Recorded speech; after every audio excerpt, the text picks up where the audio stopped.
Hello, dear audience. Before we dive into this chapter, I wanted to note some disclaimers and content warnings for your awareness. There will be the usage of background music and sound effects that will recreate the effect and illusion of jump scares. Characters in this chapter will be using slang terms that are considered ableist. This is in no way a reflection on the player's character. Further content warnings include creepy dolls, minor gore, body horror, frightening and intense scenes, dark themes, descriptive scenes of death, potential character and NPC death, potential betrayal between characters, usage of drugs, delusional characters, undiagnosed mental health, and mentions of pregnancy. Viewer discretion is advised. Thank you, my dear audience. And now, enjoy. Hello, everyone, and welcome to the Melancholy We Weave. I am your storyteller for this evening, Ambrose, and tonight we will be telling this tale of horror using the game Quietus by Ollie Jeffrey of Sinister Beard Games. This series is melancholic horror, an anthology in which each chapter will follow different pairs of characters with backstories dripping with heartache, guilt, grief, and sorrow. These unfortunate main characters are actively trying to push past their traumas and utilize scars within their own psyche to combat an unknown horror that pursues them. Just so that you are aware, dear audience, these aren't stories about heroes or overcoming some great evil with the power of will. This will be about broken and hurting individuals clawing out of the depths of an unknown nightmare by the skin of their teeth. Will hope tease out of their grasp, or will they be able to elude dread before it consumes them? We open the book today on this anthology and land on our first tale of woe and tragedy, Chapter 1, Little Miss Hollow. Returning college students Nora and Chloe find themselves stuck in their dorm as soon as they return from campus due to an uncharacteristic snowstorm.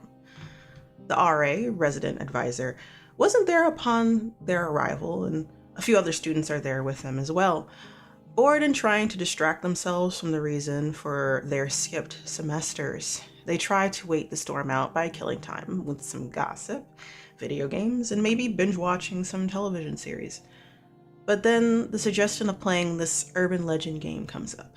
Little Miss Hollow, or LMH for short. Seems easy enough, and it's just a game.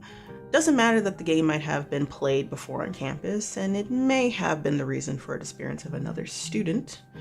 Those just are rumors, after all. Right? But let's not get ahead of ourselves, dear audience, though. Let's introduce these main characters, starting with you, Calamity. So, please, introduce who you are, your pronouns, your character, and their pronouns, in a short sentence about, do you believe in ghosts? Yeah, so my name is Calamity, also known as Ave. My pronouns are she, they. I will be playing Nora, whose pronouns are she, her. And do I believe in ghosts? I think it's a possibility. Mm-hmm. I think it's too convenient with it between cultures.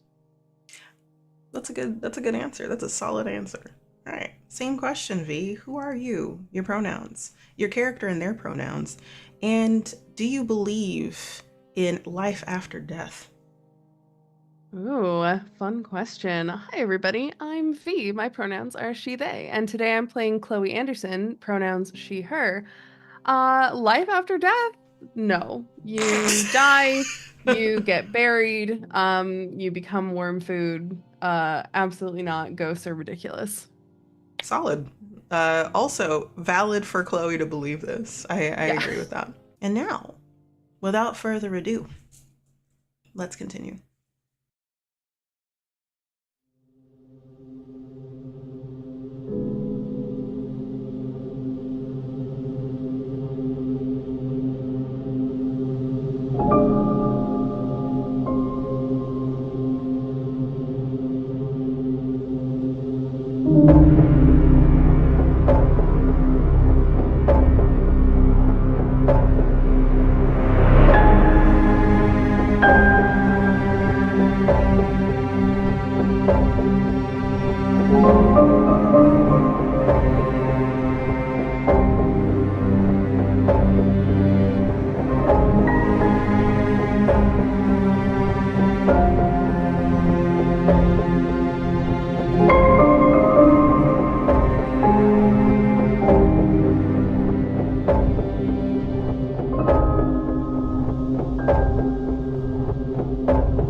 Against the glass of the dorm,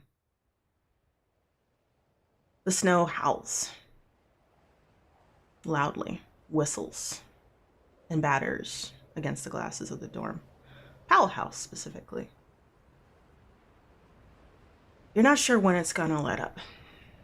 It's been like this for a few days.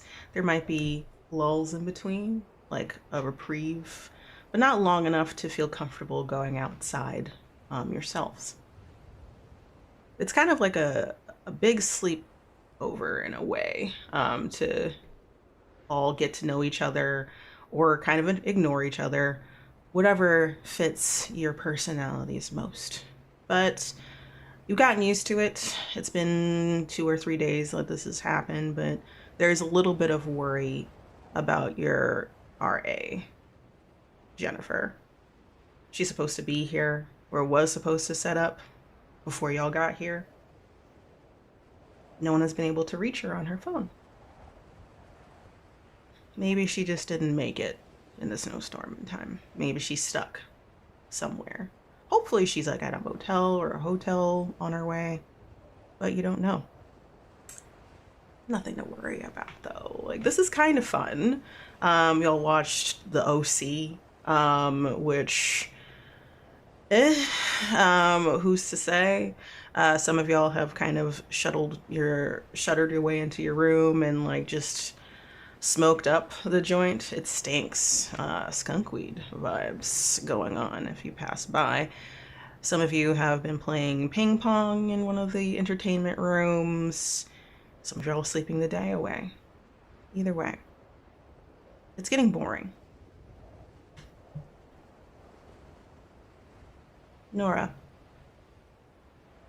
where do you find yourself this afternoon? The sun is as high as it can be, but there's just a sheen of gray over your room as you start to get ready. You have been sleeping in a little bit, just a smidge, but you can't do that all day. So what are you doing? The first thing that Nora does when she gets up is gets on her phone.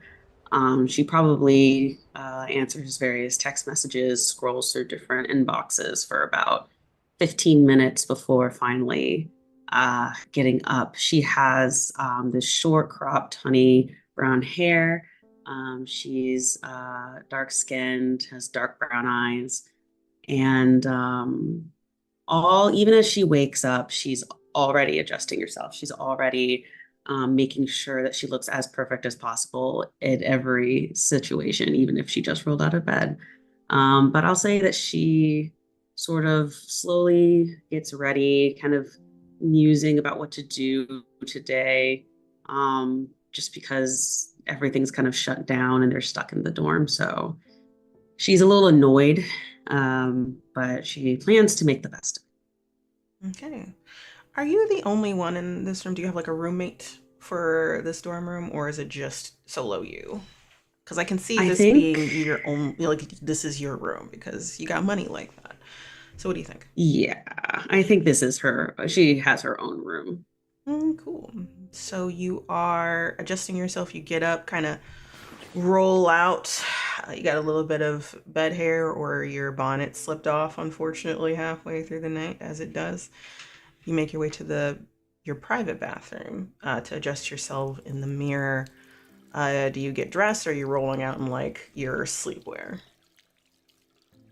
I think she'll actually change her sleepwear. She's going to put on like nicer sleepwear. So like kind of a matching pair of like a hoodie and maybe some like leggings with like a shirt under it. Kind of fixes up her hair, puts on some like very light makeup before kind of walking out. This is her, I woke up like this. Amazing. So you kind of putting the final touches on your look, and then you hear a knock at your door. It's kind of annoyingly frantic, not like actually frantic, but someone's like banging on it like in a fun way, and you can tell who this is immediately. Jessica, who is your friend from high school, friend also in college, like immediately demanding your attention versus like a normal knock just to let you know that she's out there. And it keeps going until you make your way over to open the door. Yeah, Nora Hello? takes Where are you? Come time. on. Where are you, girl? Where are you, girl? What's up? What's up? What's up? What's up? What's up? Mm-hmm. Mm-hmm. After like a minute, like she'll wait a good minute, and then she'll finally go to the door. Yeah, hey. You open the door and you see your friend. She's a little taller than you. Blonde braids, in terms of she has like sandy blonde, but then like highlighted it with braids. Has tan skin, deep brown eyes, and she also is trying to don the I woke up like this look, but isn't quite nailing it the way you are. And she gives you a once over, kind of like under her breath, scoffs, rolls her eyes, like, you can't always be the one, the center of attention with your looks, okay? What, me? I can't help myself. Bitch, lovingly, adoringly, but a bitch. And then like she fully opens the door, kind of makes herself comfortable, walks in and sits on your bed. Like, so are you just gonna sleep the day away, or are we gonna like do something? Like, in general, I'm just so bored. Well, do you have any ideas? What is there to even do? I mean, we can like do like a movie marathon or something, or we can like continue talking about the puppy, Robbie. We can do that too. I always have fun making fun of Robbie. You need to leave Robbie alone, okay? Why? He's You just doing his see thing. him? He can't stop himself from just slobbering all over Chloe. Ugh. Some How people can I not are make fun of that? It's just such a desperate display. Come on. some people are unfortunate, and that's just how it's going to be. I know, but it's just I can't help myself, you know. But fine, I won't. I'll lessen the amount of times I make fun of Robbie. I won't do it in front of his face at the very least. How about that? I'm tired of doing that. Please, at least that. We're stuck in this place all day. It's gonna get old fast. Mm-hmm. Pace It yourself. is. Fine, fine. There is like maybe we can make something in the kitchen downstairs. Like there isn't that much food left over until we have to like someone has to trek outside and go get something. We Ugh. could talk about some drama outside of the dorms if you would like. Oh, is Hmm. there a particular, did something happen? What I miss? Well, no, I don't know. I think it's old, but like you haven't been around, so I don't know if you know this happened in the first place. But like there was this, and then she looks around because conspiratorially, like there's anybody else in this room, and there's nobody in this room. And then like she just like looks around, looks at you. It's like, so did you hear some dude went missing last semester? Um, last semester? I know you weren't here, but like maybe you heard about it.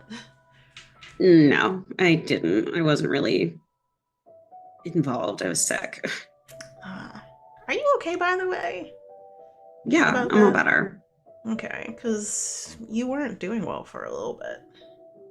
Yeah, I mean, I cleared up pretty quick. That's why I took the time, to take a semester at home and just sort of recover so I can make sure I come back and everything's going to be fine. I wish I could take a semester off, but so close to graduation doesn't make sense for me. But yeah, some guy went missing. I don't remember what his name was, but apparently they did some game or something like that in the dorms. Like it was like some sort of party on campus for them or whatever. Maybe a frat, I think. And they played this urban legend game of sorts. I don't know that much about it, but apparently the lights went out. People were Hmm. like frantic, and then when it came back on, he was gone. He seems like, was he part of the theater department too? Like, No, he's like a big dumb jock kind of vibes, is the what's going on with him. But I don't know. A lot of people just say that he left, but he left all his stuff behind though, so no one knows really. I could be. This could all be bullshit, mind you. I haven't looked into it, but it's been passing around campus for the semester. So just a little update for you. Did you want to play the game? What are you trying to plan the grand exit to? No, not this close to graduating, no. But that's a way to go out, I suppose. Smoke bomb? Drama queen like you Gone. would love it.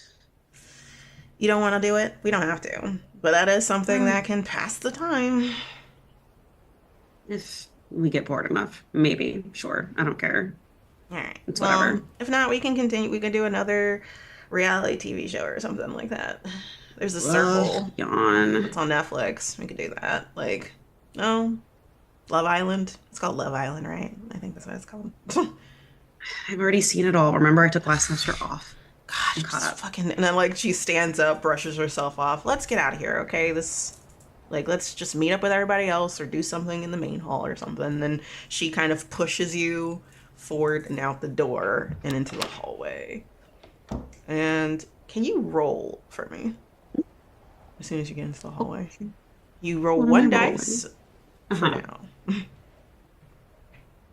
It's 2. Mm, that's a nice. That's a juicy number for me. I increased my dread by 1. Um, let's see. Let me look at the. You don't succeed. Dread goes up by 1. All right. You walk into the hallway and there's like a smell that kind of hits you, but it vanishes within seconds. So, but it's a weird smell. You're not sure what it is at all. It kind of comes out of nowhere.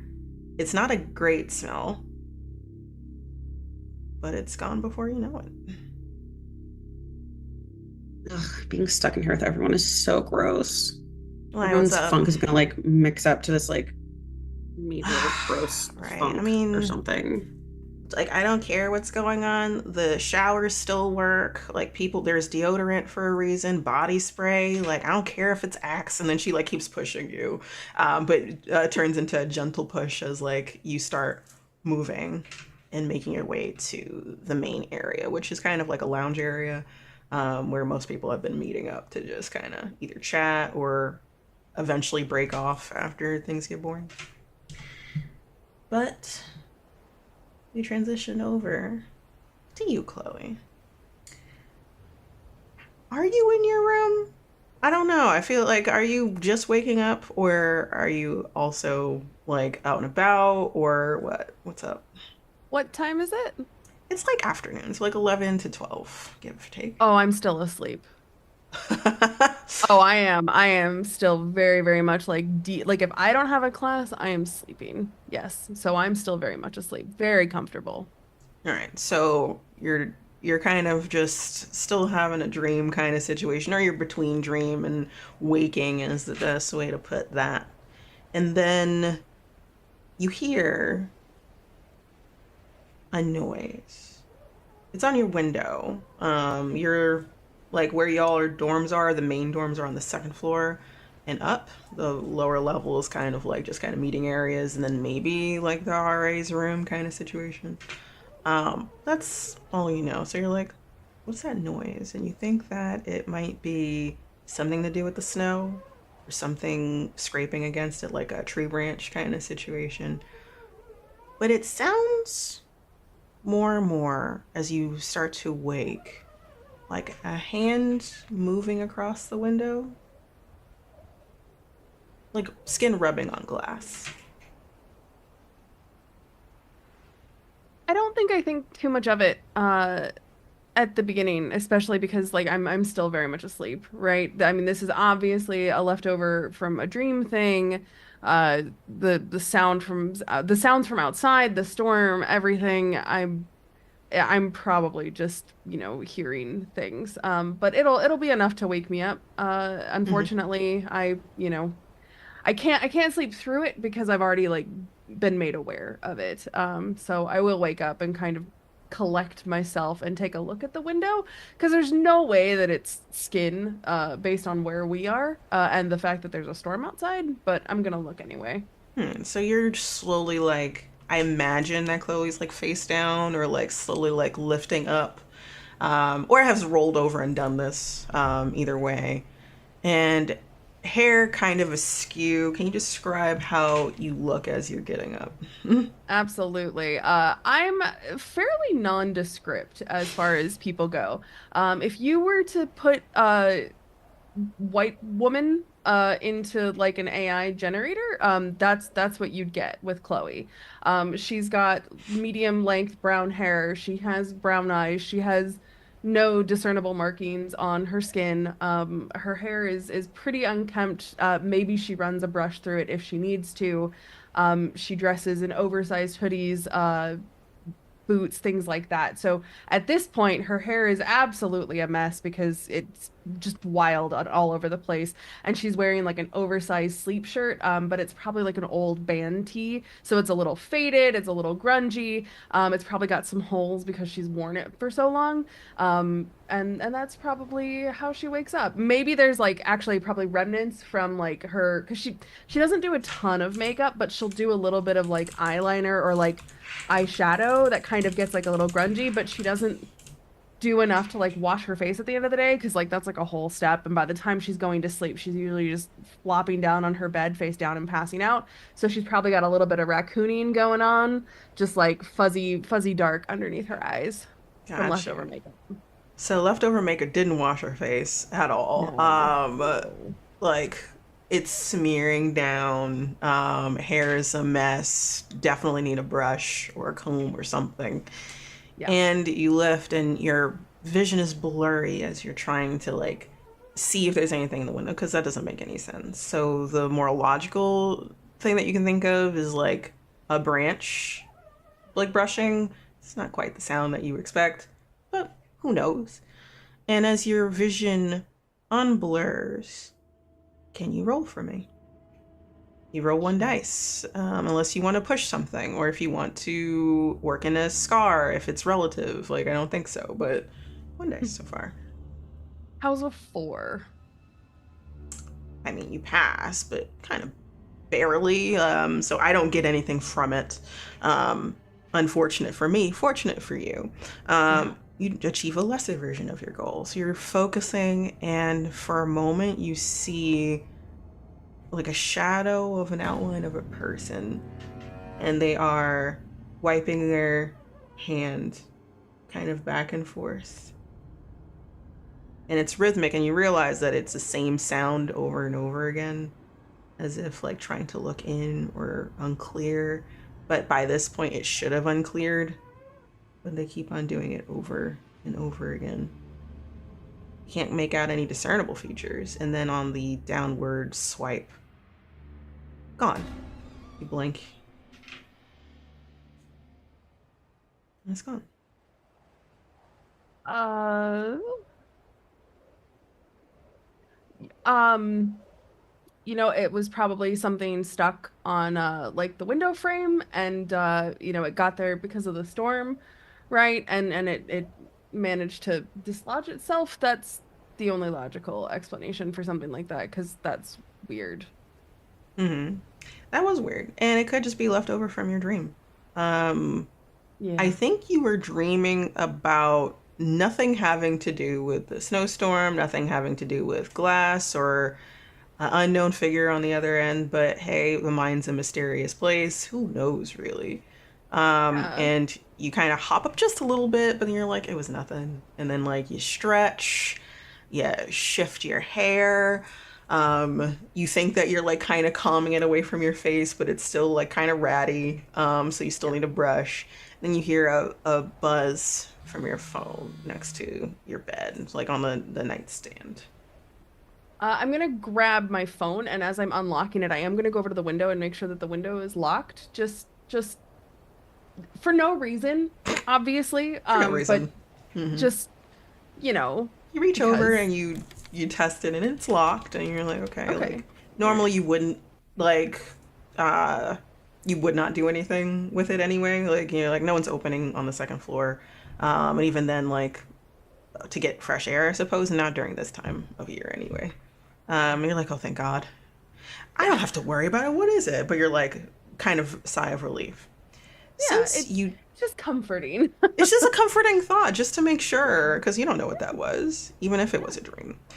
You unlike unlike Nora, you do have a roommate because you kind of have to based on the situation. Who is in the room with you? I think it's Amber, the alt kid, someone that makes you roll your eyes anytime you see them because it's like, what are you bringing your whole personality on you, not even just on your sleeve? Um, they are awake, but they are looking up at the ceiling, arm like underneath their head. Um, they are not. They don't have makeup on to like solidify the look, but their look is just like black hoodie, black pajama pants. Their side of the room is just gothed up to hell. Very Tim Burton-esque. Wow, people still like Tim Burton. Is the vibe you're getting with this person. They exclusively shop at Spencer's and Hot Topic. Are they ever going to grow out of it? There must be other stores for their genre than those two places. But apparently they haven't. They have piercings on their lip, shark bites, and like across here on their eyebrows. Uh, and they're just staring up with piercing blue eyes at the ceiling as they blink.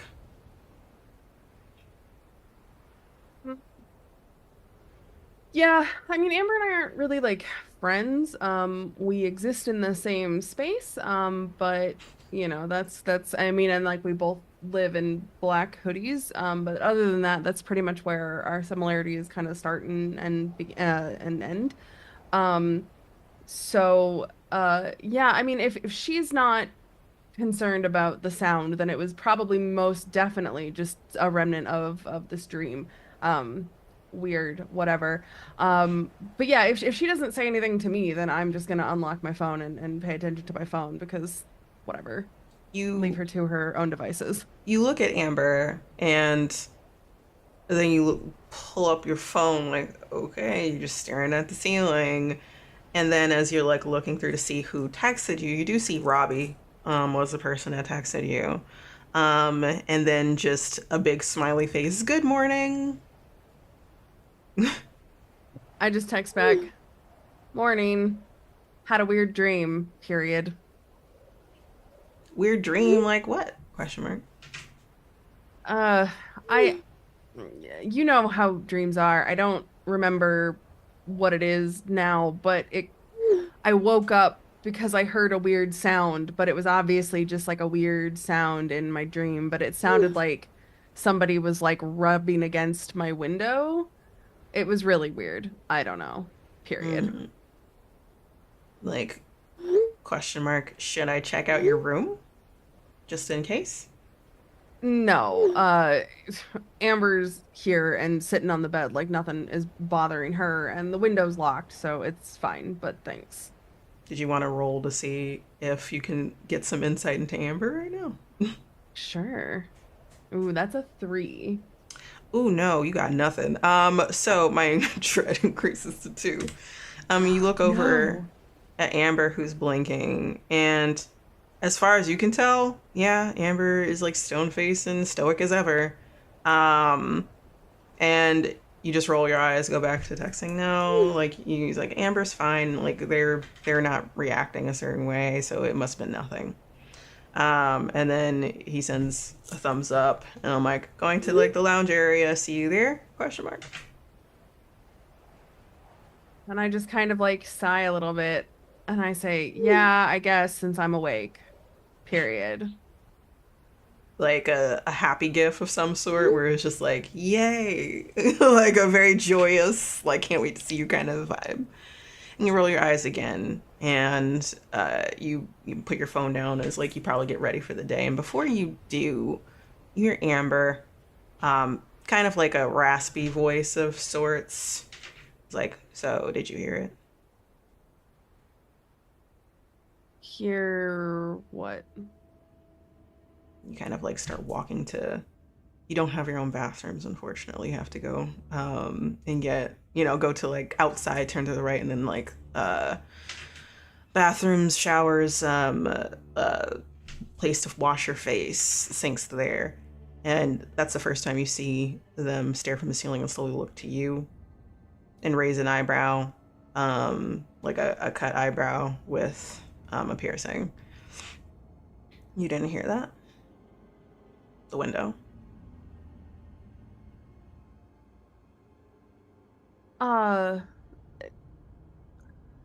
No, I heard something as I was waking up, but I figured it was just a, you know, what do you mean? Mm-mm.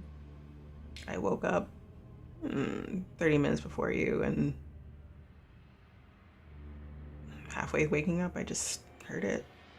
And I thought I saw something, but I just didn't want to move until you woke up.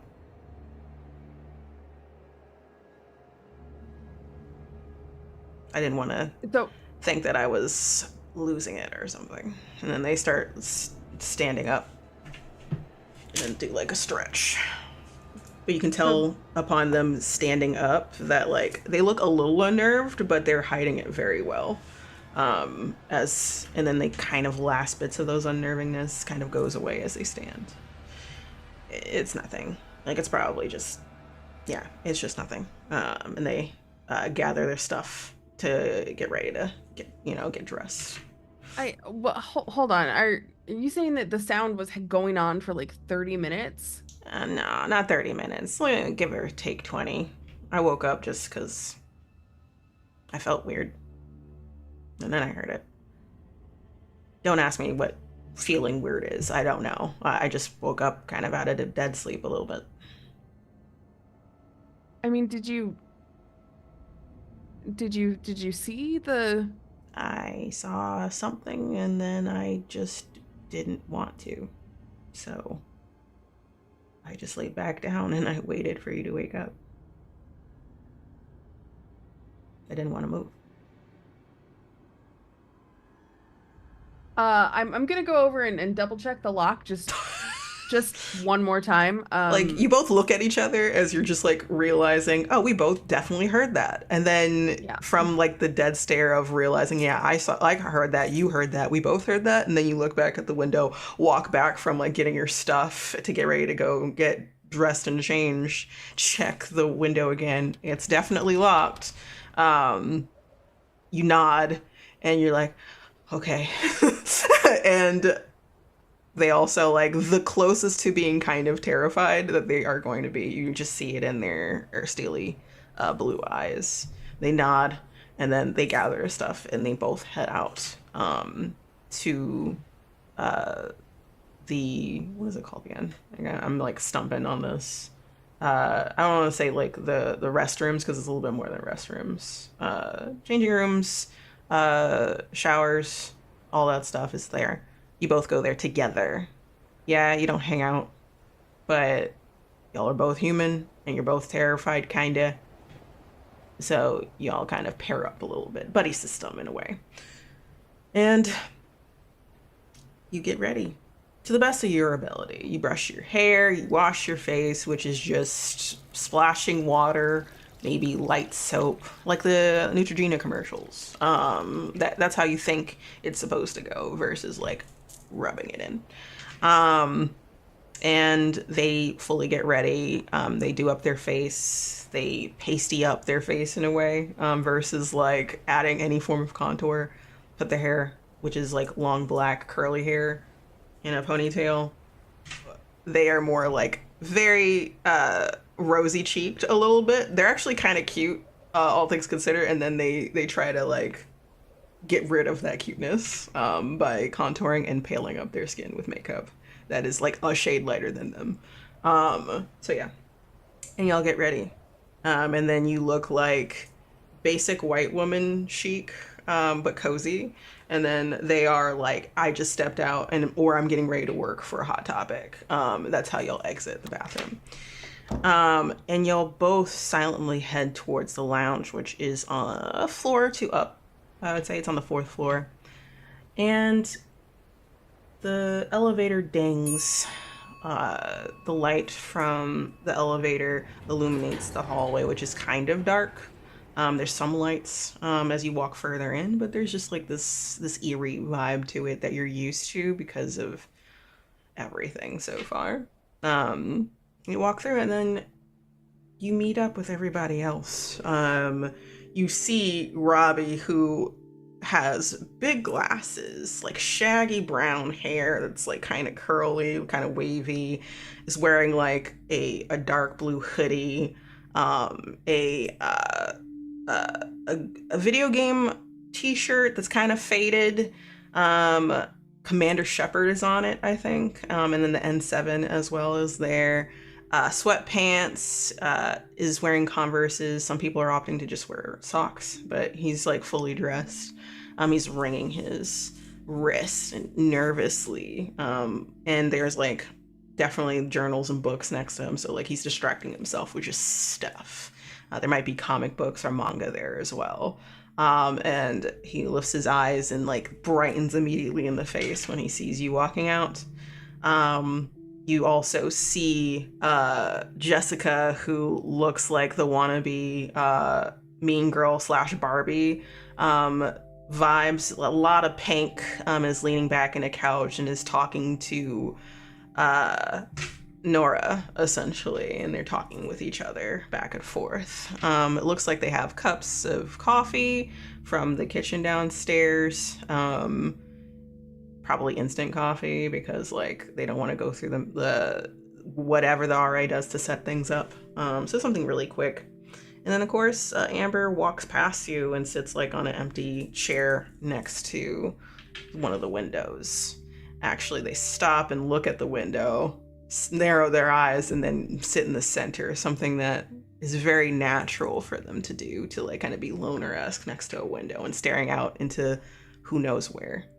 But this time they sit in like a cozy chair that's really close to Jessica and Nora, and it makes them look over for a moment before like they shake their head and go back to talking with each other.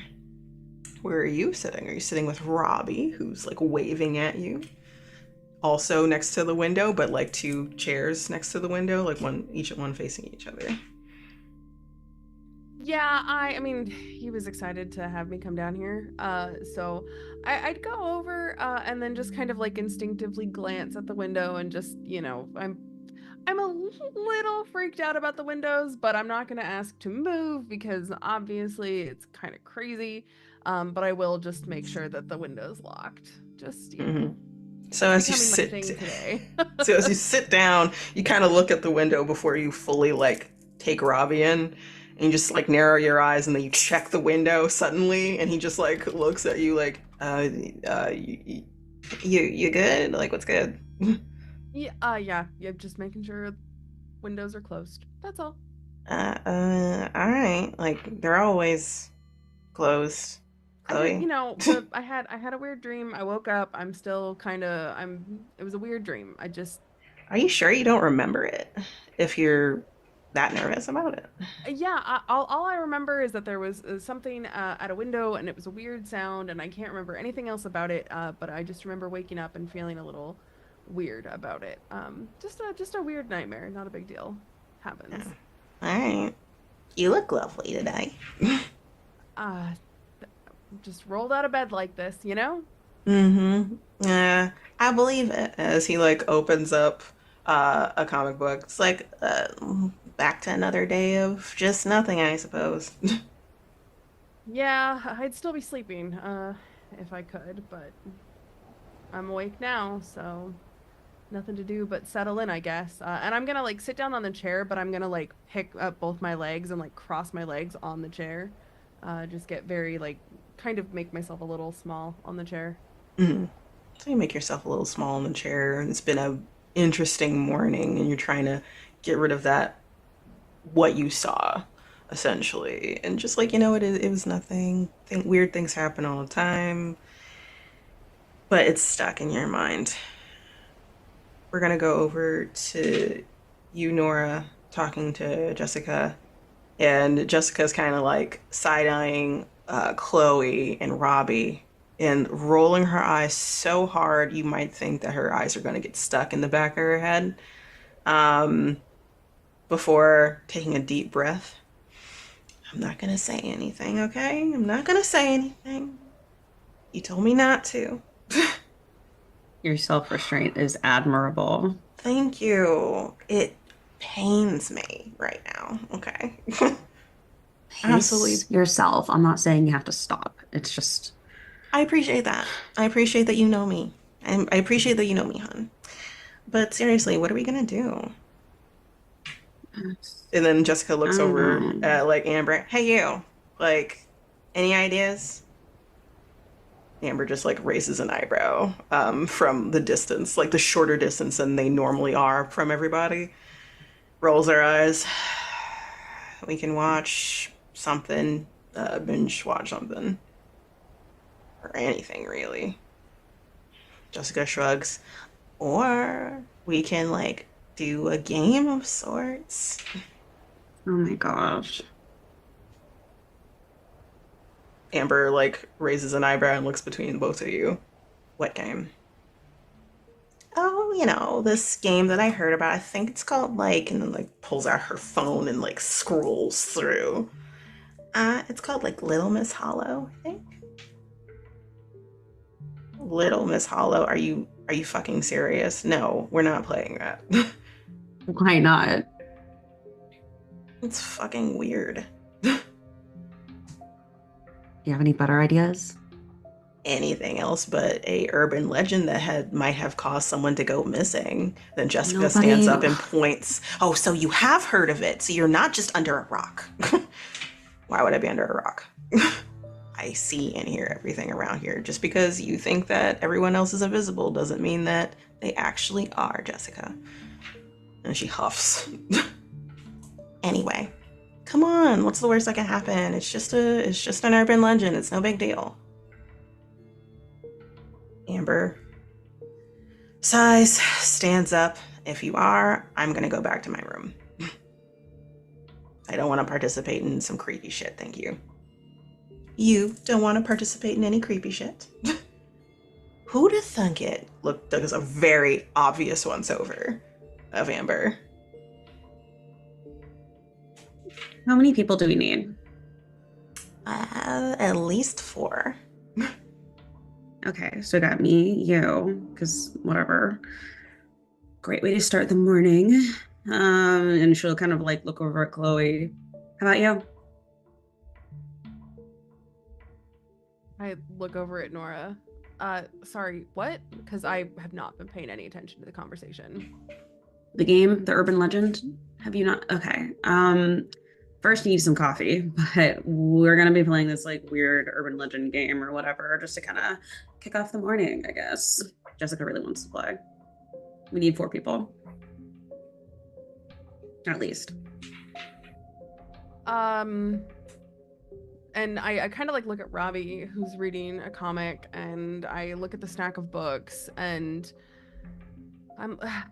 I just need to get my mind off of this, because at this point, like, all I'm doing is just being in my own head about the weird thing. Sure, fine. This'll, if nothing else, it will help take my mind off of the weird thing, because it's just a stupid game. So yeah, fine. And I'll look at Robbie and I'll say, "You in?" Like looks up from his comic book, and through those magnifying glasses for glasses, so you can see just how tiny his eyes are. He's like, what are you talking about? We're gonna. Oh my god. You wanna play a game? Sure. Closes the book. What kind of game? And I kind of gesture towards Jessica. Oh, you really haven't been paying attention. Okay, well, it's called Little Miss Hollow. It's a urban legend game. We're supposed to sit around a circle and do some spooky rhyme thing and call on her, and then she's supposed to do, and she like starts thinking about it. There is something that's supposed to happen, and then she like pulls up her phone and like scrolls through. Nora, for you, you look over your friend's shoulder to see exactly what she's looking at. It's like a forum of sorts, kind of like a campus forum that everyone on campus makes together. Like there's different private rooms talking about weird random shit, and you see that looking through comments of someone asking the question about this urban legend, and the question was, what is this? What is this trend even? Is it real? How do you even do it? Don't worry about why I'm asking these questions kind of situation. It's not like I'm going to do it or anything. Eyeballs emoji. And people are commenting. You can see that someone would say, like, don't even dare do this. But most of them are like, what I hear is XYZ, and you're looking over. Did you want to roll to find out information? Because it seems like your friend is just speeding through to find specific things versus reading anything anyone's saying. That's a 3. Oh boy, what's happening? Oh, no. Dread 3, thank you. Nom nom nom. I don't like this. I don't like don't this. like I it. love it. I love it. I bet you do. I bet you do. You're not able to keep up with what your friend's looking through. The only thing you can see is like just general concern. But then there's a hella ton of people being like, oh, it was so scary, it was fun, da da da da kind of situation. My boyfriend pranked me with it, my friends pranked me with it, yada yada. So you're like, oh, it's not that bad. And then Jessica stops. All right, so what's supposed to happen is we're supposed to sit around a circle. I have the rhyme that you're supposed to do or whatever. And then, let's see. Apparently, this woman is supposed to be seen in all reflections, windows, and mirrors or something. And she's supposed to, like, show you your darkest self or, like, your darkest fears or something like that. What's in your heart or something. Okay, I'm sorry. Are you seriously, like, are you really, like, legitimately asking us to play some weird urban legend version that's somehow weirder than, like, Bloody Mary? Yeah. Like, I played Bloody Mary when I was, like, 7. Mm-hmm. Did something happen? And then, like, she genuinely looks interested. Like, looks across the room at you. No, nothing happened because it's just a stupid game that children play. Okay, so then you don't have to participate. Just maybe Robbie can play. And then, like, Okay. looks at Amber. It's like, I can convince you to play. Amber just rolls her eyes. I said no. I meant no. I just thought that, like, when you were talking about, like, a game, it would actually be, like, a game and not just, like, looking Why are into a you, mirror like, and it's saying just gonna spooky be, like, things. 5 minutes, and then you can do whatever you want. We're gonna see if anything spooky happens. Then we go back to our day-to-day. Fine. Fine. Live a little, jeez. And then, like, walks over. Like, there's, like, a coffee table in the middle of the room, and then she, like, kind of slowly pushes it so that there's, like, the carpeted area, kind of giving, like, a 70s carpeted vibe. This is, like, one of the places that hasn't been, like, renovated to be updated, because this place is used a lot by everybody. So, like, don't want to, like, get rid of the lounge, where everyone hangs out, for a limited amount of time. And then she sits down, crosses her legs, and then pats the spot next to her for you, Nora. And looks at you with, like, a big childish smile, like, genuinely excited for this. It is not something that you're used to seeing on her face. And she'll kind of like pick up her coffee and like daintily sit where Thank you, Jessica Anne. kind of indicated. Right Yeah, now, you, let's just puppy. get it over with. Puppy, sit down. Like, looks over at, like, Robbie. Robbie just, like, looks around, like, me? Yeah, you sit. And Chloe as well, who sits.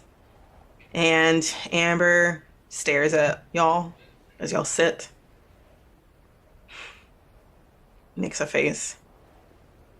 I'm gonna watch you, okay? Like, I'm not gonna.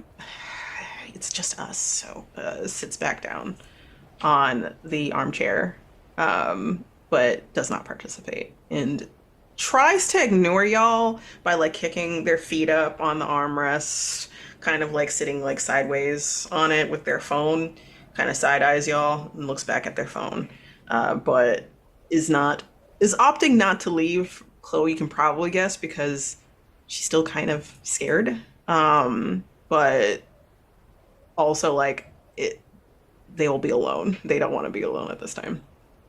So you just like shake your head, and then things get a little serious. You turn back to Jessica, who like has like a stone face. Like, okay, now we have to do this rhyme, and we have to do it together, but we have to like make a beat, like a heartbeat on the floor.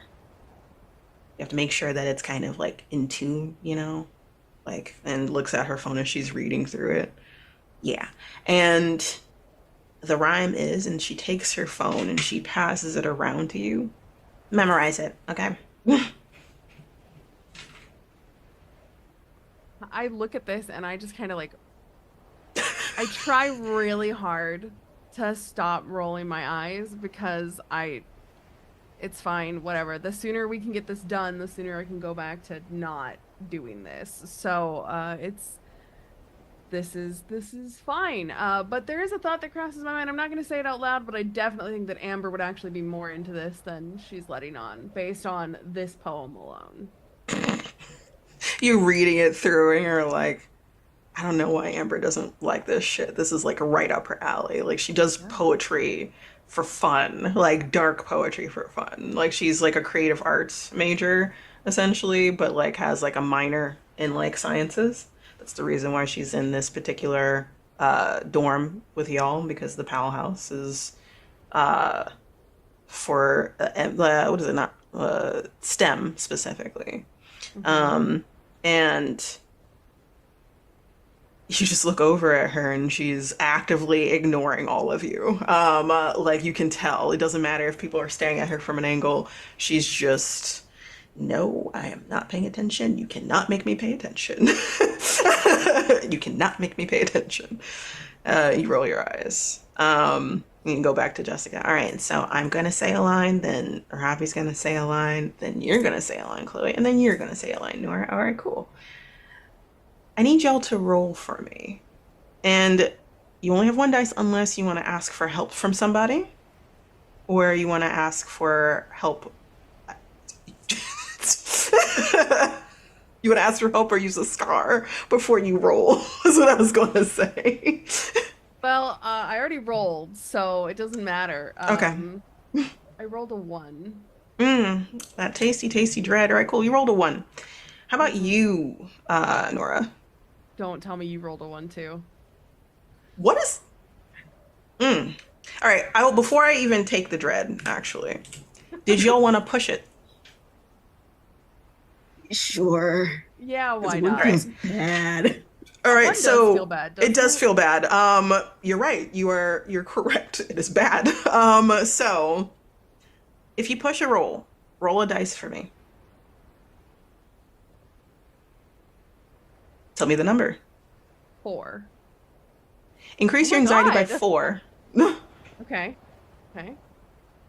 Luckily, it's not 6, but 4 is still a sudden jump of anxiety. You now have 2 dice you can roll. So roll your dice again. And you're going to be rolling at 10s. When you're rolling at 10s, things are worse. Take your highest number in that pool. Okay. 4.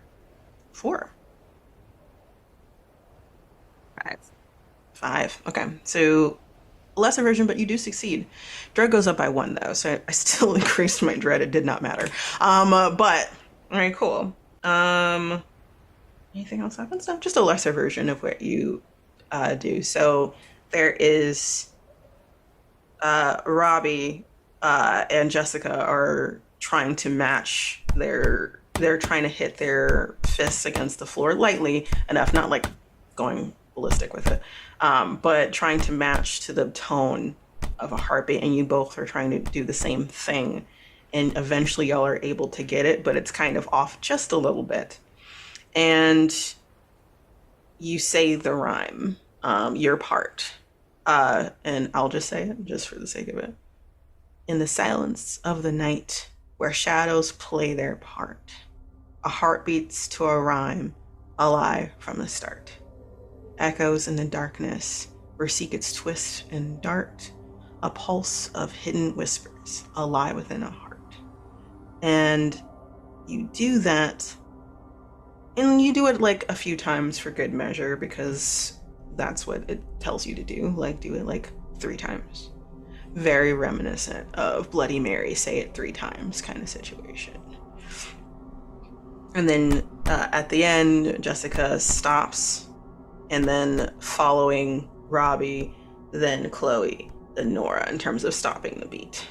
So it's kind of like not at instant, but eventually it stops. And then you hear Jessica say, Little Miss Hollow, show us our hearts. Little Miss Hollow, show us our lies from the start. And then there's silence, and all you can hear for a moment is just the whistling of the snow outside. And you do hear scraping of trees against the side of the building, which you're like, that's what scraping of trees sound like against window and wall. And nothing happens.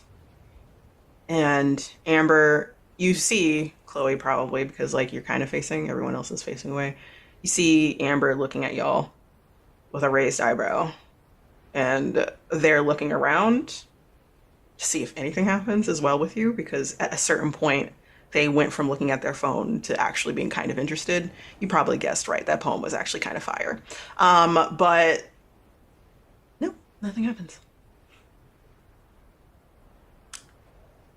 Well, that was a dud. Wow, Jessica says. Jess. Are you sure you read all the instructions right? Yeah, I did. And like looks through and it's just like, I mean, there might be different versions or something, and this is just one of them. But I mean, I don't feel like I'm reflecting on the dark deeds of my soul or anything like that. Oh yeah, no, I feel it. I am. Kind of like looks at their like almost empty coffee cup. Yeah, it's saying that I need more coffee. Shut up. It was worth a shot, okay? See? 5 minutes and then we're done. See? Now you Woohoo, can when the go back thrilling to your little start. puppy and have fun, Chloe. Great. This has been an incredible waste of time. Thank you so much. And I'm Robbie just gonna like get is up like and face is red. Like all here is like it's putting 2 and 2 together of being called a puppy and then being called you're a puppy. And you can see his ears are red, his cheeks are red. Just freckles, like splotchy freckles all here. And you're like, what? What do you mean? She just rolls her eyes. Whatever. Nora, what do you want to do now? More coffee first. Then I don't know. Maybe we can scrounge up some food, see what's left. Yeah, let's go to the kitchen then. Does anyone want anything? Like there's chips and snacks downstairs. Like looks at everyone, points like a question in her face as she's like pointing at everybody. uh yeah, if there's like flaming hot Cheetos or something left, There might be. I think I saw or some. Takis, whatever. Just I'll see what I can do, and then thanks. looks over at Robbie the puppy. You? And he's like, I'm good. I still got snacks from some. I'm just gonna. He like gets up and then walks over to the window where he was before, and then she just follows him with her eyes. And she's like, okay, that boy's weird. And then looks at Amber, just stares at Amber. Did you want anything? Amber stares back. I'm good. Don't worry about it. I'll get some later. And goes back to their phone finally, legs crossed and everything, still in their same position, but this time a little bit more relaxed. Kind of like, oh, nothing happened, thank God, kind of situation. And you go with her, Nora, go to the elevator, press the down button, and then you go into the elevator and go down to the first floor where you know the snacks are, kitchen areas, all this other stuff. You're separating. Thanks. I appreciate you both for that. We're gonna follow you first, Nora. The elevator's ding and opens. And the first floor is kind of dead in terms of like there are some lights on, but like no one's really been down here outside of getting food, perhaps. There's a whole bunch of vending machines as well, but they're like half full. So no one's been here to refill them, it seems. Um, and the kitchen is like if you're stepping out of the elevator and there's like hallway to the right and left kind of situation from the main desk in the front entrance of the dorm. To the right is a hallway going all the way down to the end where there's the kitchen area and where all the snacks. There's like probably a cupboard or pantry back there. And y'all walk. Do you walk in silence? I think Nora will say, you had to start with puppy. What's wrong with Puppy? I don't know. Maybe he'll realize that you're making fun of him. I mean, he is a puppy for her. I mean, I wish I had a Sure. man that would grovel in my presence every single time, but to each their own. I just don't understand why for Chloe, but I get it. If anything, it's a Listen, compliment. I'm just saying. if you want him to grovel over you that badly, maybe Not calling him puppy Robbie. isn't the right enough way to Like, go there's so about many it. other hot guys on campus, like, that I would love for them to grovel over me. Not Robbie. No, Um, it's not unwelcome. And then like she tucks ears behind like a hair behind her ear, but it's still Robbie. you're so thirsty. What did you want? Oh, how dare you? Am Not I like you're not wrong? thirsty. What about that really cute guy that you were dating like at the beginning of last year? What happened to him? Bored. Bored? Y'all just Yeah. were like all over each other. Come on. Now that guy was groveling for you.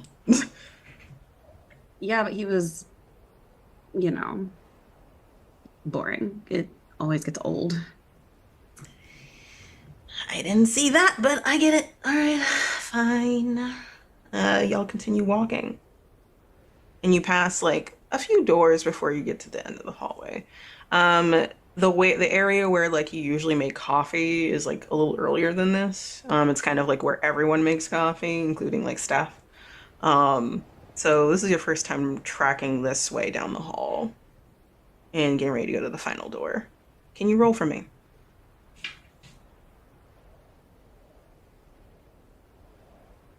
It's a two. Did you want to push it? Okay. Sure. Or before you even do that, did you want to, well, like you can't really add a scar because you don't know what it's for. You can ask for help from Jessica, Yeah, but I'll ask for help from Jessica. letting you know before you roll, Oh, if this is an uneasy roll, if you do a 1 to 3, if you fail, essentially, the side character that is helping will die. Do you want her help? oh. Doesn't have to be now. I'm just letting you know, like, there will be a mark that this character will die. Um, oh gosh. Yes, no, or you want to keep it and or push it. I'll just push it for All now. right, just push it for now. All right, so pushing it, roll another dice, please. That is a one. All right, increase your anxiety by 1. Now roll 2 dice for a tense roll.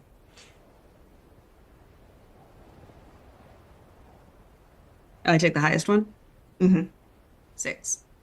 Amazing. We love it here. I'm glad that like full success for first full success for this game, y'all. So you're walking and you're passing by a few rooms, and a smell hits you again. This time you know that it's there instead of it being just passing, and it was like a funky smell, but now it smells horrible. It smells like coppery, kind of rot, bloody.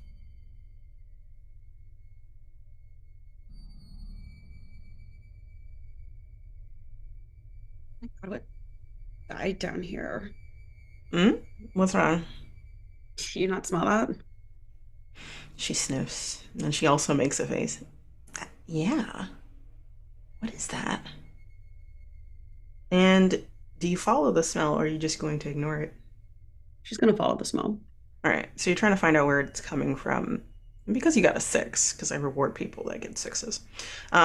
You are you see like one of the doors essentially, and it's like a deep pantry, like a you didn't really you don't really go into this because this isn't where exactly just food is. This is where like a whole bunch of paperwork is, kind of situation, boxes of documentation from other students, records and stuff like that. There might be an extra pantry in the back kind of situation for like I don't know, large like bags of Keurig cups kind of situation. You don't need that in the forefront. It's just storage. And you look at the door handle and you see a smear of something on the door. And it's a deep red color.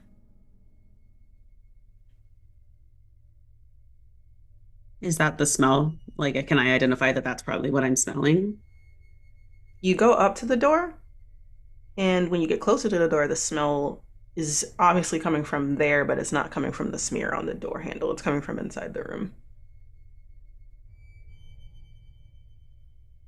Um, I think in that case, something will kind of like come to attention within her, and she's going to kind of like look around. Is there like a napkin or anything nearby? Yeah, like if you go back a few paces, there's like one of like next to the coffee machine at the front area. Mm, There's like napkins, like stirring sticks, stuff like that. yeah, she's gonna be like, somebody might be hurt or something because this looks. And as she's like kind of muttering, we'll sort of go back and grab a napkin and use it to open the door. All right, so you use a napkin and you kind of like even though like you're using a napkin, you're kind of bypassing that smear because you don't want to disturb it. It looks like it's dried though. It might be in there for a while. You open the door, and Jessica's watching you while this is happening, and it goes from like her usual playful, snarky expression to kind of concern and worry. Um, and you open the door, and you see like stacks of like shelving, like kind of like a not built-in shelving, but like temporary shelving you can like break down kind of situation.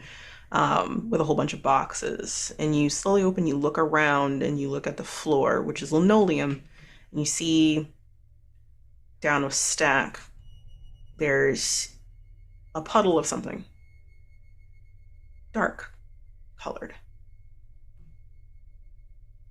And it looks like there's like a footprint in it, like someone stepped in it in a hurry and it smeared it. Hello? Is there a light in here that I can turn on? Mm-hmm. Like on like first thing, like if you turn to the left, you Mm-hmm. can flick it on. You Yeah, she'll do. do that. The fluorescent bulbs like kind of flicker on, and it illuminates that puddle. It's a bit of a like a short walk away, and it has a very deep red color.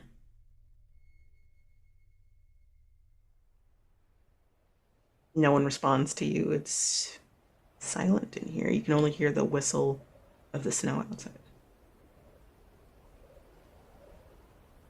Um, Jess, there's just like a pile of I think it's blood.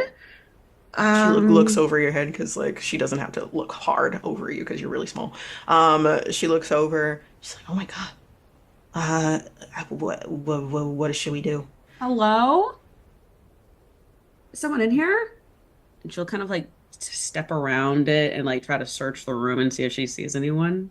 You step over it, and if you get closer to it, because it's a little bit of a walk before you get there, um, it looks like dried blood.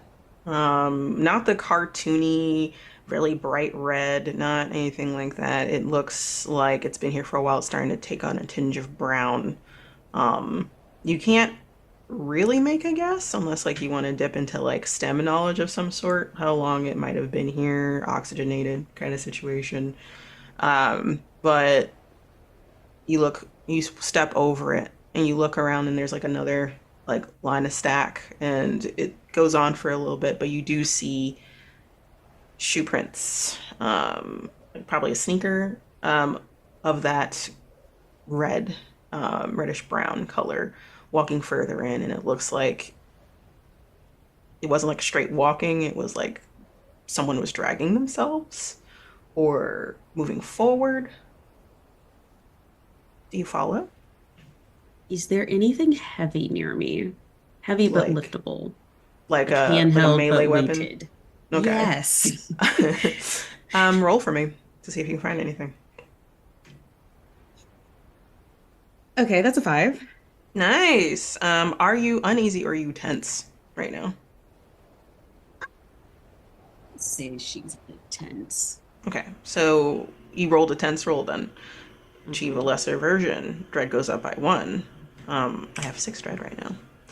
Uh, and that's about it. You look around and you're like looking through the stacks, the shelving, um, and you see what looks like one of those, those like poster cases kind of situation, like those long poster cases, usually like a cardboard rolled up, has like tubing Mm. closing on each side. Mhm. You see a bunch of those and you try to pick one up that's the heaviest, and you pick on one that like it probably has several rolls of posters in it. If you hit somebody with this will kind of like daze them, but it's not meant to do massive amounts of harm, but it's something. Okay. Pick that up and you like hold it like this, and then you see Jessica is hiding behind you in terms of like making her taller form shorter, hand on your shoulder, and like she's kind of shaking behind you. What's going on? I don't know, but that's a lot of. If it's blood, Hello? Is anyone here? You continue. Anyone? You continue forward. It is so quiet. And you keep moving forward and you follow those footprints and eventually you get to like a back area where like there's usually like a little like desk, a small desk if anyone's looking through stuff back here and just setting up real quick. And you see as you're rounding the corner to get to that area, feet on the floor, like a leg, like someone's laying on the floor. Jeans, Converses. This person fell forward. And underneath one of those stacks, you see the rest of the blood has flooded out and stopped. You both stop and stare at this. Is it anyone I recognize, or can I not see their face? Those Converses are very similar to Jennifer's. They're red. Jennifer, is like very bubbly. RA that's been here as long as you have been here. Had 2 pairs of shoes that they liked. There's like their really nice pair. They're like ballerina flats that they did for like functions kind of situation. But they were very much like they love their Converses. They're kind of old, kind of dirty. The only thing that they tend to do with them is replace the laces. And they kept on talking several times about like, oh yeah, like I'll get new Converses at some point, but these are my babies. They're high tops. Those look like Jennifer's shoes. I think upon recognizing the shoes, like she'll round the corner like fully, just to be like, oh my God, is this Jennifer? You round the corner and you see the brown hair, but like the back of their head is like undercut, and it's red. So like they dyed that part red, as well as like the just back of their hair as well. It's in a messy bun. And it looks like they fell face forward, hands reached out for something. As if they were like trying to get away or running or something like that. And they are motionless. And the blood is coming from their chest. But you can't see because they're face down. Oh my God. Are you fucking kidding me? Just stay over there. Go stay over there. Okay. Like she kind of like backs up into a stack. Did you bring your phone? Yeah. Like takes. We need to her call phone. like 911 or something? Yes. Yeah. She is shaking. Dad.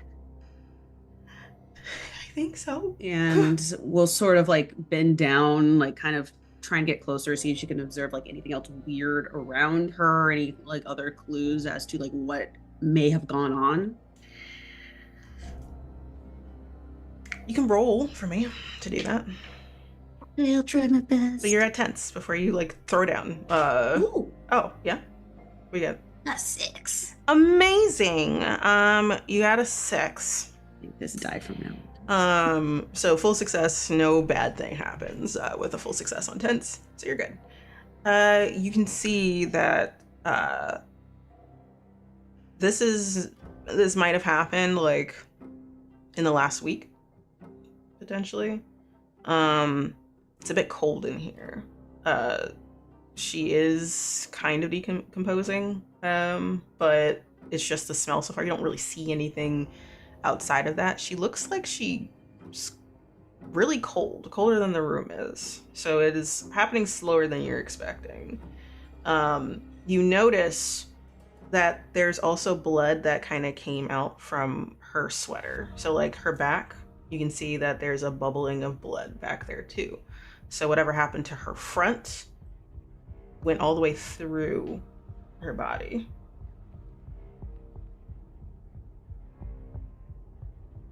I think like seeing that, she's gonna like back up and look around or look to Jessica and say, come on, we need to call someone. Yeah. Ooh. And she takes her phone and she's calling, and then like she lifts the phone and then she makes a face and then looks down at it and she's like, it's not going through. Oh my God. And she tries calling again and then does it again. And then she'll try calling as well. All right. You look at your phone and you try calling and you get a busy tone.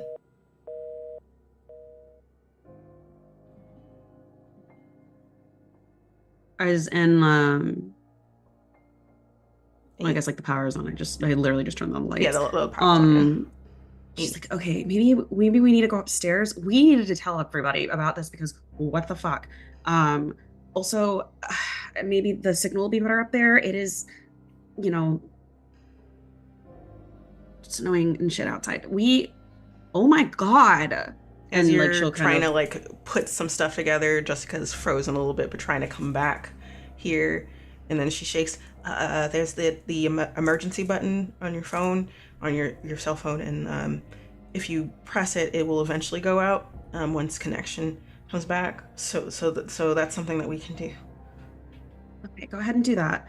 And she presses the button, and as soon as she presses the button and it starts, the lights go out. Chloe. Yes. You're bored.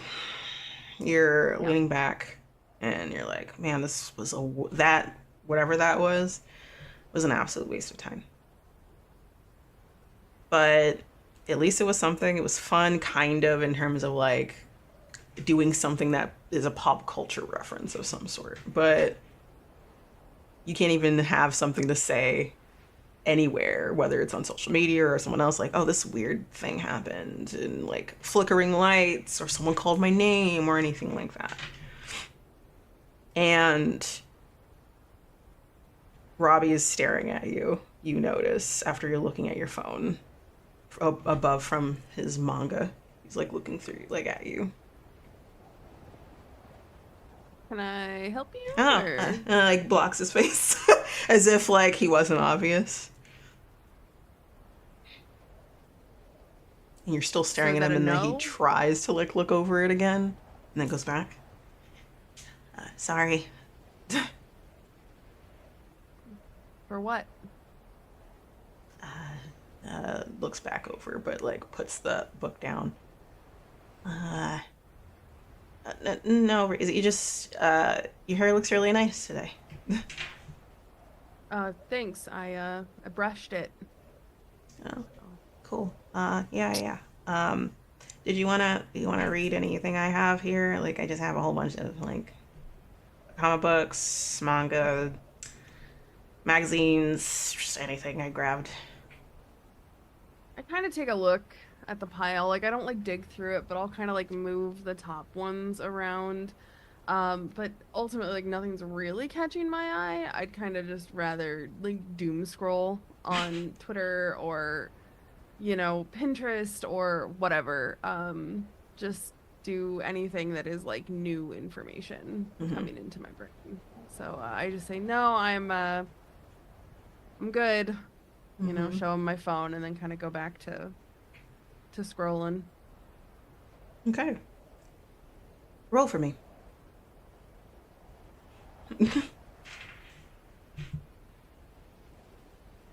Who? Ooh, sexy. All right. It's not. For me, it is. But yeah, I bet. Mm-hmm. I bet. And you're uneasy because like there's nothing to worry about. Um, you hear a noise, but it kind of starts and immediately goes away, so you can't even like kind of guess what it is. You're like, what was that? And it kind of came from the hallway, so if like there is like the where the elevator is and opens straight up to like the main lounge area. There's a hallway off to the left and right. If you go down, there's other rooms like for like entertainment purposes or just like study rooms or something like that. Like it kind of came from the hallway to the right. From where I'm sitting, can I like look down the hallway at all? Mm-hmm. Kind of like Okay. if you're next to the Yeah. window where you and Robbie are, like you kind of lean a little bit. Yeah. Just kind of peer down, see if I can see anything. You don't really see anything. It is dark down there because no one like flipped the lights on down there, and you don't want to. If no one's gonna use it, then there's no point. But you think you see at the very end the silhouette of feet turning into one of the rooms. Um, I'm I'm gonna take a quick moment and I'm actually gonna look at Amber. Amber, you were assuming that Amber would be like on their phone, like scrolling through, but their head is up and they're looking in the same direction. Okay. Yeah. So at this point I'm gonna slowly climb out of the chair. And I'm gonna like wave at Robbie to get his attention and just say, Mm-hmm. What is that? What? I come with me. There's something I just come with me. Uh, And I'm uh, just gonna like sure, like sure. And like wipes his hands on his, put his book down, and, like adjusts his hoodie, zips it up, and then puts his hands in the pocket and follows you. Uh, and I am gonna look at Amber to see if she's interested in coming as well. Like I won't ask her so she like doesn't have to say no if she doesn't want to. But I am gonna kind of like look at her and look down the hallway as like a, hey, do you wanna? like raises an eyebrow, like looks kind of concerned, then slowly stands, puts her phone into her hoodie pocket, and like nods and follows behind y'all while like looking over her shoulder to see if there's anybody else on the floor. When I get to the hallway, can I turn on the lights to the hallway from this side? Yeah, Okay, so if then you're I'm walking gonna into the do that. hallway, once you start, there's like a light switch Okay. there. Then yeah, I will. I'll turn it on, and I'll just kind of call down the hallway. Hello? Anybody there? Silence. Hello? And I'm gonna kind of like make my way down. Are there like, I didn't hear a door shutting or anything, right? Like with this weird noise. Not that you know of. Okay. Um, how many doors are open in this Most of hallway? them are partially open, and you can kind of see from the Okay. light outside for anything facing the outside of the building. Um, like the gray light from the afternoon is coming in, but so you know, like, Okay. oh, it's not that dark with that in mind. But anything that's Sure. like on the inside of the building, you can only see like shadows. Some of them are closed, some of them are open as you're walking, but your eyes are on like the one that you saw someone walking at the very end of the hallway. Okay. And that one is open. Okay, great. I'm gonna slowly like make my way down, and I'm gonna like make sure that like Robbie. I mean, I know Robbie's not gonna be very far away, No, he's like but he I is like a few like a pace and a half away from you. good, good. Yeah, and I'm just gonna kind of make my way down and keep calling out and just be like, "Hello," and I'm gonna like look at Amber occasionally and like see if she's like how she's feeling. I know that Robbie doesn't know what's going on, but that's probably for the best right now. So, You're calling and you get to the room and it's kind of partially open, so like you can't see fully in. Um, but roll again. I don't wanna. You do though. That, that's a 5. That's pretty good. Yeah. So character achieves a lesser version. Nothing bad happens otherwise, but you passed essentially. Um, you're listening to figure out if that noise happens again that you Hmm. heard, and you're able to like hear it a little bit, and your brain tries to grasp at what it is. It sounds faint, but you're able to hear dum, dum, dum, dum, dum, dum, heartbeat. Oh, okay. All right. Haha. All right, Jessica. Very funny. I get it. Obviously, this is some trick because we did the whole heart thing. Ha ha ha. Very funny, guys. And I'm gonna push open the door and turn on the light. You push the door open, ha ha he he.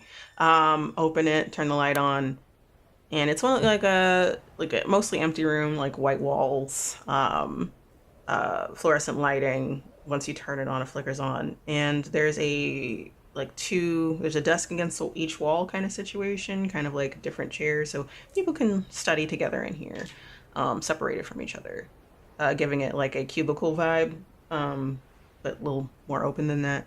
And on one of the tables across the room, you see a doll sitting there. Very pretty doll. Porcelain. Long, long blonde hair. Braids. Dressed very similarly to Jessica. Looks a lot like Jessica, actually. Okay, all right. Haha, this is so freaking funny. And I'm gonna go over and I'll pick the doll up. And I'll just like turn around with the doll and just be like, "Look, I'm Jessica. Oh, let's play with the spooky doll." And now I'm gonna leave a doll behind for everybody to find. Everyone looks at you. And you see Robbie kind of like look terrified a little bit. And you see Amber just staring. Very like stoic guard dog vibes is what you're getting from Amber. Trying to be I'm a big scary dog, but is very much failing a little bit in the eyes. Um, like Chloe, no one came down here to put that doll here. No, obviously Jessica planted it before we started playing the game because she knew that we would do it because we're all really bored. So obviously this is all part of Jessica's big thing. This is why she was like so like pushing for this game because she wanted to scare us and like make it fun or whatever. Maybe you're right. That could be the case. Like, but I don't know. I don't get the vibe from Jessica that like she plans these things out, you know? I don't know. She was just pushing it really hard in a way that makes me think that she was like, she's like Jessica's kind of like a pick me sometimes, and so like she's definitely like try hard. You see. So this feels like something that she would do. Amber starts laughing when you say pick me. Like, that aside, not saying you're wrong. I'm not. You can't, because I'm not. But you can say this is just a little creepy. Well, of course. Like, dolls are inherently creepy, but like Jessica planting some doll that she had that looks exactly like her. Like, if this didn't look exactly like her, I mean, come on. And I'm gonna like gesture to it. Like, if this wasn't a copy of her, but in doll form, it'd probably be creepier. But like, she's given it all away. She played her hand too early. It's too obvious. Too obvious, Jessica. Roll for me. No. It's a 1. Sexy. It's not. For me, it is. I know. Sure. I keep saying very sexy. I'm gonna take 4 dread, and I'm gonna give you 1 despair. Okay. You lift the door. You're like, ha ha. Like, good. You tried to get us. You're not gonna get me. And then you hold the doll in both of your hands, and you feel the heartbeat pulse in your hands, like you're holding a heart. Oh, I immediately drop it. And you drop it on the floor, and it just falls. It doesn't shatter. It's like a porcelain doll, and it felt pretty hard. It's linoleum flooring, and you hear the impact of glass on the floor. So you're expecting like even like a ding or something like that.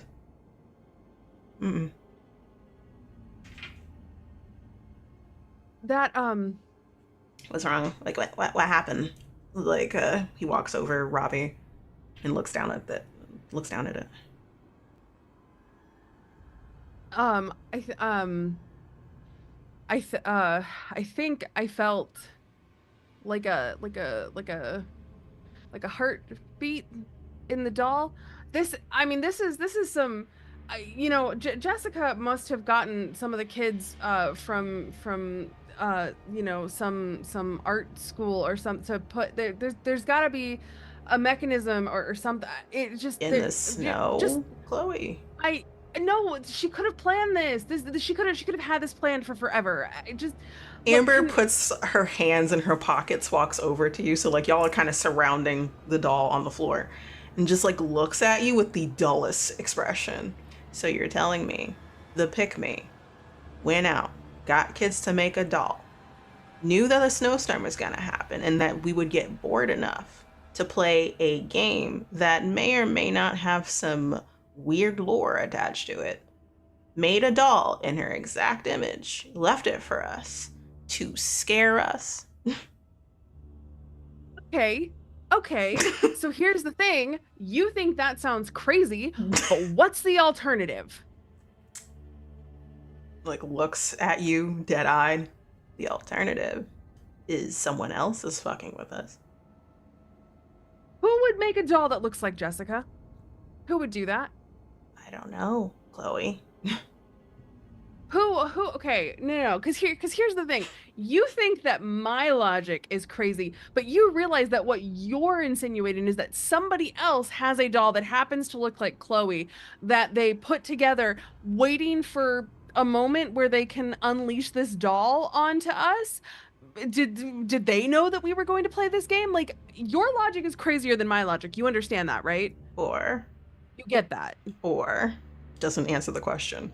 Or maybe there's something to this whole urban legend game. Shrugs their shoulders. You don't like that idea, do you? No, because it's an urban legend. I didn't die to Bloody Mary when I was 7, and I'm not gonna die to a doll now. Are you looking at the doll? No, because I'm arguing with Amber. All right. Robbie looks down as y'all are arguing and like lightly taps your hand, like kind of like urgently taps your hand. Chloe, What? Chloe, Chloe, Chloe, Chloe. Robbie, what? What? It's gone. What? And I'm gonna look down. It's gone.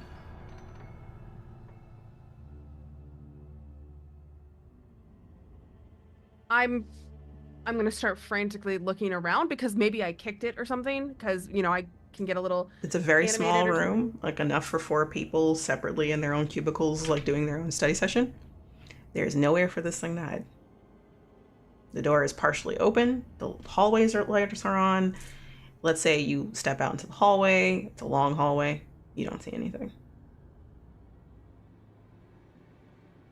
I'm immediately going to look at Amber, and There's concern and fear. Full on fear. Yeah. No stoic, big, brave dog vibes anymore. Just terrified.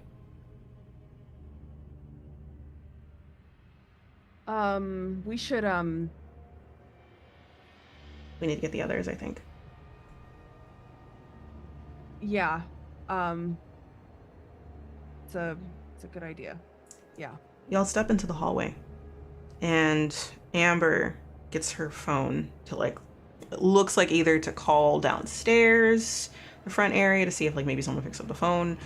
She might have Nora's number, maybe, or because I can't really see her having Jessica's number. And just as like she's looking through, the lights go out, and Chloe, you're standing ahead of everybody else. And as the lights go out, the glow of outside, the afternoon gray haze bleeds in. And you blink, and at the end of the hallway, you see the silhouette of a woman standing there. Skirt, high collar blouse, hair, from what you can tell, in a bun, just standing there.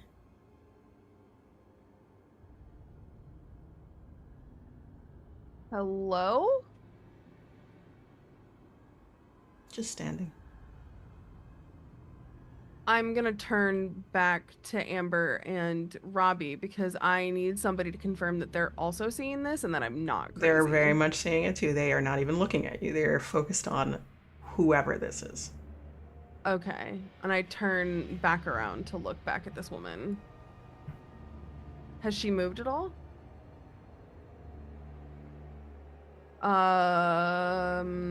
Can I...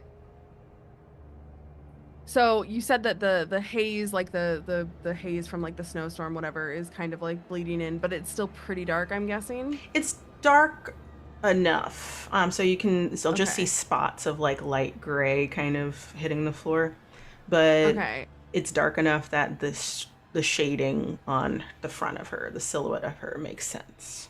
You can't see her. I'm going to, like, without breaking contact, I am gonna like pull out my phone and I'm gonna turn the flashlight on my phone and kind of see if I can shine it down the hallway and get any more information about who this is. The flashlight, you have to be a little bit closer because flashlights, in terms of distance, you see the little bit of detail, enough detail on her blouse and her skirt, but not really her face. It looks like hair is kind of blocking from what you can tell, but you see a really dark spot on light clothing on her blouse and her chest area. I'm gonna slowly walk a little bit closer and just say, hello? Are you okay? There's movement of the head as if to look at you. It's very gradual, like it's not like a jerking, but like slow look up, probably through messy hair to look at you. Hi. Hello? Can you hear me? And you walk further down a little, just a little bit. You don't walk too far away from your friends, to get a little closer. And you hear a quiet voice. You can't quite make out what's being said, but she did say something. Sorry, I didn't catch that. Can you say that again? And I'm still slowly walking towards her. Your heart is so dark.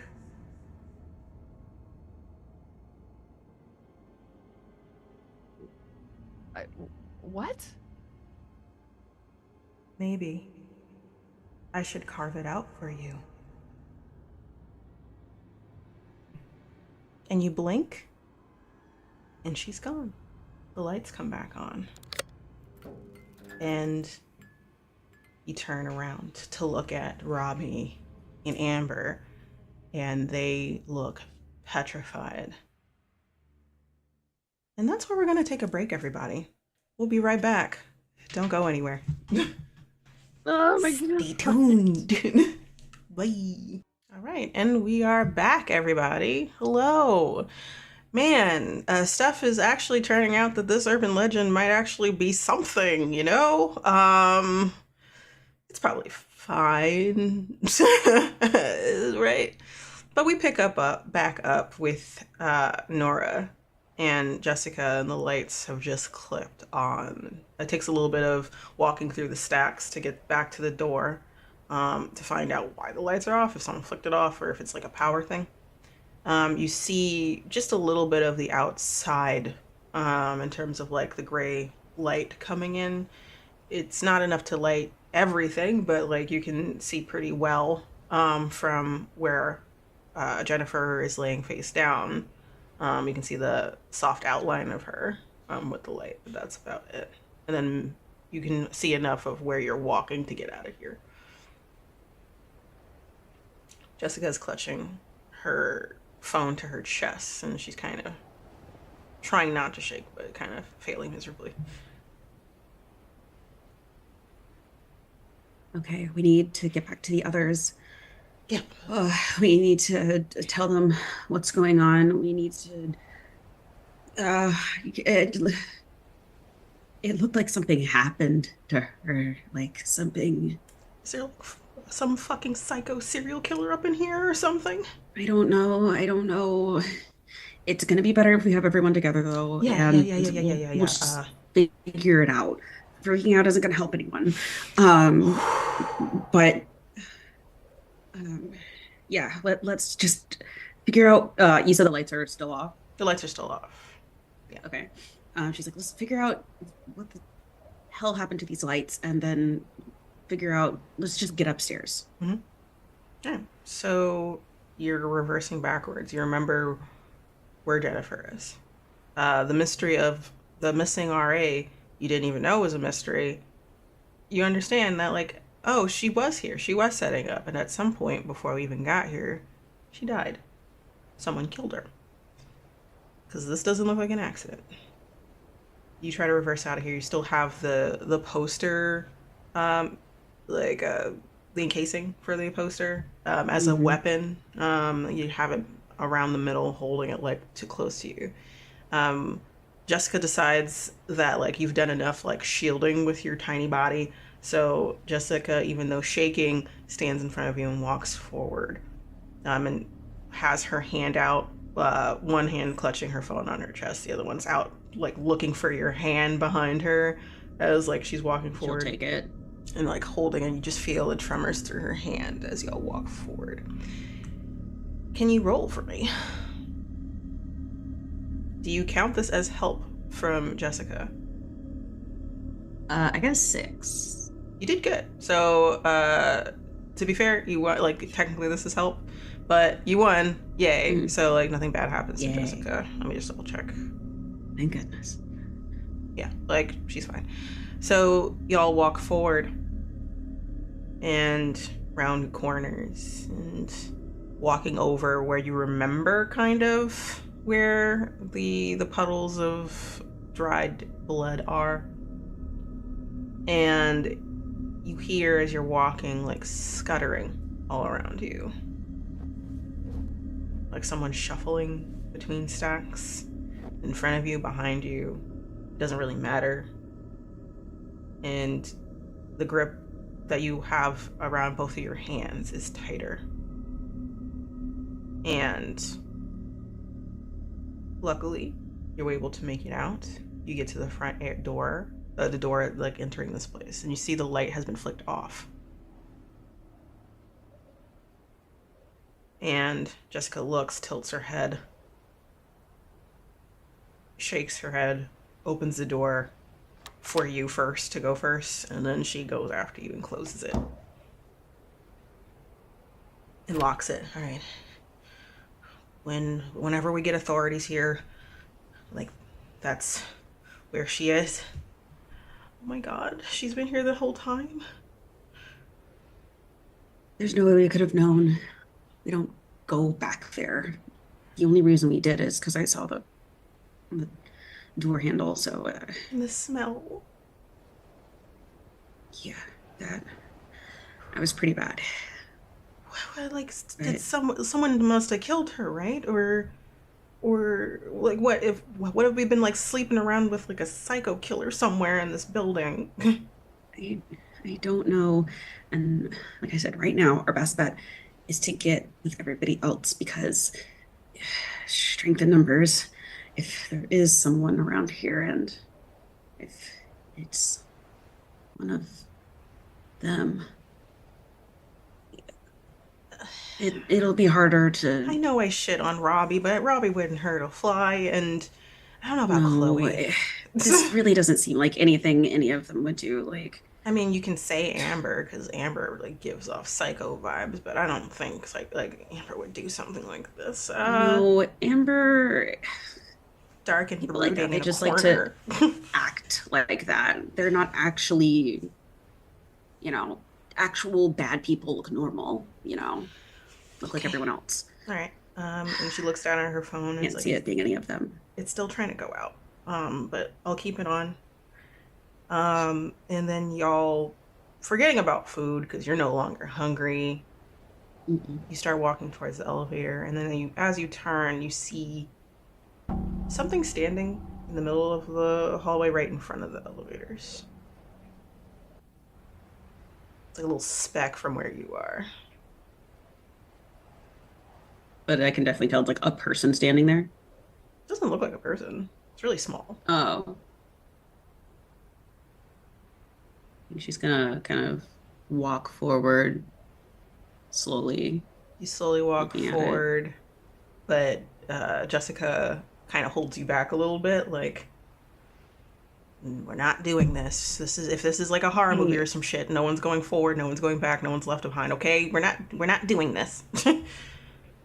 But what is that? Y'all walk I don't remember that in being tandem there. together, instead of one of y'all walking forward and one of y'all walking behind, and then you walk forward. As you get closer, you see that it looks like a doll of some sort. And it's standing and facing both of you. And what you could tell as you get closer, Nora, is you can very much make out the sandy blonde hair in braids, like kind of like beach braids kind of situation, similar to Jessica. You can see pink hoodie and like a white tank top underneath. You can see pink from Victoria's Secret sweatpants, fuzzy slippers of your friend, mini version, on this doll as you get closer. And then like you can feel your friend's hand shake more and more as you get closer. You can tell that she's realizing that it's like a little replica of her. Just... Mm-hmm. This isn't some weird elaborate thing that you and Jen came up with. No, it's Okay. not. Like she is shaking. You see, if you turn your head to the side, you see like tears spring to her eyes. That kind of fear where like you're trying not to cry because it's that scary is stinging at her eyes, and she's stiff And she stops moving forward once she fully realizes you see this too and you're understanding the same thing. And this thing is blocking, technically, your way to the elevator. Are there stairs? Yes. If you move backwards blocking a the little way bit, to the stairs? no. Like there's Okay. like between where you were when you where you found Jennifer and from the front, there's like one of those doors that does lead to like staircase, like fire staircase kind of situation. Like the fire exit? Yeah, Okay. that goes up. This is something that you normally take if there's like a fire drill, but like no one's.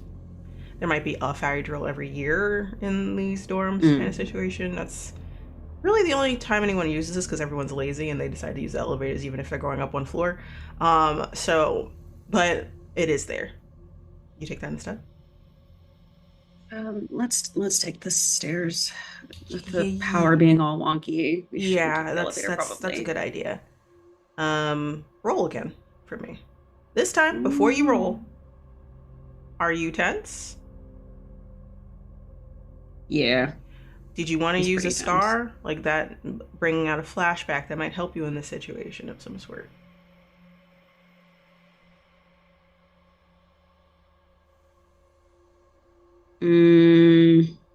Totally okay if not. So for a scar, it has to relate and A help painful you. memory Is of the this in past. relation to the stairs? This could be in relation to stairs. This could be like hiding from something. This could be like being quiet or stealthy. This could be any memory having to do with anything having to do with that. So yeah, I actually will go ahead and use a scar. And it'll be almost a year ago. In the very fire escape that they're on their way to, she remembers coming back down the fire escape,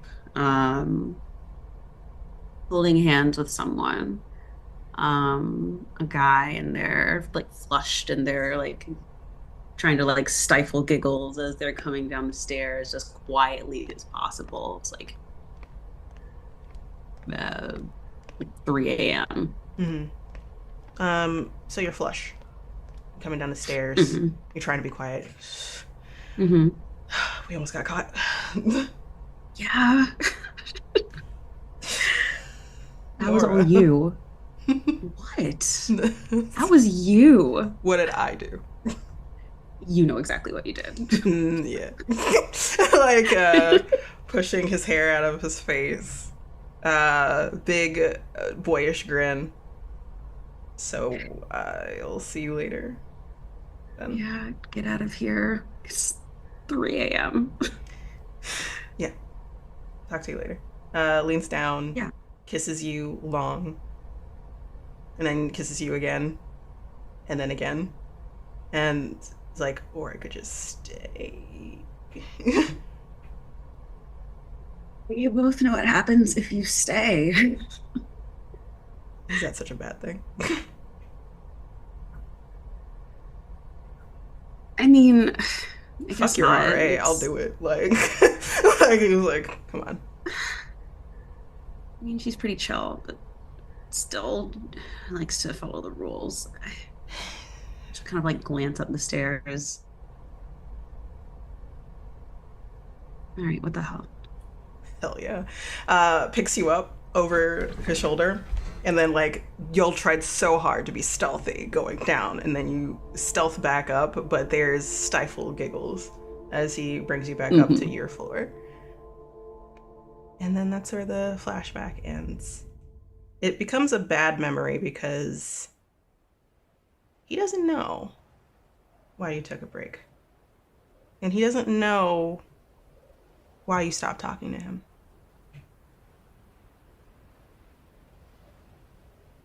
And he's been trying to contact you ever since you've been gone.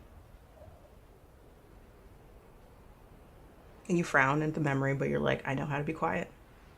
Add an extra dice to your tense roll. You have 2 now. Yay. That's 5. Ooh, good. We love that. Increase dread by 1, but that's all that happens here. So I'm gonna use all of it but 1, because I got 5, to increase your despair by 1. So you frown at the memory. Good turned bad, but you're like, I know how to be quiet. And roll 2 dice. You got a 5. No, you already got a 5. My bad. You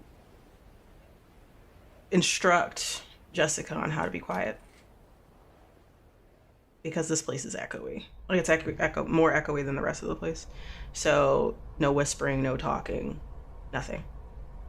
Make sure the door's closed behind you, and then you briskly walk up the stairs to the 4th floor. You don't care that it takes a while to get there. You do not, kind of, yeah, you're out of breath, but like, it doesn't matter if your lungs are burning, your legs are hurting, or start to, once you get to like the 3rd floor. Something weird is going on. And you open the fire escape door, and it opens up to the other end of the hallway where Chloe and Amber and Robbie are.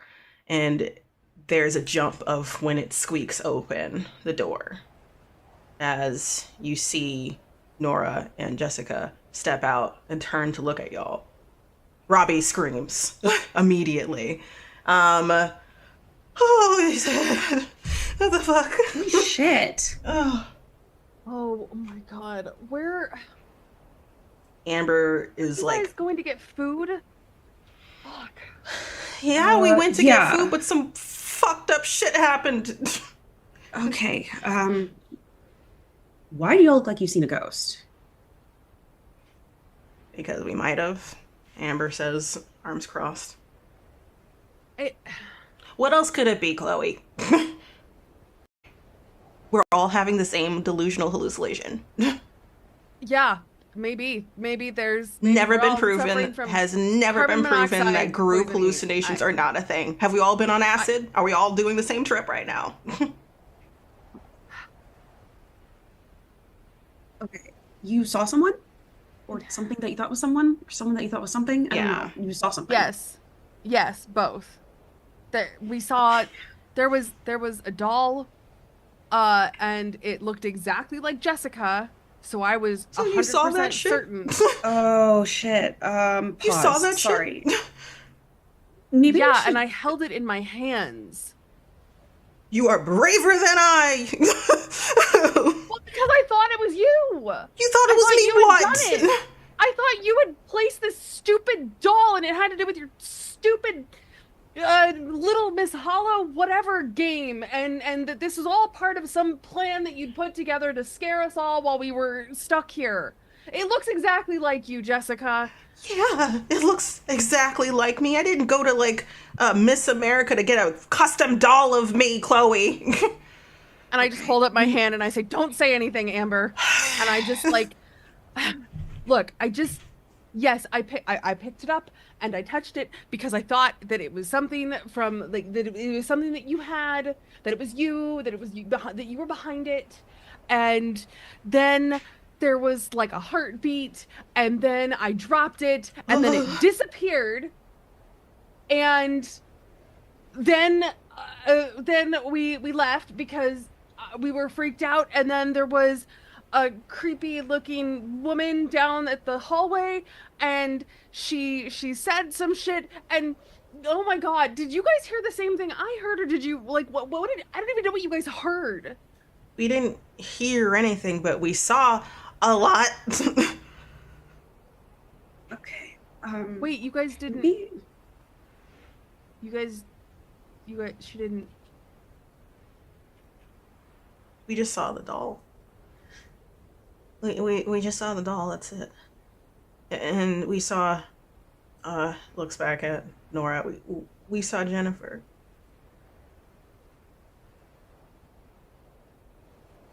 Wait, Jennifer? Yeah. We should... She was here. She was here I mean, all. that's good, right? Jess, we should get somewhere safe first. We should be not in this hallway where some creepy person Where do you want to was. go? What? I Someone's don't room? know. Yes, a room, something.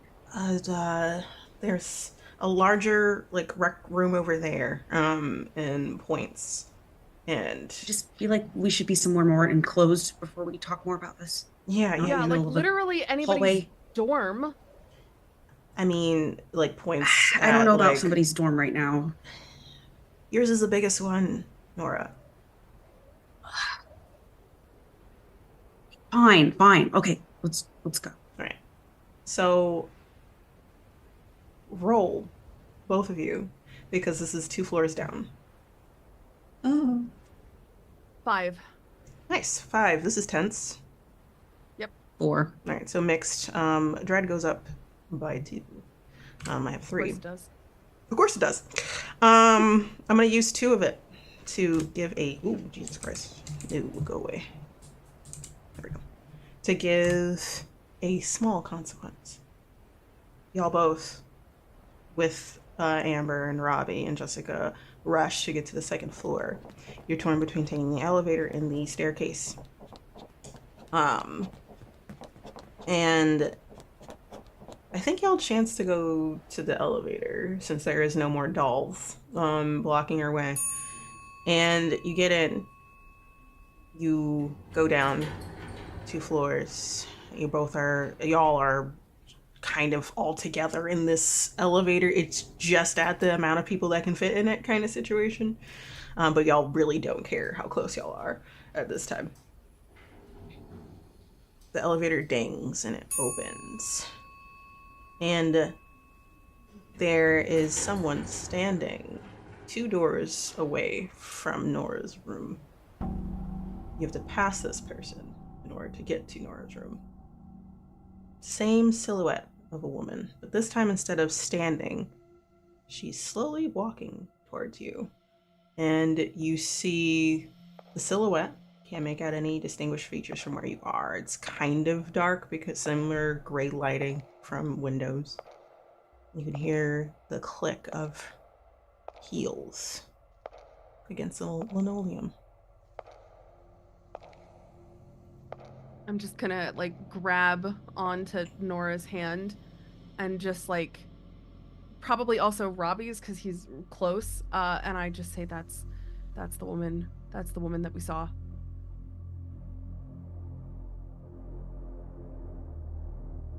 Hey. I don't know what your deal is, but there's 5 of us, one of you, and whatever bullshit you're doing, you just need to stop and turn yourself in because this is out of hand. The authorities are on their way. Shouldn't you be at home?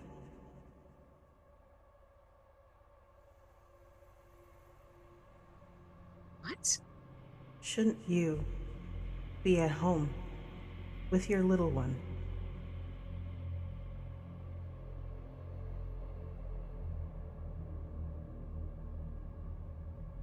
And Nora's gonna kind of take a couple steps back.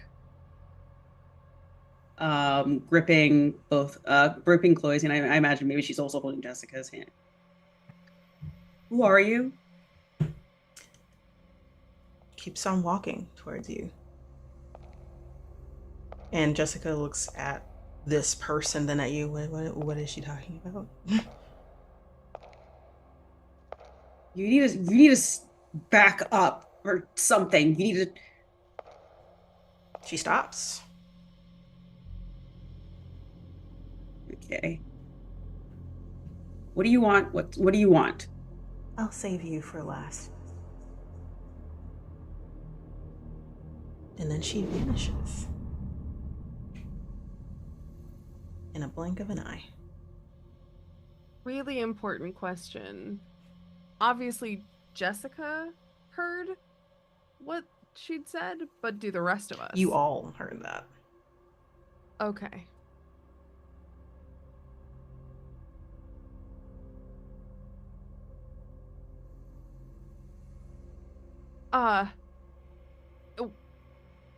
I'm kind of trying to process what just happened and the fact that this person has disappeared in front of our faces, and I'm just gonna like squeeze Nora's hand as I start running towards Nora's dorm room door because we just need to get inside the room. Yeah, This like is let's go, fucking let's weird. go, let's Let's just go. get inside. Yeah.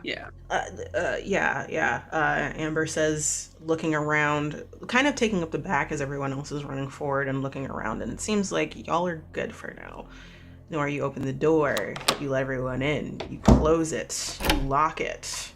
I imagine that you might like put like a door underneath the doorknob too, or something like that, some form of other security, Like a chair, like a chair or something. Because you're like, fuck that, fuck this, fuck all of that. And now y'all are all staring at each other. Jessica's sitting on your bed. Robbie is sitting in your chair with your desk. Amber is sitting sitting up against the wall next to your bathroom. And Chloe is just kind of standing there. Was the one closest to you upon entering. And I will also go and check the window. But check the window. The window is a thing. The windows are things. It is locked. It looks like it's locked. You check it, sturdy, like still in the locked position. And everyone looks at each other, but then kind of gradually most people are looking at you, Nora.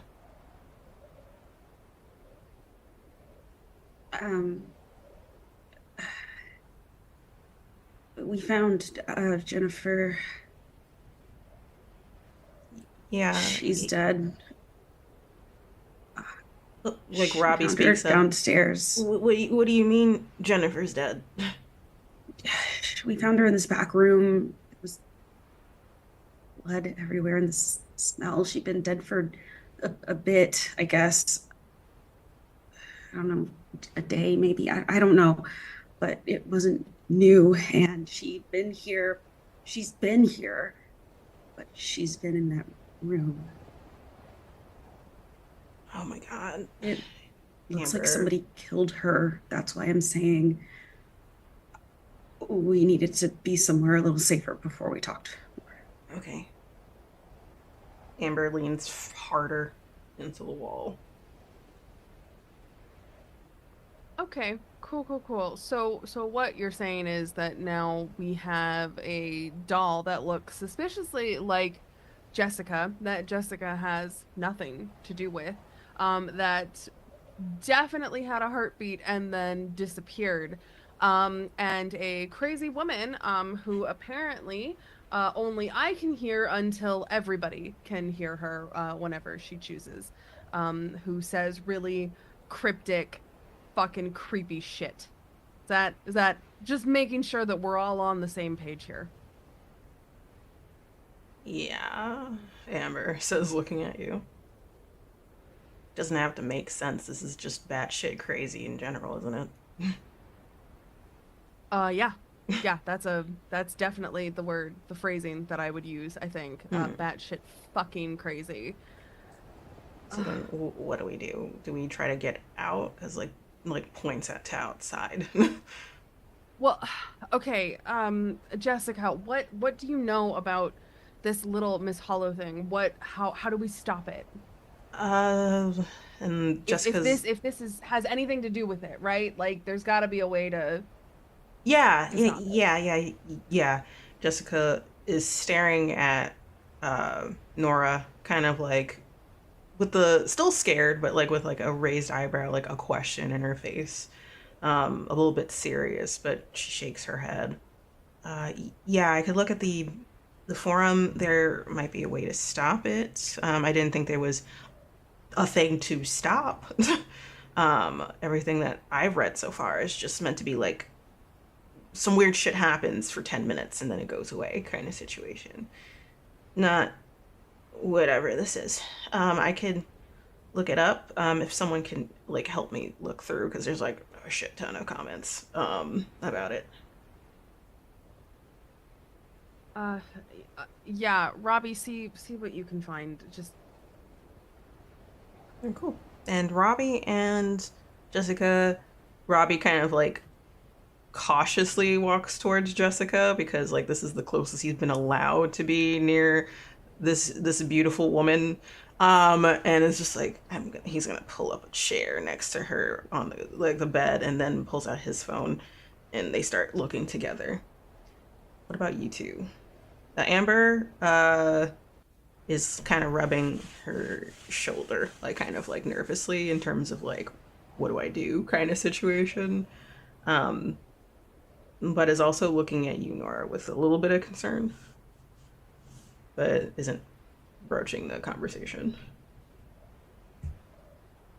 After a little bit of silence and chatter from Jessica and Robbie, I'll kind of look at Nora and just say, "So, do you want to talk about whatever that was in the hall, or?" What is there to talk about? We all saw her. Yeah, we did. Um, I think we all heard her too. And that, I mean, it just kind of sounds like maybe something that you might want to talk about.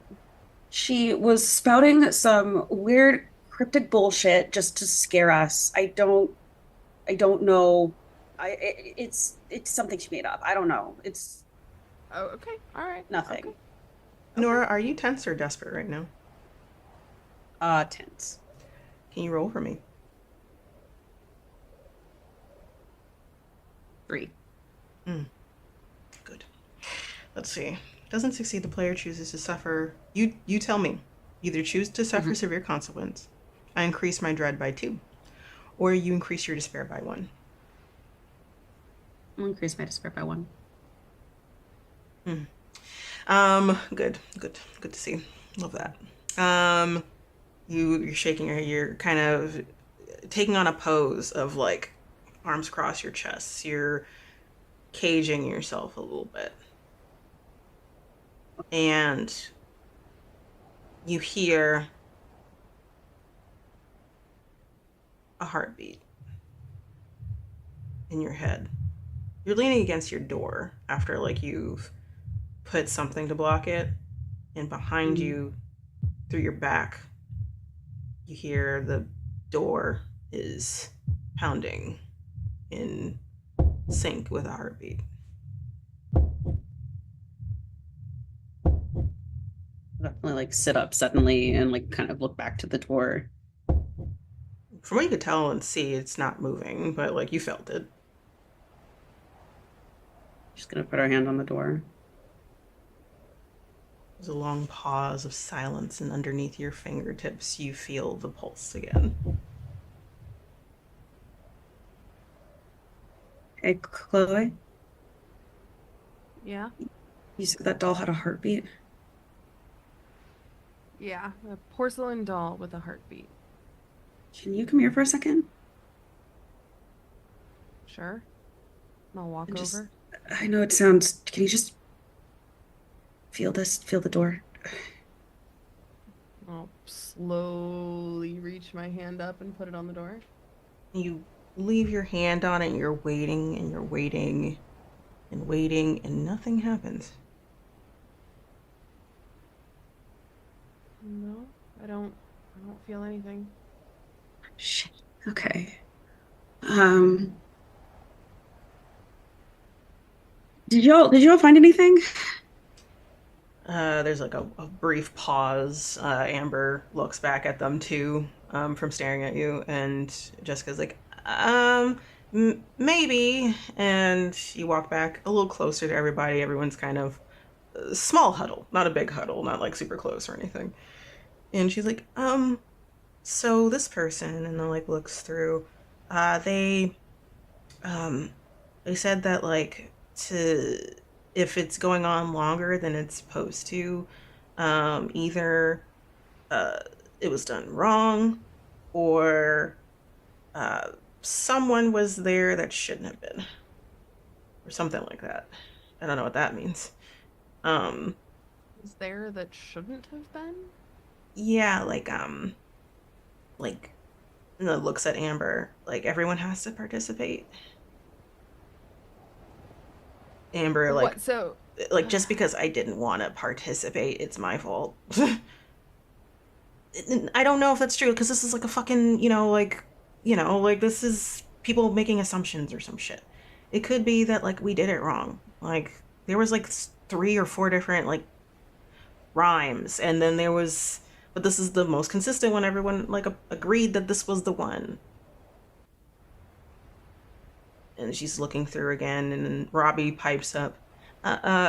So what we can do, is, uh,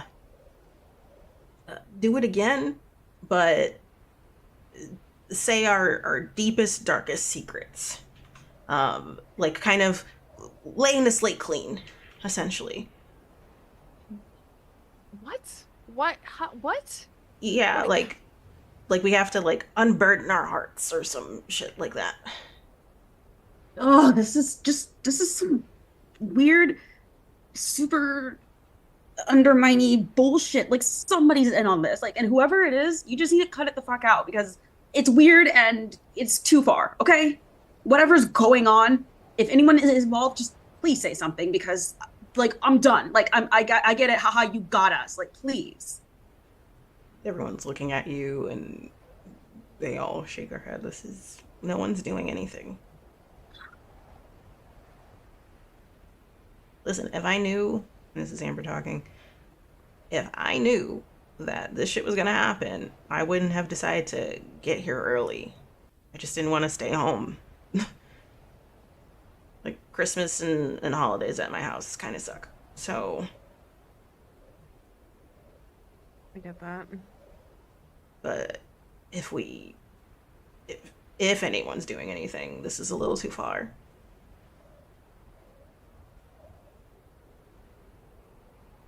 And if someone really is doing something, then someone kill Jennifer.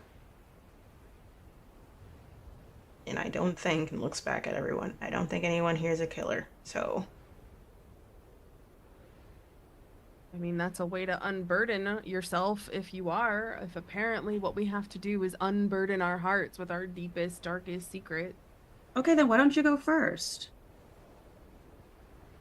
I don't have any crazy secrets. I haven't killed anybody. I don't have. roll for me I'm then a if you don't have anything to unburden yourself with. definitely don't. Mm. Yes, and the dice agrees with a 2. I Mm. definitely don't. This is a tense roll, I'm assuming. Do you think that you're tense? Yeah, I mean, I think the air in the room. I think we're all generally tense. I think is it's going to tense. stay at tense until It's you gonna figure out stay what's at going on. tense. Yeah. So you don't succeed. You choose to suffer as a consequence. Increase dread by 2, or you increase your despair by 1. Or you can push it and roll again. How would I push something like this? You're on tense, you would push it to desperate. That means higher risk, higher reward. You increase your dice. You would roll a dice, and you would half the results instead of giving the full results for anxiety. But if you fail, the consequences will match. Yeah.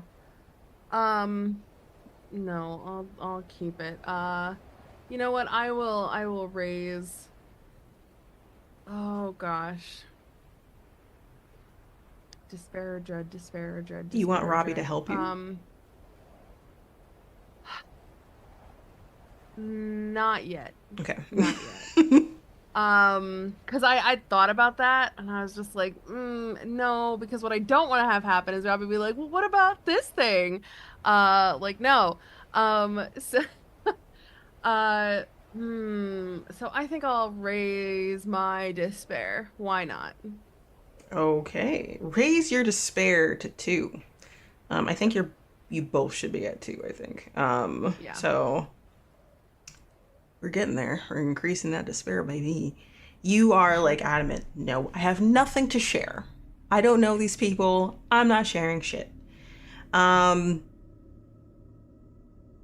You are looking at that window.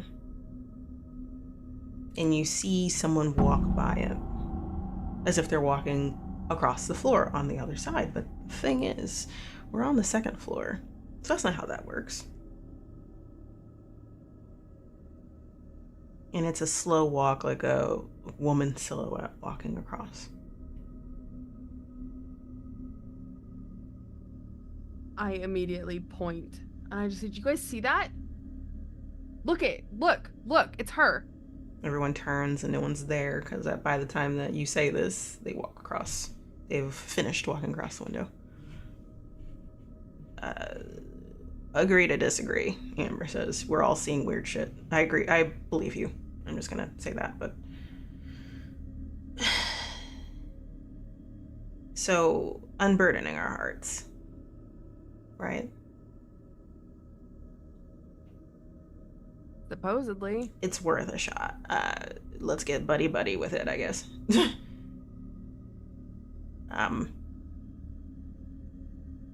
Is that what we're doing? Are we trying that? Or are we going to try to make an escape here? I'm fine with either. Where the hell are we gonna go in a fucking snowstorm? I mean... There must be like a facility nearby on the campus that we can probably get through, but it's just gonna... We're going through, like, inches upon inches of snow out there. Probably foots at this point. But it's worth a shot. The cafeteria is not that far away. And maybe a line out to some emergency services. Or, I tell you my deepest, darkest secret roommate, Chloe.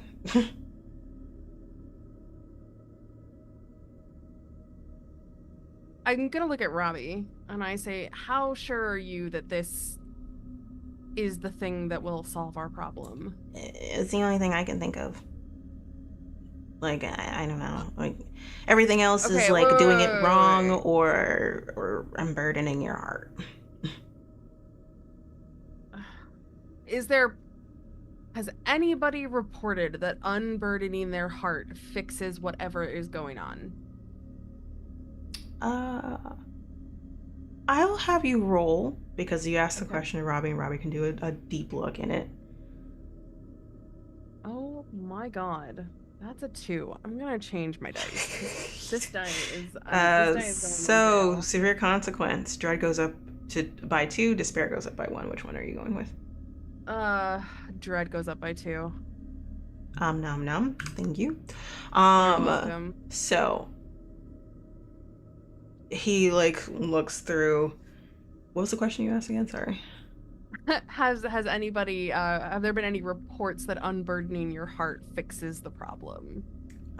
He goes through and he looks through the forum, and it looks like he probably is. He's typing so fast. You probably have the concept of like maybe he's doing multiple tabs on his phone kind of situation, and it's like he's like hacked into the mainframe of this topic, right? So because his angel has asked a question, he must deliver with an answer, and it looks like if anyone's looking that's near him, let's say that you all kind of gather around him as he's doing this for a while, it's not just looking at the forum on the at school. He's looking at other forums like Reddit or like urban legend Reddits and stuff like that. And he pulls up a one that is talking about a specific event that happened a few months ago. And it sounds like, based off of descriptions, this campus or a similar campus like this one. The person removed the name of it just to like, oh, not this campus, like this is a critically acclaimed campus for very similar to MIT, but it isn't MIT. And everyone kind of rolls their eyes like, of course they're talking about us kind of situation. And you read together, and maybe he'll read it out loud, that a party game went wrong. Someone got hurt. Freaky shit happened. They saw the silhouette of a woman. They saw a doll that looked like the person that went missing. And frantically someone tried to look up how to stop it. This went on for hours of trying to protect each other and people nearly getting hurt. And then they said that the only way to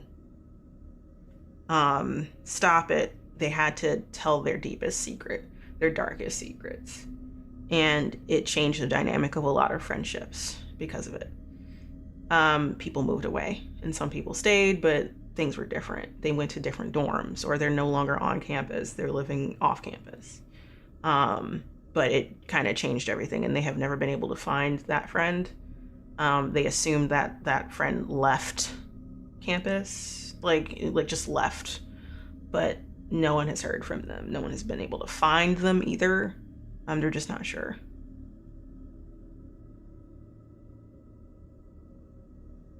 And then Jessica like pipes up, so that's what happened? Is that the rumor that I was talking about before?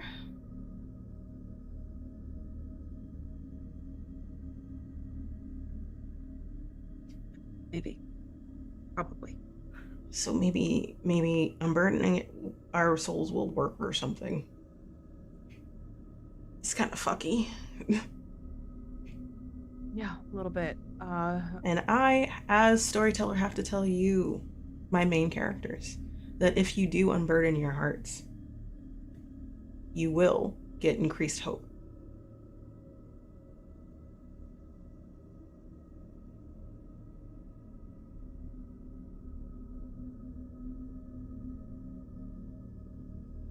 Sure. I mean, it's no crazier than anything else we've dealt with today, I suppose.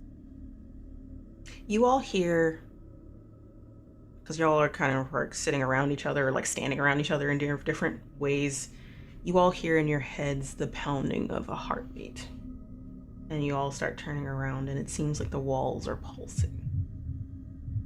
And with each pulse, you see the door kind of move from its position, at least trying to move out from underneath the doorknob, it seems.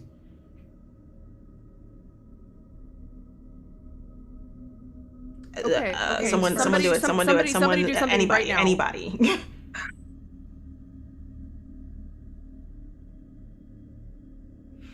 Robbie pipes up. I'll go. Like sits kind of backwards on like the bisexual like seating position, but weird on him, and it's looking very confident actually. He's like and he takes off his glasses and my name's not Robbie. My name is Jack. Jack Smith. I'm technically in witness protection program.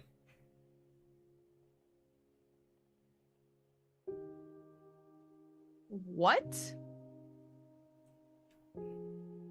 Yeah. He kind of like moves like makeup from his face to get rid of the blotchiness and stuff like that.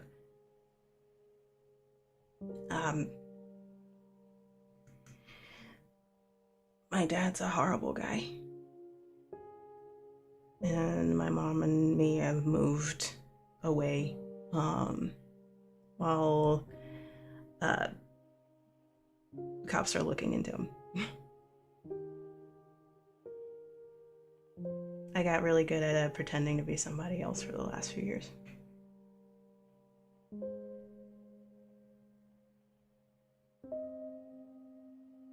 Wow.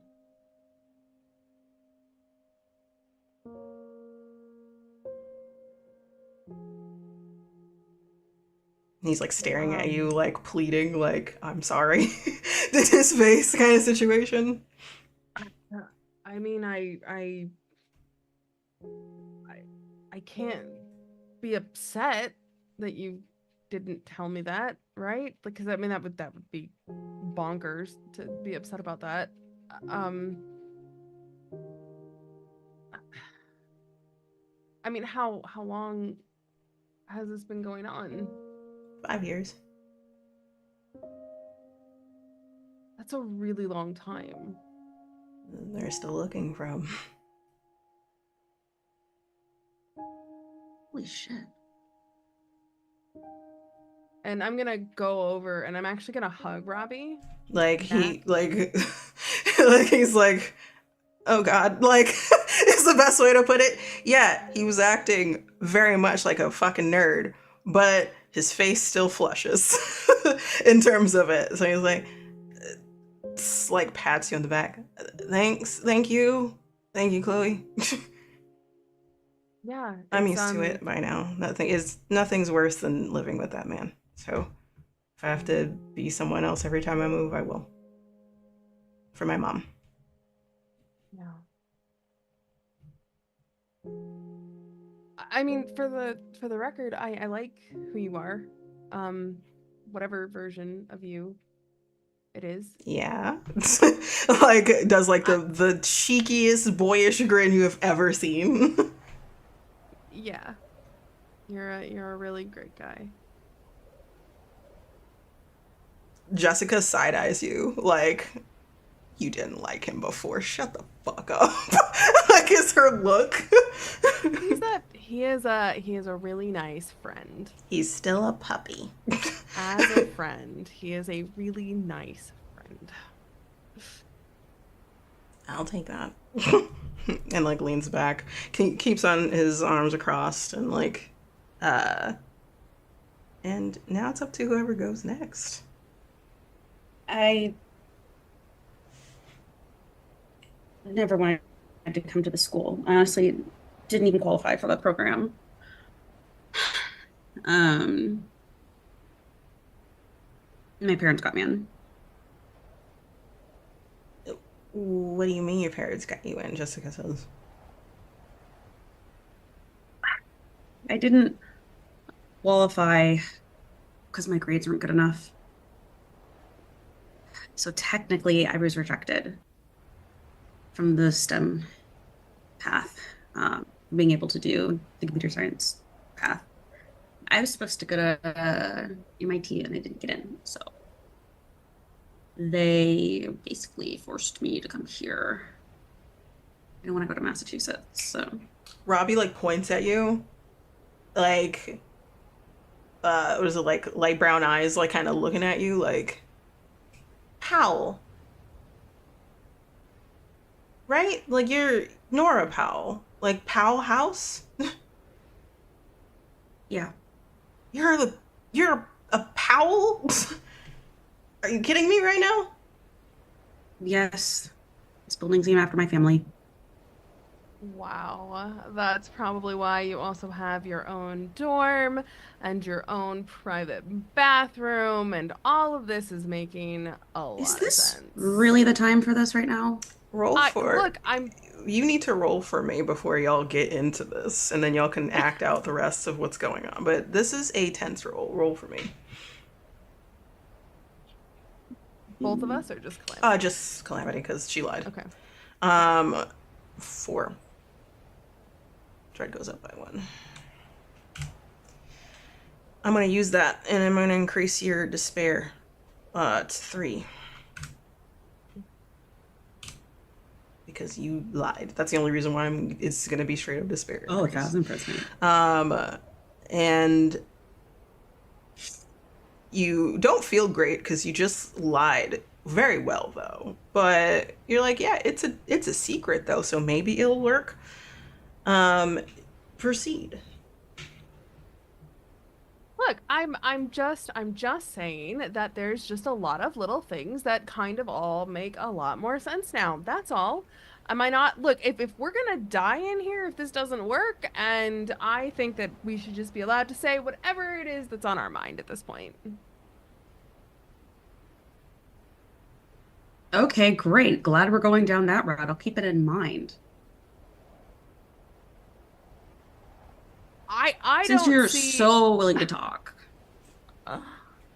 You go first. You go next. Oh, wow. Wow. Gosh, like I said, I don't really have any deep dark secrets. So I don't even know where to begin. I don't know. Amber like gives you the dullest look. Everybody has a deep dark secret. Oh, what? Like I stole from the corner store when I was 7. Robbie just admitted to being in the witness protection program. That's like super dangerous. Yeah, The and I least get you can that. do is think of something. Oh my God. You're right. I'm so sorry that I don't have anything scandalous like my parents paid to get me into school. Oh my God, Uh, you were always like this. Like I'm everything always is like just this. so doom and gloom. Yes, you're always like this. Everything is so doom and gloom. And oh, poor Chloe, my life is so hard. Like, I'm sorry. I'm sorry. We are being haunted by some weird ghost thing, and I'm the one who's doom and gloom. I'm the one who's doom and gloom. I think the well, you're the only one who situation has is a just kind of doom and freaking gloom. attitude in the middle of all of this. Uh, I don't think that's true. Chloe, roll for me. Right, I put my dice in jail. It does need to be put in jail. 4. 4. Awesome. So lesser version. Dread goes up by 1 though. Anything else? I think that's it. You did lie. Like I have no deep dark secrets. We all know that you do, but and you don't feel great. You feel like your core is weighted, like heavy, in a way. But it could just be like, yeah, nothing's wrong, you know? I just lied to my friends. And the pulsing continues, and it's now resounding in the room, and the door moves from underneath the knob and rights itself. There's a clack of the wood against the floor when it does.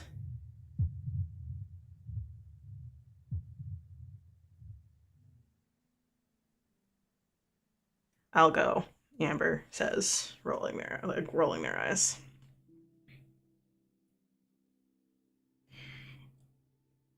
In middle school, I didn't used to always look like this.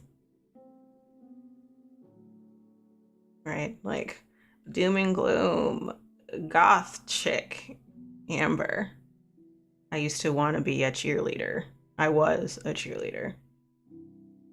And I used to have, you can call them a friend, but I didn't treat them like one. We grew up together. And then when we got older, they kind of stayed where they were. And I got popular. And I got peer pressured into bullying them. It felt right to do. It felt fun, even.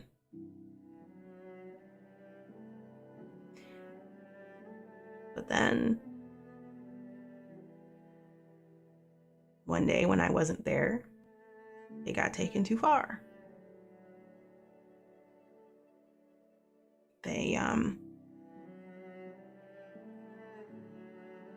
They got forced into this game of chicken, as it were, with these jocks. And they won. It was a high-speed chase down a solo road. And they veered off and crashed.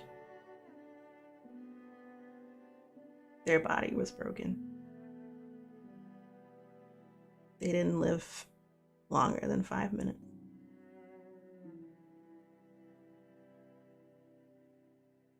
I was their friend. I was supposed to be there for them.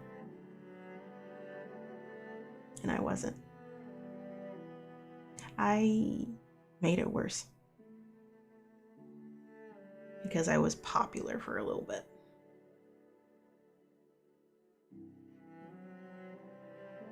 Michael. I miss him every day.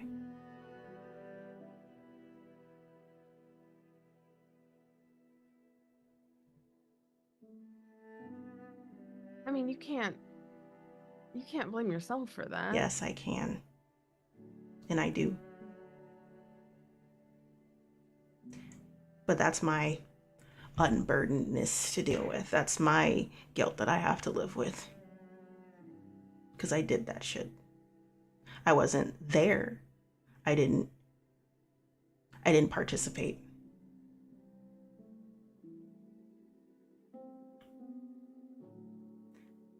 But I might as well have.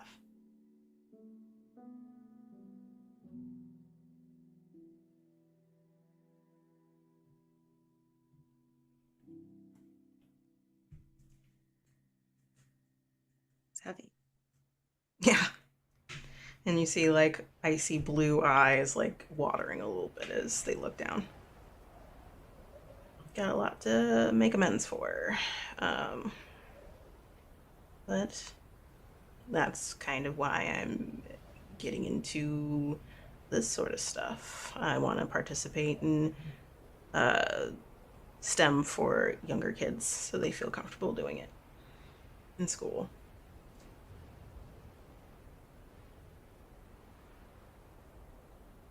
Instead of pretending to be like an airhead, looks at Jessica. Jessica like makes a look like, excuse me, but doesn't say anything because that was heavy. But that's my unburdening of sorts, and then bows like extravagantly loudly in a way of like trying to make a joke with this to break the tension. Someone else has got to tell the truth now. Looks at Chloe.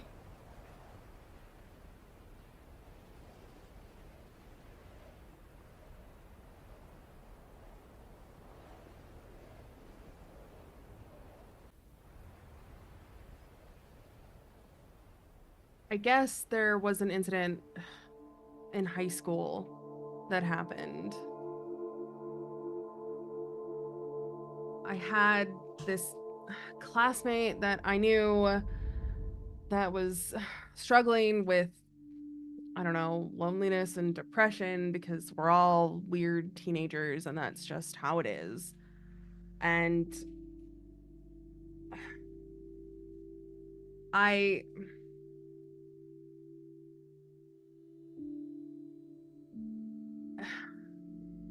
kind of like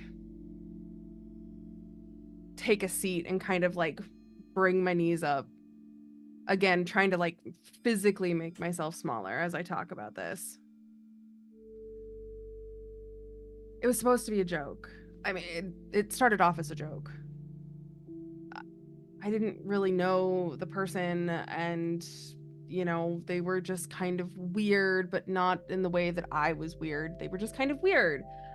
And it kind of spiraled out of control.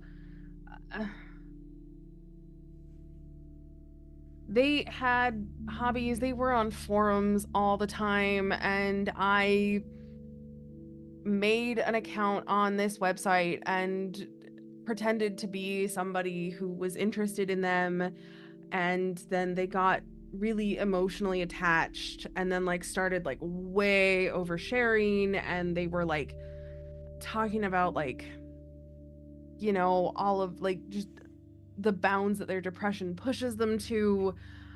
And I was a teenager and I was dumb and I didn't really know how to handle it. So I just kind of ghosted them.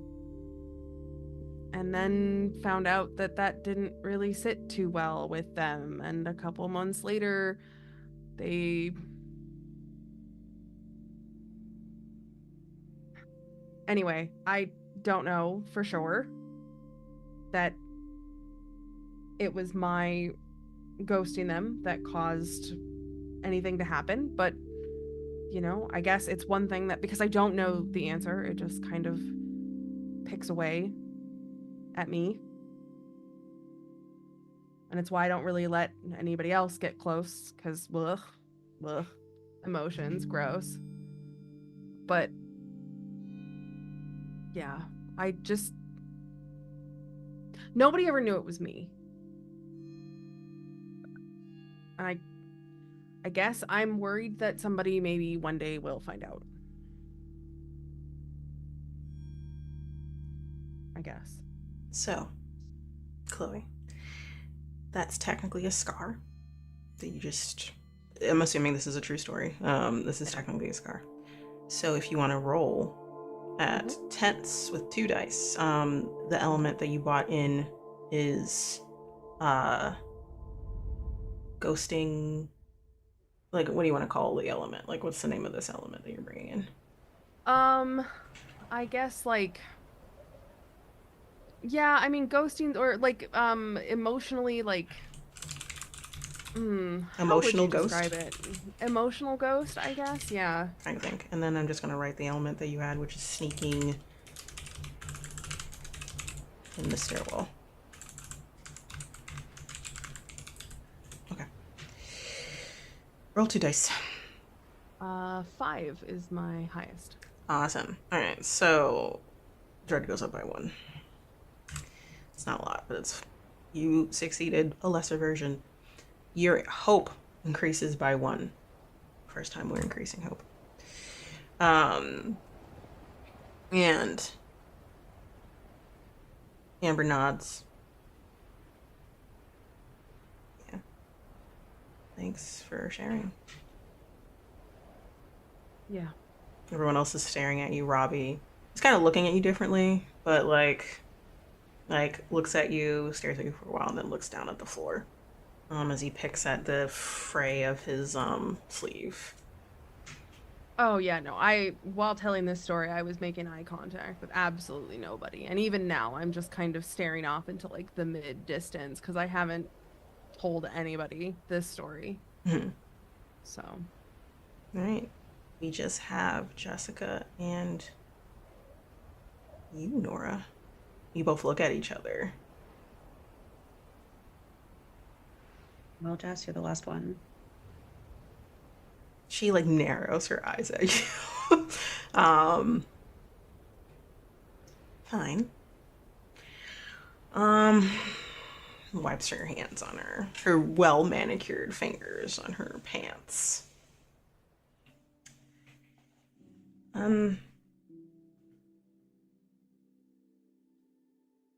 So back in high school, you and me, there was this really cute guy that we both liked, and we both like agreed that like whoever he was with or ended up with, that's just what it was. We would leave it at that. And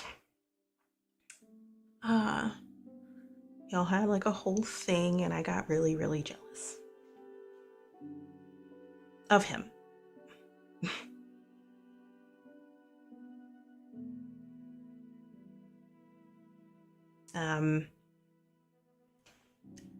He doesn't deserve you, so I convinced him to be with someone else instead. And I got pictures of him sleeping with someone else, and I shared them with you. It was me, by the way, that shared them with you, not a random person just dropping it or airdropping it onto your phone. And yeah, I manipulated everything. Travis. Yeah. To be fair, he didn't really fight me on it either. I was expecting him to be like, that's my girl, or some bullshit at least, and he didn't. And it kind of solidified things for me that he definitely didn't deserve you. But why would you care so much? Because I love you, idiot.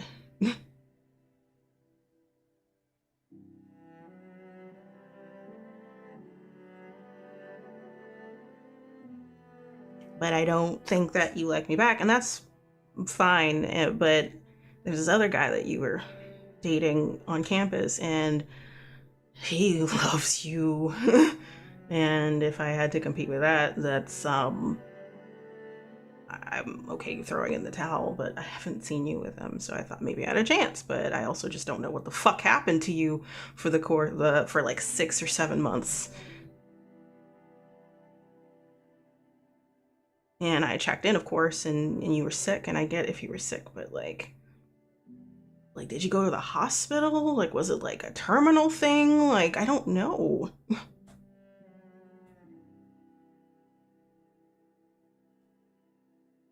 But yeah, fuck Travis, and I'll do it again. I'm sorry I did some catty, backhanded bullshit, but God, he was such a dick. Was a dick. He was a dick. Would I do it exactly like that ever again? No, because that just felt wrong. But yeah, if someone treats you like shit, I'm gonna do something about it.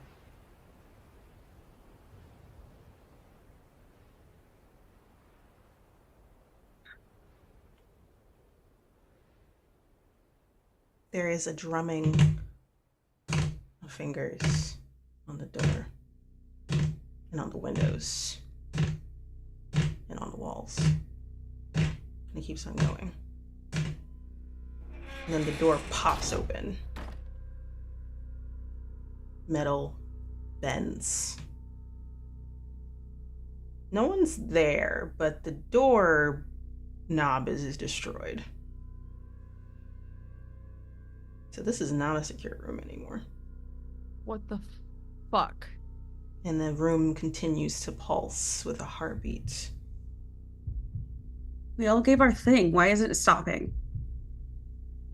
Amber's like, maybe someone didn't tell the truth.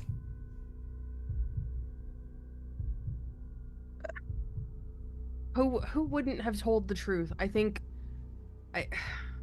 We all told a deep, dark secret. Like, what's the big deal? As soon as Nora says that, I'm gonna look up at her and I just say, yeah, but was it your darkest?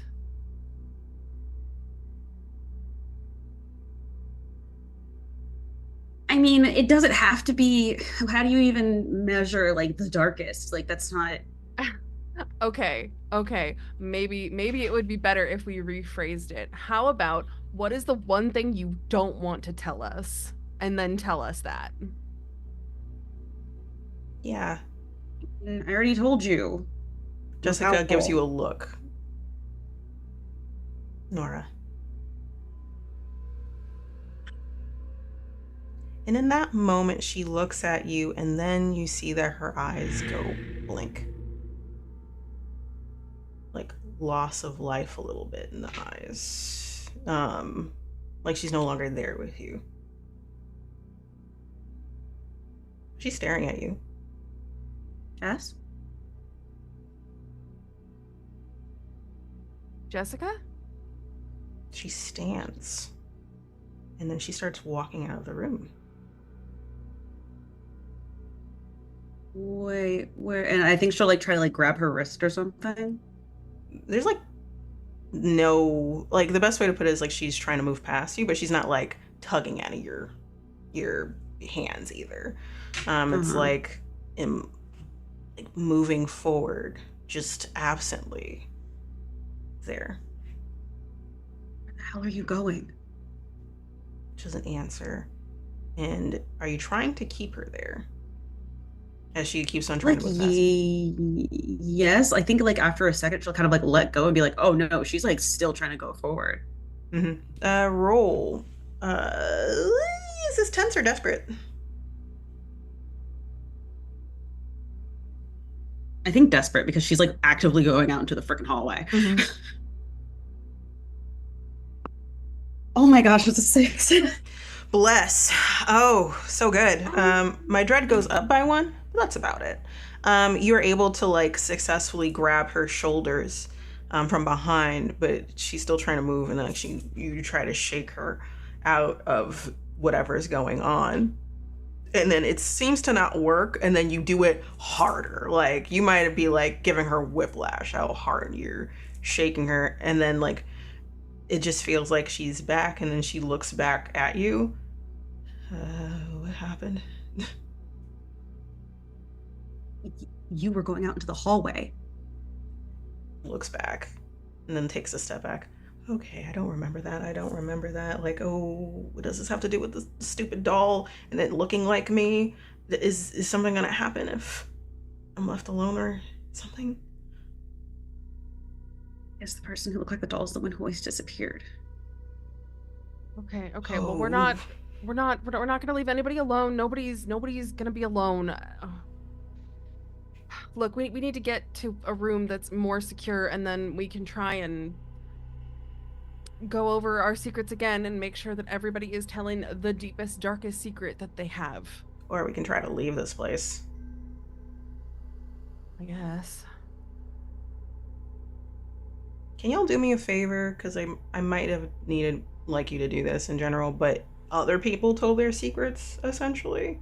So I'm not supposed to roll, but like, can you each do a roll and I'll do a roll as well for the 3 people that did tell the truth about this, and we'll see how that goes. Yeah.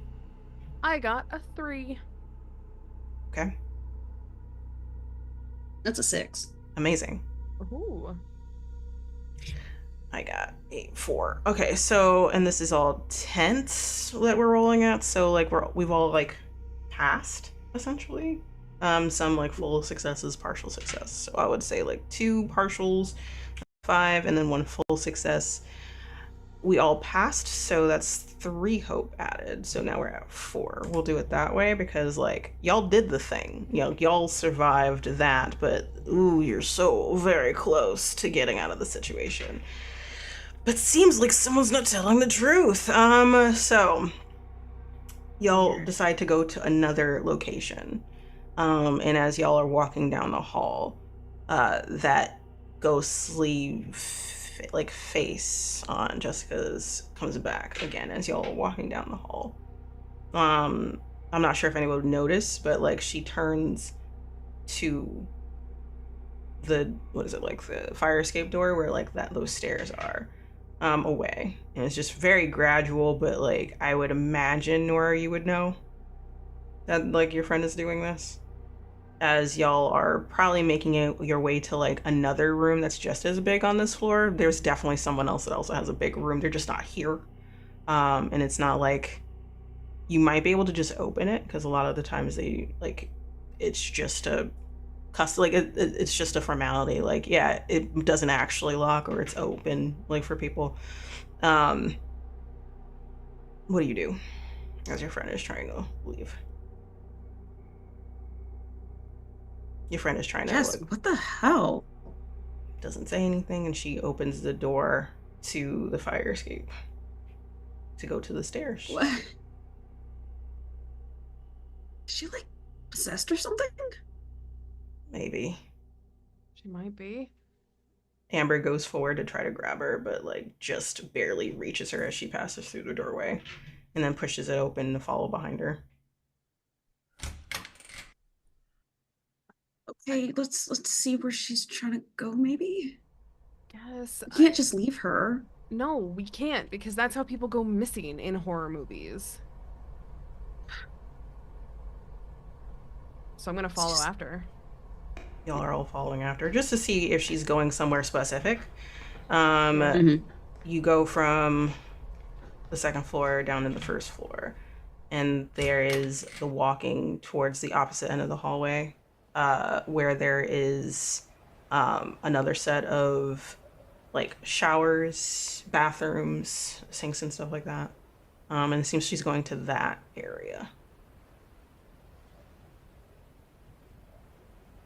That's weird. Okay. Can I mean, I'm not super excited about what I'm gonna see, but like she's not moving very quickly, so would it be possible to get there before her? Yeah. And like either take a peek in and like try and stop her maybe from going inside and see what we can see before she goes in? Mm-hmm. Okay, then yeah, I'm gonna do that, I guess, because don't want to just let her walk into something unknowing. So. Might as well help her and try to save her. You go into the bathroom, and usually it's like a long, like, walled area where the sinks are, the bathrooms are. While you're walking in, there's like stalls on either side kind of situation. There's other stalls for showers. You notice that in the reflection, instead of yours, which yours is there, you see this woman standing in the reflection, kind of waiting. And she sees you, and you are able to make out her features this time. It's like a very old-timey high collar shirt, like gray. Hair is like fallen, and you can see more in detail what that splotch had been before on the front of her. In this part, her chest cavity is open. It's carved out. Like her heart, her insides, her rib cage is like been cut away. And the area pulses as if waiting for a heart that's not there. No. And I'm gonna like put my hands out and like try and like physically stop Jessica from going in. She is pushing you, like, so she's barely registering you, and then you see like this woman's hands against the mirrors, and then pushing, and then you can hear the cracking on her side as if trying to break the mirror, essentially. And some pieces fall apart, and then there is like a perfect cutout, a perfect shattering of glass that falls forward, and it kind of looks like the sharp end of a knife, essentially. Grab her and let's get the fuck out of here right now. Roll for me. What's going on? Roll for me. As y'all round the corner, you see that Chloe is trying to stop Jessica from moving forward. And it looks like she's trying to get Jessica to come towards the mirror. What do you have? What did you roll? I rolled a 3. So yeah, severe consequence because you got a 3. Increase your despair by 1. Dread goes up by 2. Knowing that you're at 4, so you're 1 away from dying.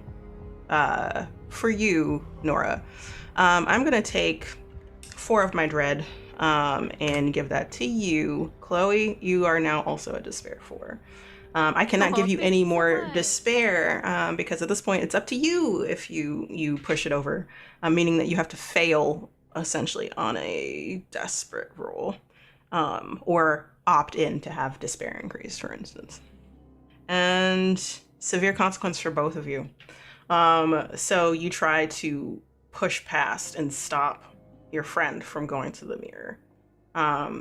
That ominous. I'm trying to physically like grab her, like pick her up and like to like stop her from being able to move forward and ideally get her out of the space. All right, thank you for fully explaining that situation. Yeah. You failed though, so you tried to lift her up, and she is like a solid force. Like, this is a tall woman, and you might be a little shorter perhaps, and like it's just awkward trying to get her up.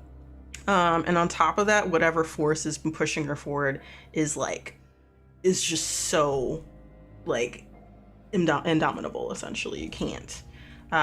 It's like you're pushing her forward, trying to lift her up, and she's just pushing you back. And eventually her arm comes up and pushes you to the side. Kind of similar, like, stop it, little one, you're good, you're golden, this is not working. Nora, kind of come like up the rear, and you try to stop her as well, and you grab her arm and you try to turn her around. You try to do the same thing that you did, which is shake her out of it. And it doesn't seem to be working this time, even though you're trying to give her whiplash, and she tugs her arm out of your hands. And she's like a few steps away, and then she reaches for the mirror, is looking at this person, this woman who's dipping her head, sweet smile, sickeningly sweet smile on her face. And then she reaches for the mirror shard that has fallen perfectly. and turns to y'all and lifts it up as if to do something with it. Is there anything anybody wants to do or attempt to do? She's looking at you, Nora. Still, like, not there, but it just seems like she's staring through you. Jess, you really need to snap out of it. Jess. She pulls her shirt down and then, like, aims it at her heart area, and you see, like, trickles of blood starting as she's starting to press in and carve. Jess, wait. Okay, I'm sorry. And she I have a continues, kid. I wasn't sick. I was pregnant. When I left this last semester, I wasn't sick. I was pregnant. I left because I was pregnant. I left to go have the kid. The shard stops and then blinks and looks at you with her eyes. Her hand is like cut up because her hand is squeezing into this, and she looks down and shakes, throws it. Oh god, oh god. And then roll for me, please. Sorry. You are desperate right now. Is there anything you want to add scar wise to this? Because you just told a secret about your kid, but is there any like scars you want to bring forward about that you would like to help with? I think it's that sort of helplessness that she kind of felt after getting back from the hospital and, seeing like the kid, her kid in the crib and kind of having this moment of, I've got to take care of them. And this sort of like,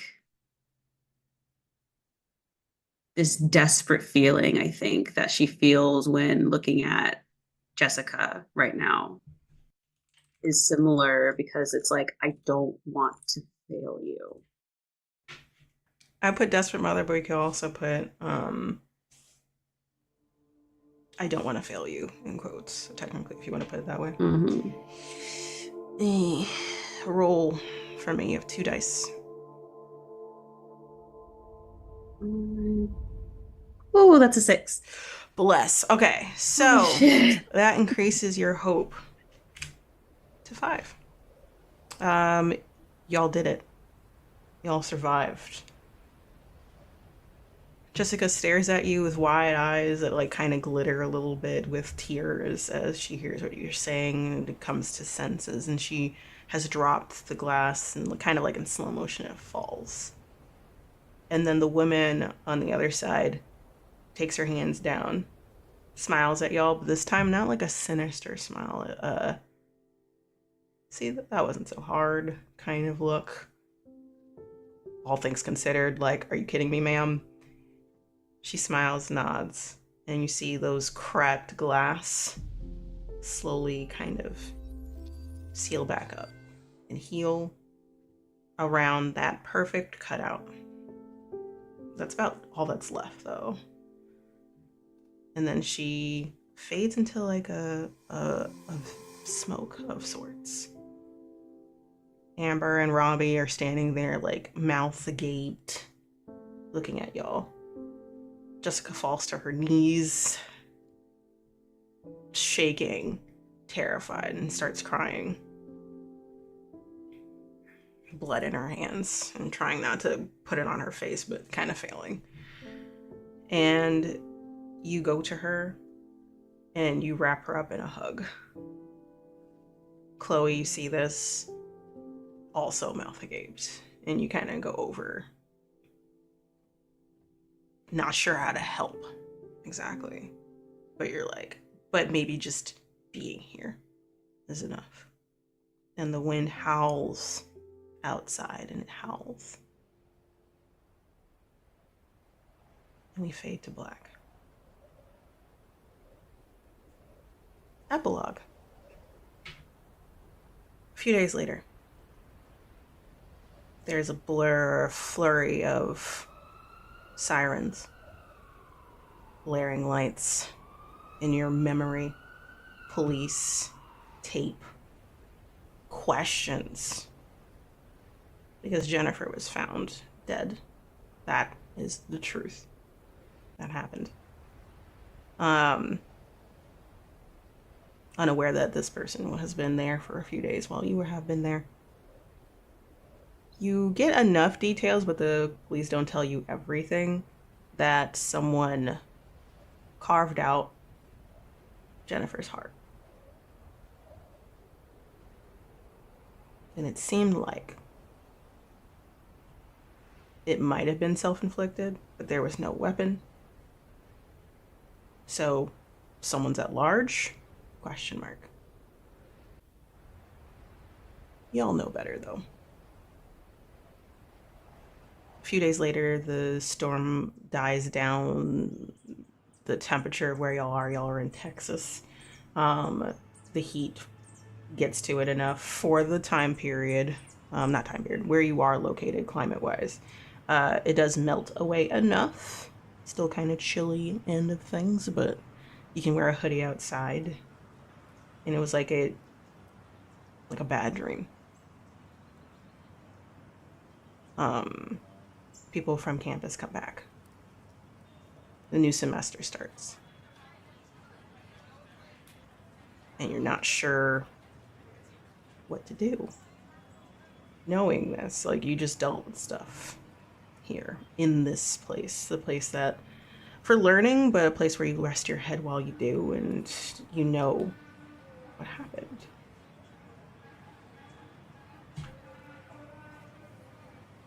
Chloe. Semester is starting, and you wake up in your dorm. You wake up on time. Not your usual, I'll come out of bed kind of situation. You have class at 11 a.m., your latest class out of all the classes. And you look at the window when you do. You see the sun coming through, no haze of gray. But the memory of someone passing by sticks in your brain. Can you tell me how this situation that you dealt with has changed you?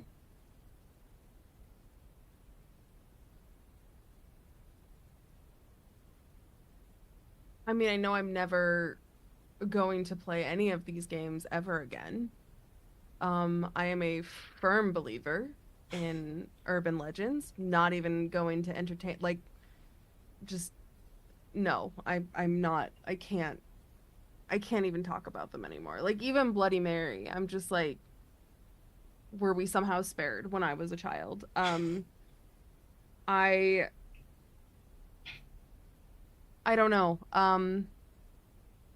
I feel even more distant from people. Like, we went through this terrible, horrible thing, so you'd think that, like, it would want to bring people together, but you know, we all went through something awful, and being around these people reminds me of the thing. So Robbie's kind of, I mean, I can't change my roommate, right? Like, Robbie, I don't want to. So I don't know. It's hard because I'm very obviously dealing with it in a very unhealthy way. Because the thought of being around these people, I don't want to. Because it just reminds me of what we went through and that stupid fucking window and everything. And I don't know. I just need to keep going so I can get out of here and not have to see any of these people ever again. You wake up and turn and you see one of the people you don't want to see, which is Amber, who has already gotten ready, is just kind of standing and tying their shoelaces. Their hair is out of their face. They're deciding not to wear their usual, like, gothed up makeup. A little bit of a more natural look and maybe a light darker gloss. t-shirt, sleeveless hoodie, drip pants. And they stand and look at you and like smile, nod knowingly, look down, and then walk out. And they say, like, see you later, as they walk out. Yeah. They're aware that you're kind of shutting down about it, and they don't know what to tell you or what to say to you. It just hangs in the air. As they open the door, Robbie is standing there, back in his usual getup that you know is no longer real. Blotchy spots on his face that you know that are makeup. Big Coke bottle glasses that you know aren't real either. And a hoodie, band t-shirt, baggy jeans, and New Balance sneakers just to seal the look. And he's like, oh, hey, what's up? And you could just see, obviously you can't see Amber's face, but you could tell that they're staring at Robbie and then shaking their head before leaving. And he like peers in. Morning. You need someone to walk you to classes. Yeah. Sure. That's fine. Are you okay? And I just kind of give him a look. I know it's a stupid question. We've all been through it. But if you really need anything, please let me know. Yeah. Thanks. Just gotta go to class. Yeah, I'll wait out here for you, and I can get you some coffee. We can get coffee together. Sure. That sounds nice. He smiles, looks around, walks in, closes the door behind him. Oh God, I hate talking like that. I know that I'm a puppy. But really, if you need anything, I am your friend.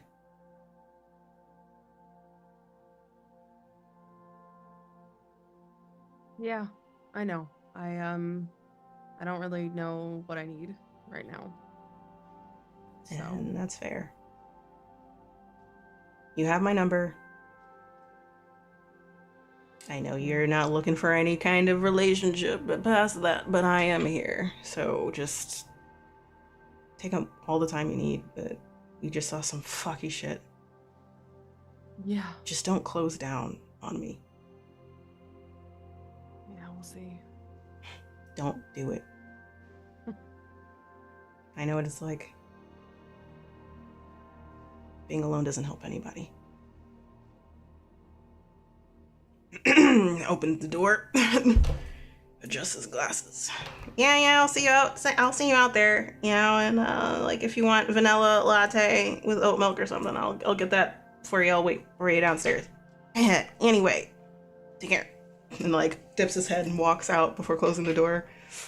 And you are left with that, just like a tiny little giggle from the switch up. It was something small, but it was something. And you get ready for the day. Nora, you're getting ready for your classes. And you're trying to, this time around, and this is the goal before all this weird stuff happened, to try your best because you are talented at this, at your major, but you never put your whole energy behind it. You have a reason now. How has this event changed you?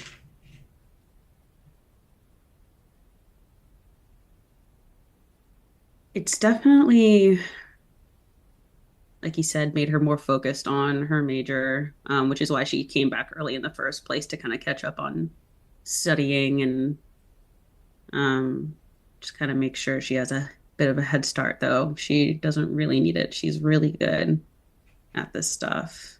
And she kind of hates that she's really good at it, but she knows that at least doing this will eventually get her to a place where she can get away from her parents, and give the kid a life that she can then, figure out after. So she's kind of like keeping her mind on that. She's kind of like pulled away from the more social settings. She hasn't like fully, like she doesn't like not talk to people, but she doesn't like go to parties or anything anymore. She doesn't like go out as much. She, actually goes home at a decent time and studies. Um, and when it comes to Jessica, I think that she isn't quite sure still how to kind of approach everything. Um, that was kind of a lot. Especially because she's been also holding back. Like she hasn't told anyone. The only people who knew before them was her parents and I guess the doctor. Um, so she's now kind of trying to figure out, well, what's next with like the people in my life. I think, and before she kind of like took the people in her life for granted a bit.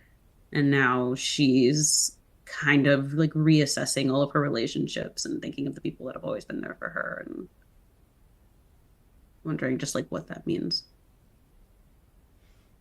All right. As you get ready, prim and proper maybe, but maybe a little bit more lax this time because you're tired. You feel like every sleep and every time you wake up you're more tired because this was a lot and you're processing a lot. And I believe Jessica isn't here. She's taking a little bit of a break because she got hurt. And she's the most traumatized out of everybody, I think, because she was that close. She'll be back soon, but she just is taking the first week off from classes to really assess. She just, no pun intended, lay her heart bare in front of you. She told the truth about something horrible she did for your sake. And you're doing the last touches of your hair. And there's a knock on your door. Give me a second. And she'll kind of make sure that she looks decent. And she's like kind of ready before opening the door. Making sure you're decent. You're not sure who you're expecting. You're maybe like, part of you's like, maybe Jessica. That's the only person that really comes up and checks on me. But I thought she wasn't really like she's purposefully taking a week off and doing something else. Mm-hmm. You open the door and you see like hazel eyes looking down at you. Dark-skinned boy, taller than you. Curly hair. That's kind of like some of it's falling in his face and the other part is like put out of his face. He's giving like lacrosse physique or like soccer physique. So like tone, but like not fully bulky. And smile on his face, but like a nervous one. You know who this is.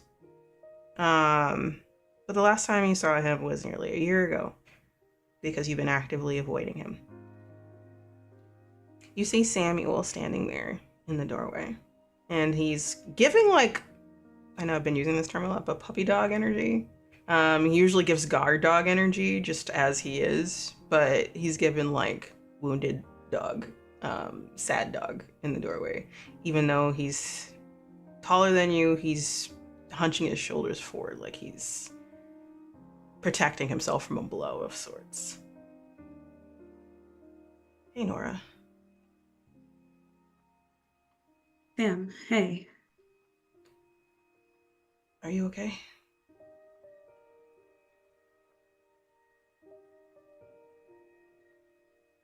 No. No.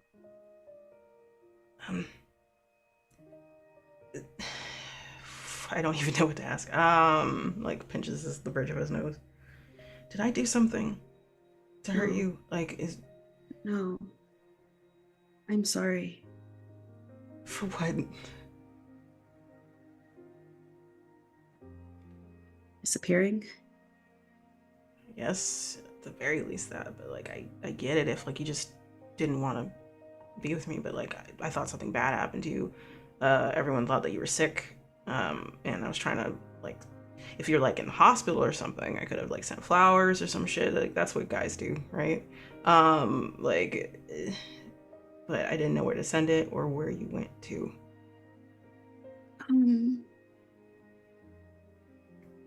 I've got a class in a bit, but if it's okay.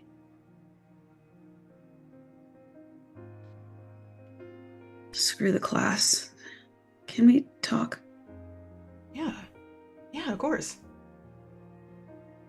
I was worried about you. I know we had fun, you know, but we didn't really make a serious thing yet. Like we didn't like put titles on it or anything, but I thought maybe we could. And you know what? Let's not worry about that. I'm just glad to see that you're okay, and we could talk about it later. No, do you want a coffee? We can talk about it over coffee, maybe. I have a lot to tell you. He gives you like a look of confusion. Yeah. I mean, I should be getting you coffee, but you know, like. Oh no. I'll get you coffee. Just the most puzzled look on his face. Okay. Okay, yeah. I'll see you after class. Just message me and don't vanish on me again, please. And she'll like kind of like turn to the room and kind of like start grabbing for things. Like she'll grab her like purse and say, "We can go now. We can go now if you want." We can, but class, you just said class. Hey, screw class. We can talk now. Let's talk now. Can we please talk? Yeah. Are you good? Like puts an arm around your shoulder as he leads you down the hallway, and rubs your shoulders as you do. You walk down. You go to the elevator, and you walk with him, and it dings open, slides open. He's just like looking at you, concerned, before leaning over to the panel to press the door open. And as you do that, you look up and you look down the hallway. At the end of it, where your door was, you see a woman standing there. High collar, dark hair in a bun. No longer messy, just in a bun. Skirt that's just below knee length. And shoes, heeled.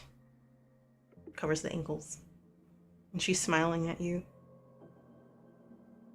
And mouths, "Take care," as the elevator slides closed.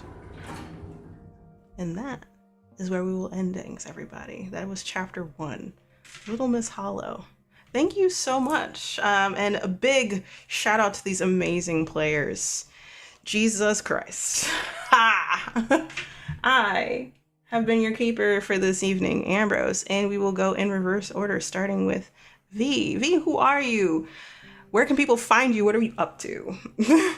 Hi, everybody. My name is V. You can find me on the internet at V is for Vampire, because my name is V, and I like vampires. I'm also the Queen of the Court over at Queen's Court Games. I do all of the art and overlays, and if you've got social media stuff to look at, that's probably because I went ahead and made it, and then Laura posted it because Laura is better about social media than I am. But you can catch us doing the most award-winningest Vampire the Masquerade podcast on the planet, the All Night Society. Heck yeah. We are just getting into season 3. So you have so many seasons to catch up on and a whole bunch of new content coming your way just as soon as we can finish editing and releasing it to the world. And check out our YouTube channel. Check out at Queen's Court RPG on Twitter to keep up with all that news. At Queen's Court Games everywhere else because Twitter just has character limits in their names. But yeah, you can find all the information over yonder. Over yonder. Yes. Amazing. And hey, Calamity, how are you? Who are you and where can people find you? That is such an excellent question. Hi. I don't know who I am. No, hi, I don't even know who I am right now. Calamity. I don't know who I am right now. I am making it a crisis. It's fine though. You can find me as Hey Calamity with 3 Ys all over the internet. I do all kinds of stuff in the space, from performance to production to dramaturgy. I am also a kind of budding voice actor, taking my many years of vocal performance into not so much singing but speaking. And I'm also a freelance writer. So that's what I do. If you don't see me in various places doing different stuff, you can find me at Telltale Hearts all over the internet. It's a group that likes to promote diversity in the TTRPG space through various means. We've been on a bit of a hiatus, but we are going to be coming back here soon. So keep an eye out for that. And sharing more of the incredible work that many people of many backgrounds are doing in this space. So you have no excuse. Amazing. And hi, everybody. I'm Ambrose. I go by any, all pronouns. I am the creative director and founder of Other Sided Studios. I am an award-winning TTRPG performer and storyteller. I am also the keeper of the award-nominated Arcane Core series. One day, maybe, potentially, it will be winning, but I could wait for it, don't worry. We're working on the Melancholy We Weave, which, whoa! I am so floored by everybody's performances thus far. My lord. And yes, thank y'all for tuning in. This has been phenomenal. And please stay tuned for the next chapter, which is chapter 2, Not Like Your Father. So don't go anywhere. You'll see it next week. And we'll see you on the other side. Take care, everybody.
Hello, everyone, and welcome to the Melancholy We Weave. I'm your storyteller for this evening, Ambrose. I go by any all pronouns. And tonight we will be telling this tale of horror using the game Quietus by Ollie Jeffrey of Sinisterbeard. This series is a melancholic horror anthology in which each chapter will be following pairs of characters with backstories dripping with heartache, guilt, grief, and sorrow. These unfortunate main characters are actively trying to push past their traumas while utilizing scars within their own psyche to combat an unknown horror that pursues them. Just so you know what you're getting into here, dear audience, these aren't stories about heroes or overcoming some great evil with the power of will. This will be about broken and hurting individuals clawing out of the depths of an unknown nightmare by the skin of their teeth. Will hope tease out of their grasp, or will they be able to elude dread before it consumes them? We turn the page on this anthology and land on our final tale of this tragic horror, Chapter 9, The Crossroads. Bianca died so suddenly that it still doesn't feel real for Sarah and Valeria. One, a past lover filled with regret about what could have been. The other, a fiancé never to be anything but that. Both are filled with words and feelings that could never be said now that the dead have moved on. Or could they? Never be said, that is. They are seemingly given a chance during a gathering in honor of Bianca to potentially get some closure. The spiritual, supernatural kind of closure, whatever that means. An old friend of Bianca and Valeria's, Rose Winston, approaches them with a proposition, leading them through some sort of ritual that will help several people before, that have helped several people before, to truly honor the dead and finally jumpstart the healing process for them. They are both convinced to do so. The sorrow is so overbearing that they are willing to try anything to stop these feelings of loss and anguish. But something isn't right. There is something unsettling about the whole thing, but like they said, they do anything to give Bianca a proper goodbye, to talk with her one more time, and finally give a proper send-off to the ghost in both of their heads. Let's hope nothing is lurking within the shadows of their sorrow to take advantage of their noble intentions. We hope so, right? We don't want that to happen. We want a proper send-off for certain. Yes? Yes. But let me introduce you all to these amazing main characters, y'all. We'll be starting with Candace. So, Candace, care to tell people who you are, your pronouns, your character and their pronouns, in a short sentence about the last time you saw Bianca? Yes, hello. My name is Candace, also known as Candace the Magnificent. My pronouns are they, she, and I am playing Sarah Jessup, who uses she, they pronouns. The last time I saw Bianca, other than, I imagine, would she have been cremated or had a viewing, do you think? Ooh, she would have had a viewing before the cremation. So I think that the last time I actually physically saw her was the viewing. But I think the last time that we actually saw each other and actually spent time, about a month before she died, I went to the city for an interview. I didn't really tell anybody that I was there for an interview, but I went for an interview. And I thought that we were going to kind of just be like ships passing in the night until last second she met me for coffee. Wow. My heart already. So, Quinn, who are you? Care to introduce who you are, your pronouns, your character, their pronouns, in a short sentence about the last thing Bianca has said to you before she died? Oof. Yes. Hi. Hello. My name is Quinn. My pronouns are they, them, and today I will be playing Valeria Gomez, who uses they, she, they pronouns. Been a long time since I said it in that order. The last thing Bianca said to me Before she died, yes. before she died,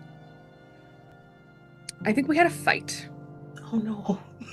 About we had a fight about something inconsequential, the centerpieces. we could not agree on the centerpieces for the wedding. Mm-hmm. And I said, you know what? I'm late. We need to talk about this later. And later never came. Ooh. Oh, that hurts. My lord. I already know what my work has cut out for me already. This is fantastic. So, without further ado, let us continue.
Sharp hazel eyes, fiery red hair, wrinkled nose that accompanies a bright crooked smile. She stands, arms crossed over her chest as she wears her chef's uniform, crisp and white against the summer sun. The picture of Bianca stood in a picture frame, surrounded by candles and bouquets of lilies and white roses. Together, everything laid on the marble countertop of the bar within Modern, the restaurant that Bianca used to work at. The whole space, minimalistic with tones of industrialism for the vibe and decor, had been rented out for memorial in honor of her. The management staff, sous chef, and wait staff pitched the idea for everyone who wasn't able to attend the funeral. Her loss, as you know, happened so fast. The memorial was lovely. So many people loved Bianca. Everyone was respectful of everyone's space, and people seemed to bond over their love of her or their confusion of her absence. But to be honest, everything from the setup to the initial gathering to the speeches seemed like a blur. All you remember now is the drinks that are currently in your hands, the small plates at your table, and the reality of each other's company. You both gravitated towards each other because no one in this whole venue knew Bianca like you two did. Sarah, what are you drinking? Sarah is on her second or third old-fashioned. They kind of grimace as they take sips from it. They're a bartender by side hustle and feel like this is genuinely a little unbearable. And out of their pocket or like side satchel or whatever bag they're carrying, I feel like they take out like a little flask of something and pour it in, stir it around. Add a little extra, like maybe the whiskey's not hitting for this or the bourbon's not hitting for this. You're like, Yeah. Watered down, not a fan. Let me like bump that up a Terrible. little bit. Terrible. While you do that, you pull out your flask from your side satchel, pour it over. Let's say the camera swooshes around to look up at your face. What do you look like? I have medium to deep brown skin, large, kind of medium brown eyes to light brown eyes, long, kinky, curly hair that is kind of just wafting around my shoulders in like a little bit of a cloud, full lips, a very kind of neutral countenance. Not really crying and in tears and all that, but definitely not looking pleasant. Interesting makeup that's in dark tones. It's clear this person likes to wear a lot of colors, but isn't right now out of respect for their loved one. Wearing a long, kind of flowing sort of tunic-like top that looks very angularly cut, kind of a minimalistic look with like a high collar with like a long dip down the front. Very kind of clipped short sleeves on the sides. And then they're wearing like very close fitting, almost legging like pants, but made out of like a little like pleather material. Yeah. With like a little ankle like monk boot. Both of their arms are covered in tattoos. You can see a tattoo kind of rising up from the back of their neck, out of the neckline of their outfit. And they wear, again, like a little side satchel. Rather than like a purse, it's more of like a little bag, like a small Yeah. like messenger style bag, where they keep literally any and everything. Amazing. Love that. I think I've known a person like this actually that like carries everything in the back. You grimace, you pour what's in your flask to just top this off to make it taste bearable for you. Valeria, you see this friend, kind of stranger, kind of friend, kind of. This was a friend of Bianca's that you always had questions about. You raise an eyebrow as you take a sip of your own drink, so you're raising that eyebrow over the rim of the glass. What are you drinking? Valeria is drinking a dirty gin martini. Dry, dry, dry. Super dry, super dry. But you're used to it. Like this is your. I imagine this is your drink of choice for comfort purposes. Like if all else fails and you try to get adventurous, this thing pops up. hmm While you do that, what do you look like? Valeria has sort of like a long brown braid, and they wear kind of like a headband, like it's black, it's normally a different color. Um, Soft, like small glasses, a very plain face, very like a little bit of lip color, and that's it. Uh, Big, deep brown eyes, olive skin, and they're dressed sort of very business casual, very like a smart black button-up blouse and like trousers, sensible shoes. And they kind of look like she's trying to make herself look smaller. Hmm. This person across from you is kind of visually speaking your opposite. You realize. It might be something that you're coming to realize the longer you sit across from Sarah. Um, have y'all been talking or attempting to talk with each other? You gravitated towards each other. I feel like Sarah is like seeing that Valeria is trying to like not take up as much space. Sarah sees that as a commonality. Sarah has a very kind of full figure, kind of heavier arms, fuller bust, larger hips. So they too feel a little bit self-conscious. This place is, I mean, Bianca had no shortage of friends, so this place is not, empty. And I think like as they sort of edge closer, there's like a darting of the eyes as they're like obviously searching for something to say. And I think by the time they get up to you, they're like, your shoes are really nice. Um, where are those from? Thank you. Nordstrom Rack, actually. Oh, hell yeah. Hell of a sale. Hell of a sale. Yeah. Yeah, it's hard to find cute loafers, but those are what I prefer.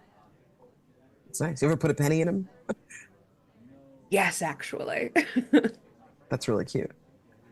I think like she says like that's really cute, and then like a look crosses her face. You, depending on how well you read people, you might understand the look as Bianca also thought it was really cute when you put pennies in your loafers, and this person is telling you how adorable that is. and they've obviously realized that too. Mm-hmm. Mm-hmm. Definitely goes silent after that. Like, Yeah, I think Valeria takes a little bit too excitable of a sip of their martini, and she chokes a little bit, and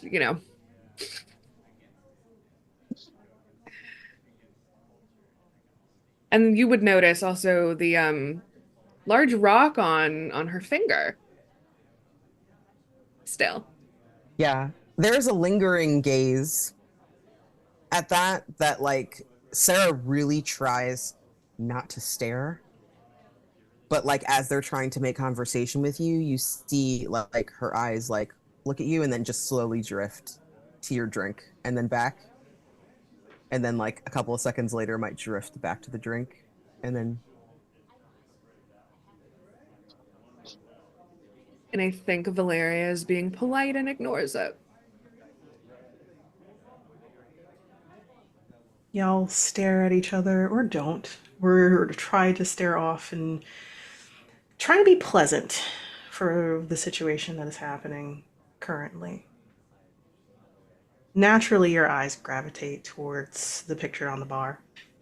As someone, the sous chef that you knew was sous chef to Bianca, uh, stands and knocks a glass to get people's attention and says like, "Hey everybody, I know we're just taking a moment with ourselves, but we have this place for like in about another hour or so. Just wanted to let you know if anyone wants to go somewhere else, there's a bar down the street that was another place that Bianca liked to go to.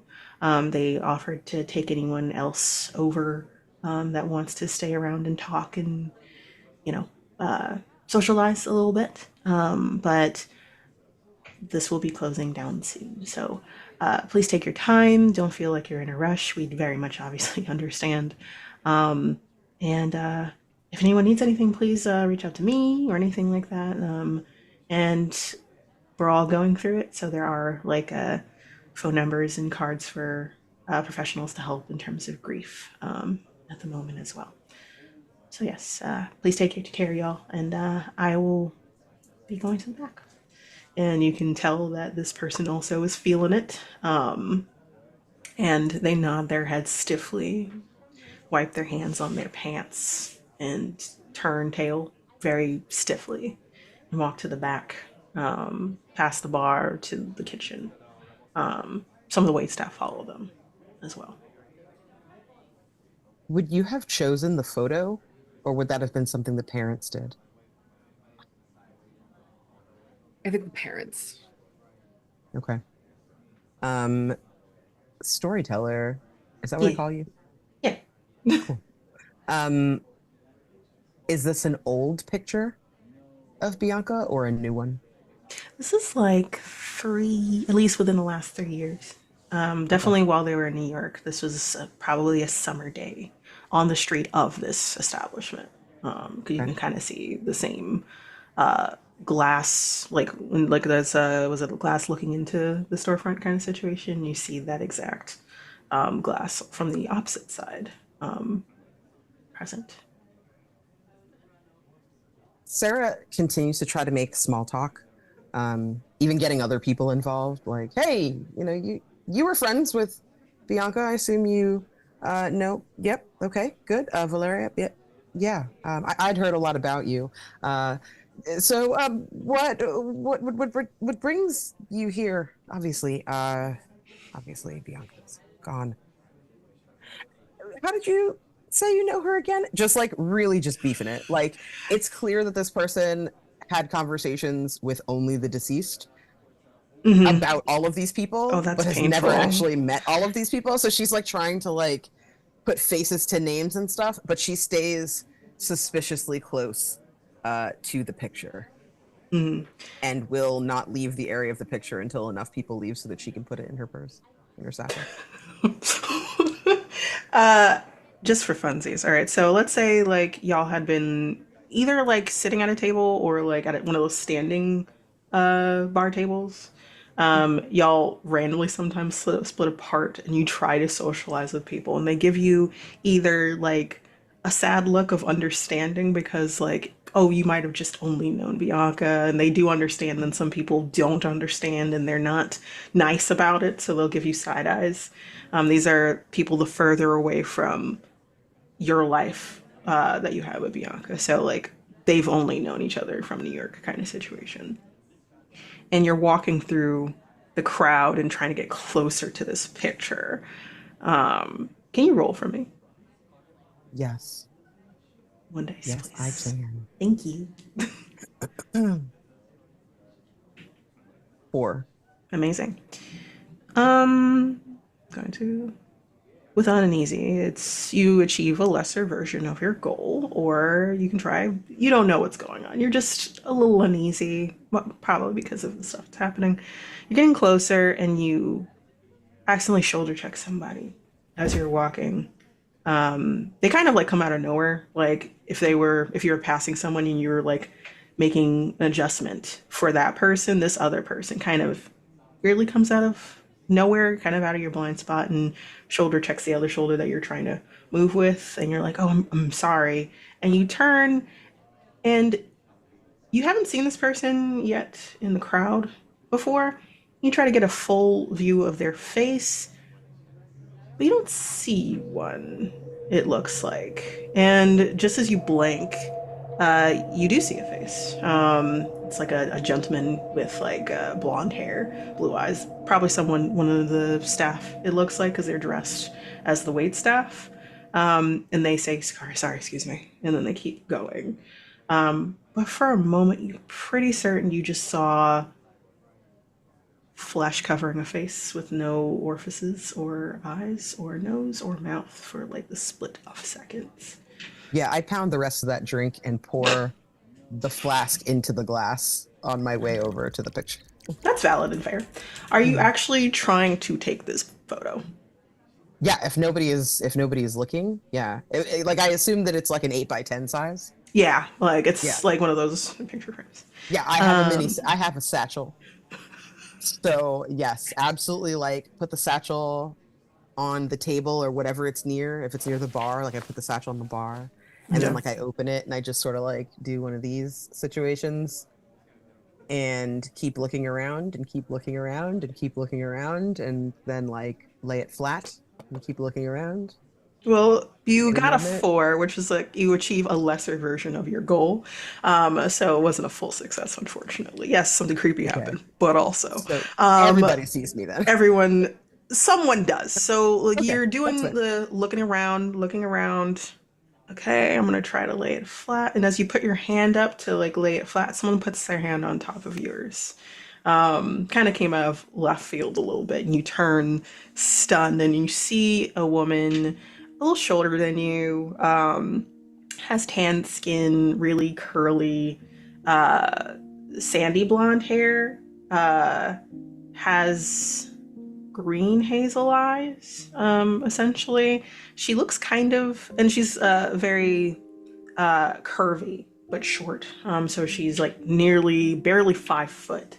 And she has like a nice, sad but like welcoming smile on her face as she looks up, and you get the vibe of like a pixie or like that kind of vibe. You see that she's walking on a cane that's like made out of wood, like kind of a branch that was whittled down to have like an organic shape a little bit. Flowy cardigan, is wearing darker colors for this occasion, but you get the vibe that they wear brighter colors, or at least like full bohemian like pattern style things.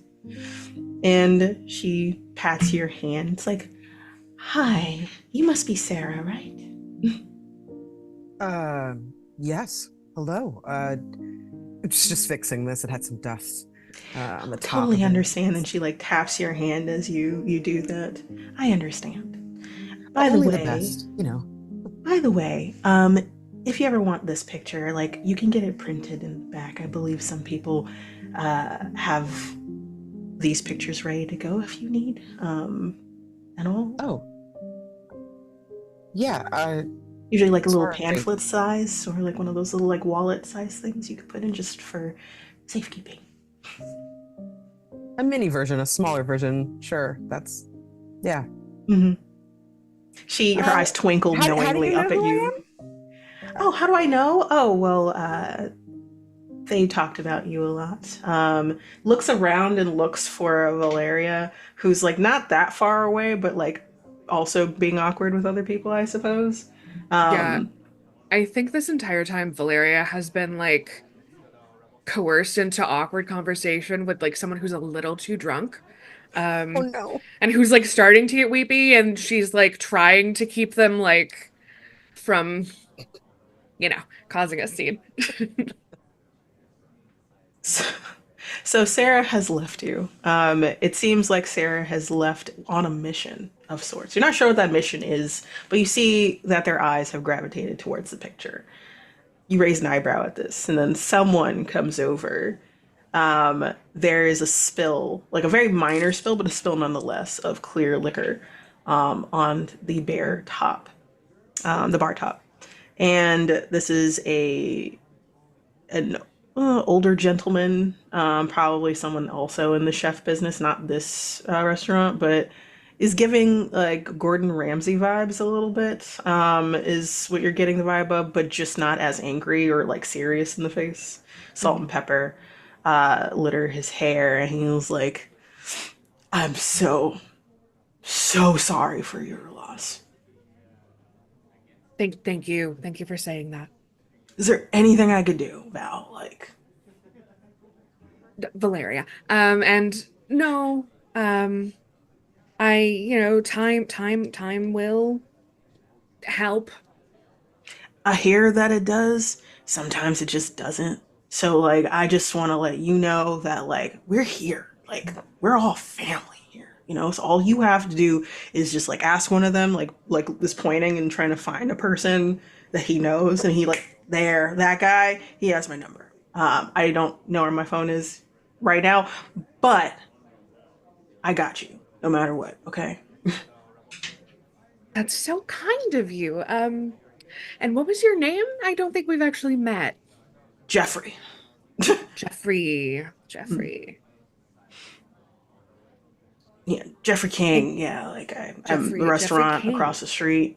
Oh, yes, of We used to get course. drinks all the time. Oh, yeah. Yeah.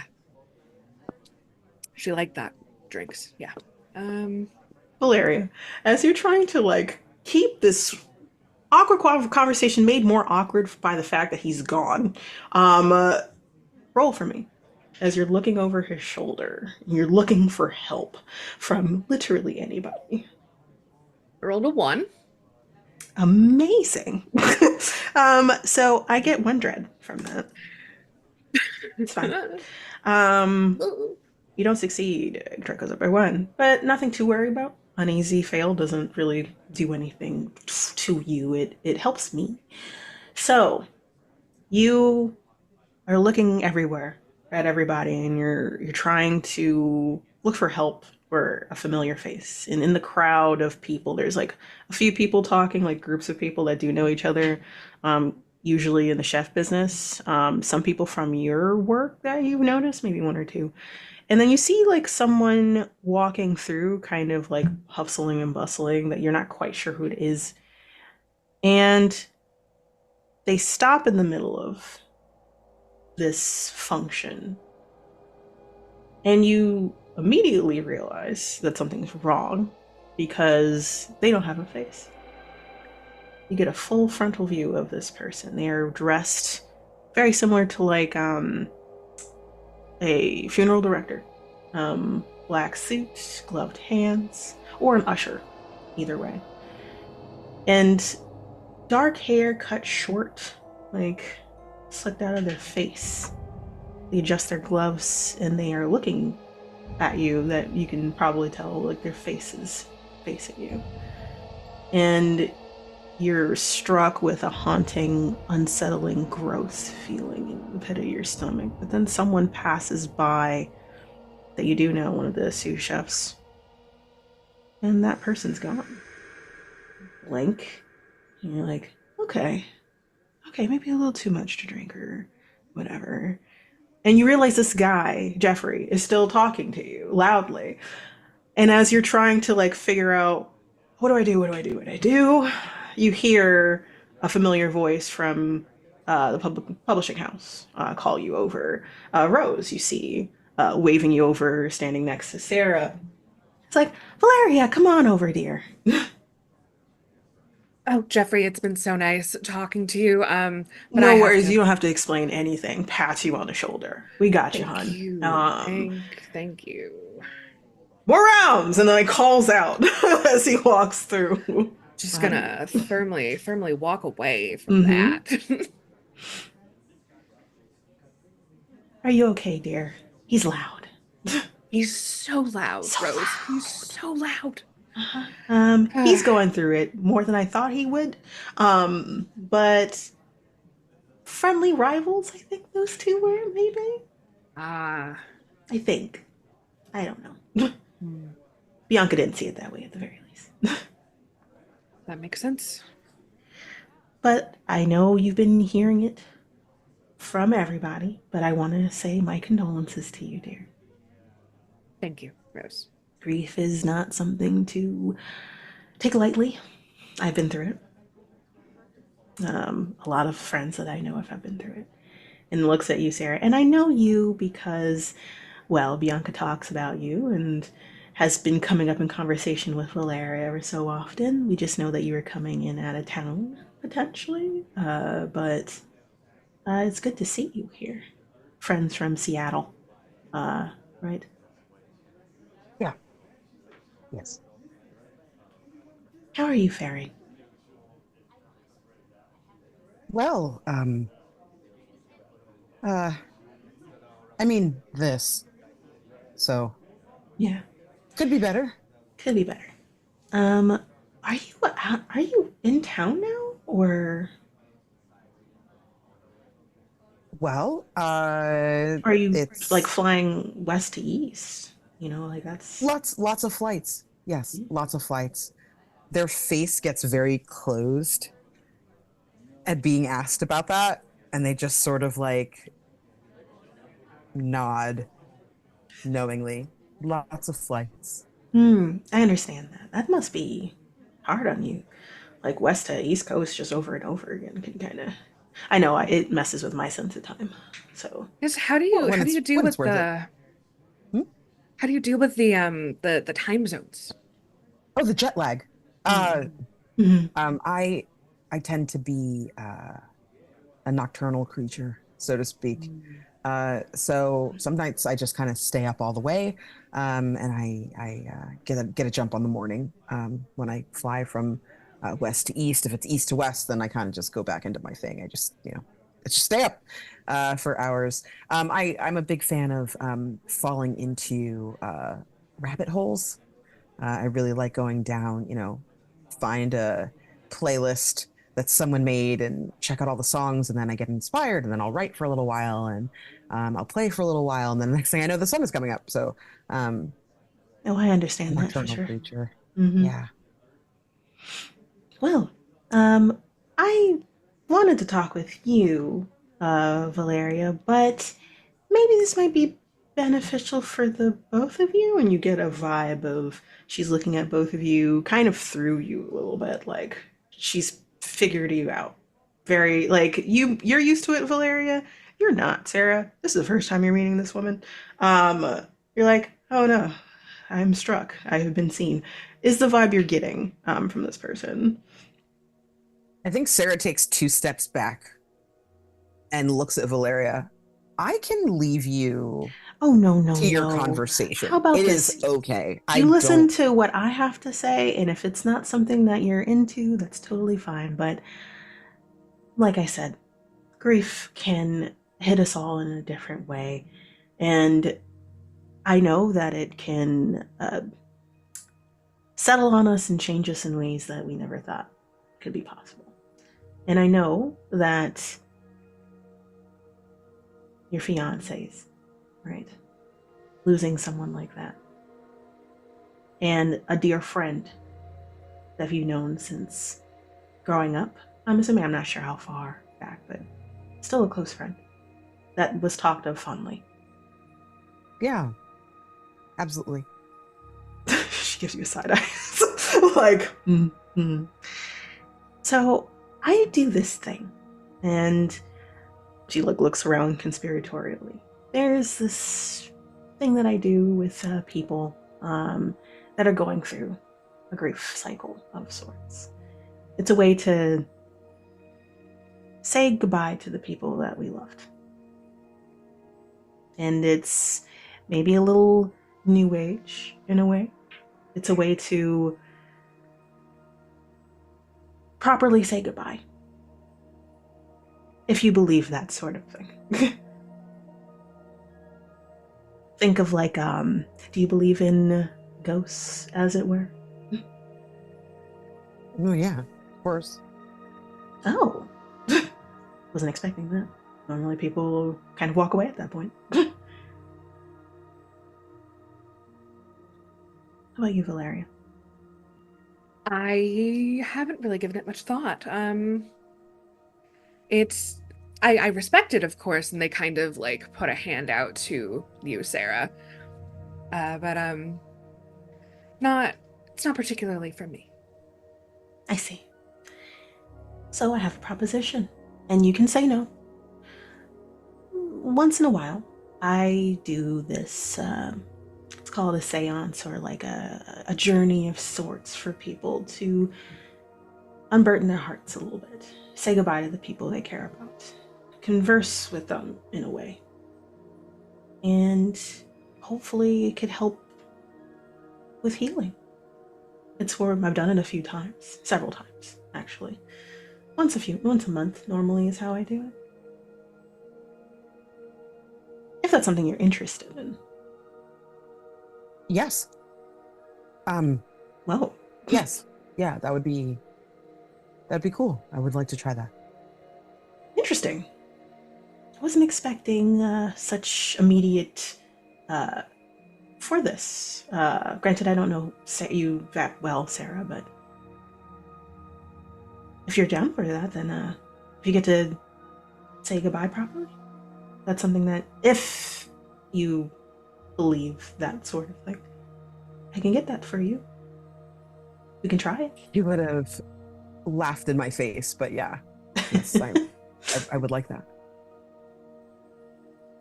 Yes, yeah, I would like that as well. Oh, interesting. And she like smiles, like a very brilliant, very shining smile.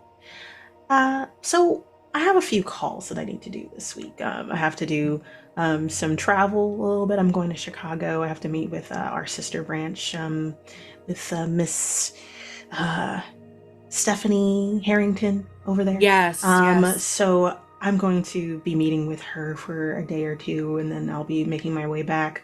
Time zones. It's only like one, but still. But I'll be back in a week, and we'll be running it with a few other people. Normally I do it in groups. And hopefully you'll come back either changed or unbelieving. That's totally understandable too. We'll be meeting, and then she takes out a piece of paper, like a notepad, a pen, scribbles on it. Does it twice for both of you. Gives you two separate papers and gives you a location. It is, from what you can tell, Valeria, you would be able to tell because you've been in New York for either your whole life or like a longer time.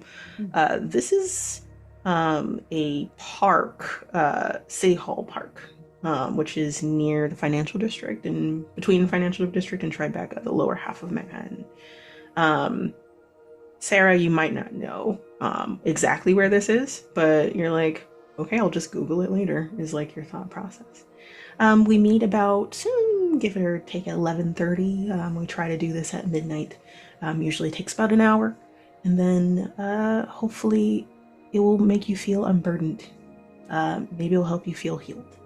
I can't guarantee that, but if you come with an open heart, then we'll take off from there. Yes?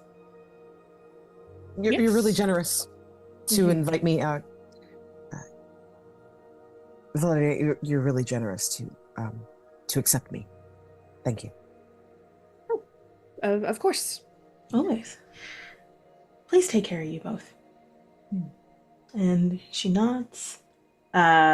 She taps the picture frame, like as a way of saying goodbye, but also like kind of giving you a side eye, Sarah. Before moving away, you can hear the click of her cane as she does, and she says hi to someone else from the publishing house.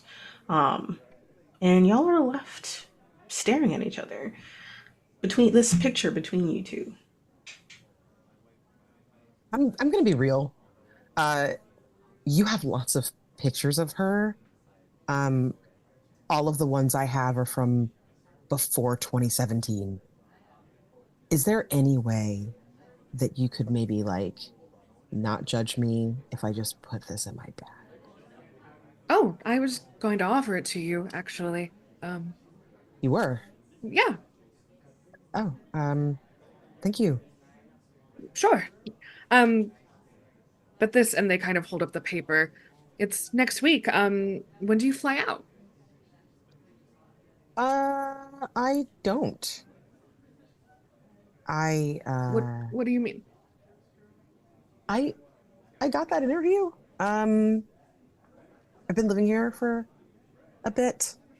Oh, Yeah, Bianca told me to move to New York when she did. We had a big thing about it. And I just couldn't give up Seattle. Like that's just it's home. It's where I'm from. All my people are there. All my friends are there. All our friends were there. Um, but the symphony here is new and different, and they're trying to do after school programs with kids to inspire them, and they really like my style, even though it's unorthodox. And everything back home was really rigid. So I find myself now in this position where I have to bite the bullet and move to this gigantic city that is sprawling and unfamiliar. And I really have been dreading for years, but it's actually kind of awesome here. I imagine I don't have to tell you that. You have a big fancy job. I mean, yeah. Yes. New York is great. You said that Bianca wanted you to move to New York with her? She never. And she takes a sip of their martini. I never got the impression that you were that close of friends, but I understand why she wouldn't have mentioned it. She's head over heels. She was head over heels for you. And wanted to focus on the future with you. Obviously, I mean, look at that ring. Like, wow. Very clear. She was future focused. I didn't tell her that I was applying for gigs here. We met for coffee, and I kind of just acted like things were normal. I didn't really talk about why I was here. I just said I was visiting friends, and we met for it just felt coffee. weird. Yeah, we met that little French patisserie, with the that does the macarons, the the little fussy Our cookies. first date spot. Oh, wow, that's such a coincidence. I saw it on Yelp, and I suggested it, and she said that it had good ratings. It's so funny. You know almost nothing about me. I know so much about you. She talked about you all the time. So, Takes a long slip. Well, I thank you for this gift. I don't know how to behave right now. I was hoping that the first time that like I really met you was gonna be like with Bianca there. Right. Like I've heard you in the background on calls and stuff like once in a while when we chat. But I really thought that the first time that I talked to you, she would be there. Yeah, I honestly didn't anticipate meeting you until the wedding, so that is surprising. I was I was invited. Well, we hadn't finalized the invitees list, but Yeah, she said she wasn't sure at coffee. I asked if I should uh, expect your registry by address, and she said you guys would have to talk about it. But it sounds like that was not a conversation. Um, no, it was not. yeah. Well, I wouldn't have. I wouldn't have minded coming and celebrating your love. True Wouldn't have love is minded. rare and hard to find, and when you find it, you should never let it go. So. Why? I'm sorry. I'm I'm a stickler for words. What do you mean you wouldn't have minded? I wouldn't have minded being invited. I would have loved to celebrate the two of you. I just would have. It would have been nice to share something with her again.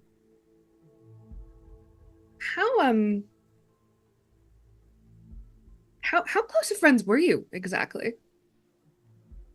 And just as you ask that question, and there's this haunting feeling in your chest, Sarah.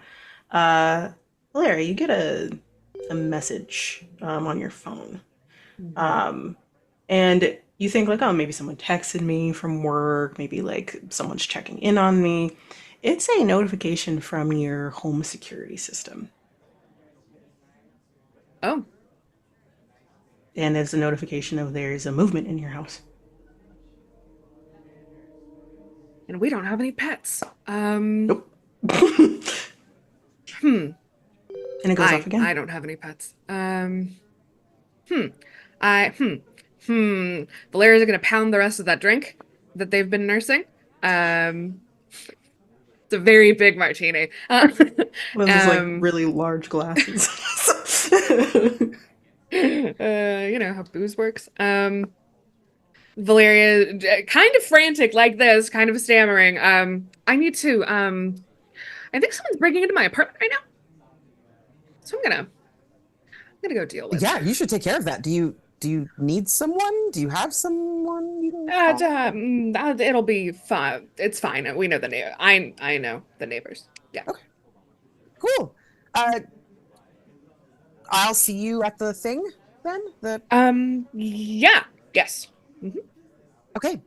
This was really nice. If you're gonna leave, I think I'm gonna dip as well. Oh, so we're gonna walk the same direction, even though we just said goodbye. Yeah, that's okay. Yeah. You know what? I am gonna go and talk to her parents. It's been a minute, and my mom sent some stuff. There's some flowers here from my folks, from my mom's. Oh.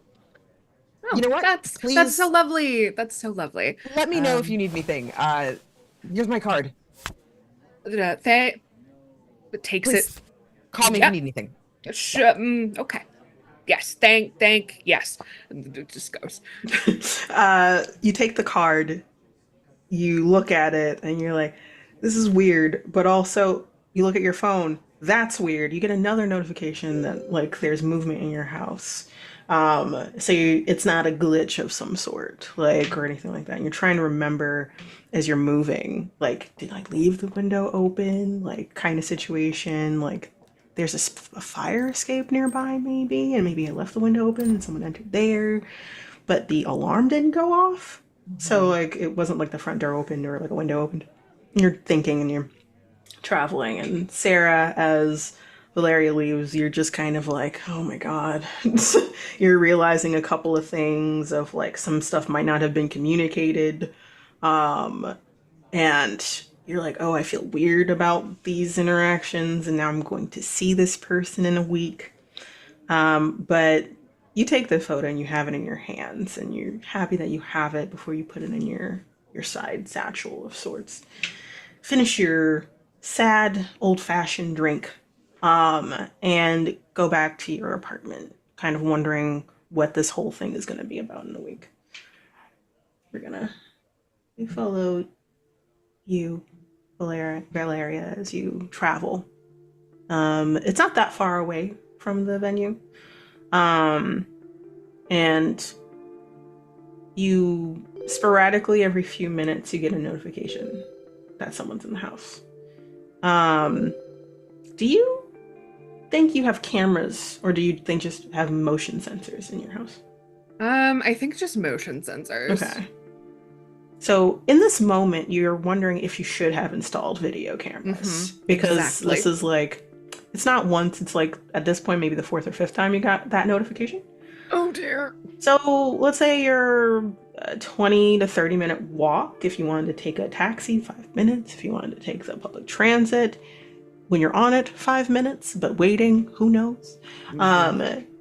You get there, you have a doorman who's there, and he looks up at you and he gives a sad smile and nod, but also sees that you're kind of frazzled a little bit, a little flushed. He's like, hey, are you okay? I think so. Did anyone unusual come in through the front while you were here, or? No, everybody is accounted for. No one left or anything like that. Okay. Is Yeah, there it's something wrong? It's probably nothing. I'll let you know. And goes past. Okay. You know the number to call or dial, and I'll come back right up if you need me. Yes. Cool. Remind me of the number, please. He like laughs, nods, and like tells you the number for the front desk. And he's like, all right. You go to the front and you go to the elevator, and you're like nervous about, okay, what's going on? You're hoping it's just a glitch, especially if no one was seen going up. So you're on the third or fourth floor. These are like condos, so really nice apartments. Decent space. There's only maybe like 5 people, 6 people on each floor kind of situation. And you're all at the end. So when you get off the elevator, it dings, slides open around the corner, and you kind of stand in the hallway looking down for a little bit. Nothing ominous or anything. It's just your hallway. Like the lights are fine. Like there's a warm glow. Every few feet there's a light against the wall kind of situation. Looks clean and clear. And you slowly walk down the hallway, listening out for something, anything. Footsteps, things being rustled around in your apartment. No, you don't hear that. All the way up until you get to the front door, you don't hear anything. You just sit there and wait as you slowly pull out your key. Nothing. And you get a notification on your phone again. Movement in your apartment. You don't hear movement in your apartment. Must be a glitch. Has to be. Roll for me.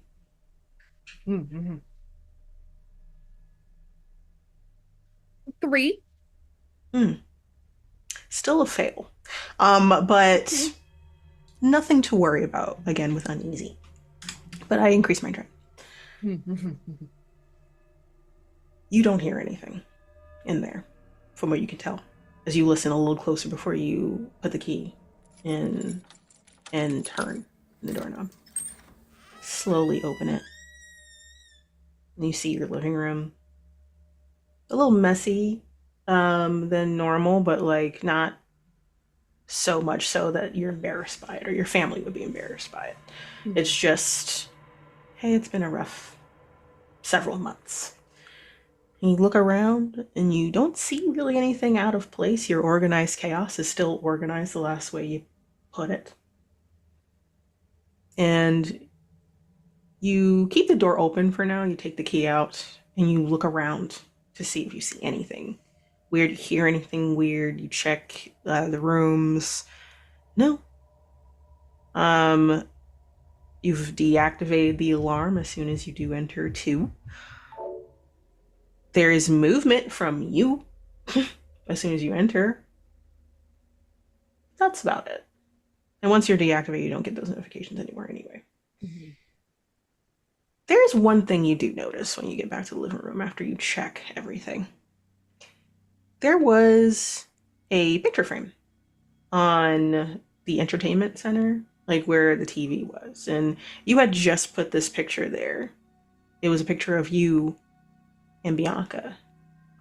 Someone had taken a picture of the engagement. And you had decided to move it to that area so you can see it very clearly. You wrestled with keeping it there or leaving it in a place where you couldn't see it. It's an on week of you wanting to see her face. You want to see both of your faces.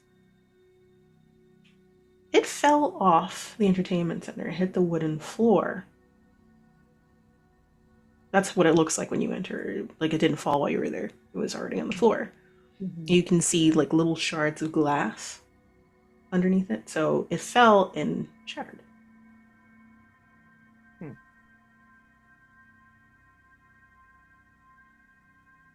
I think Valeria would check the rest of the apartment before going for it, just in case.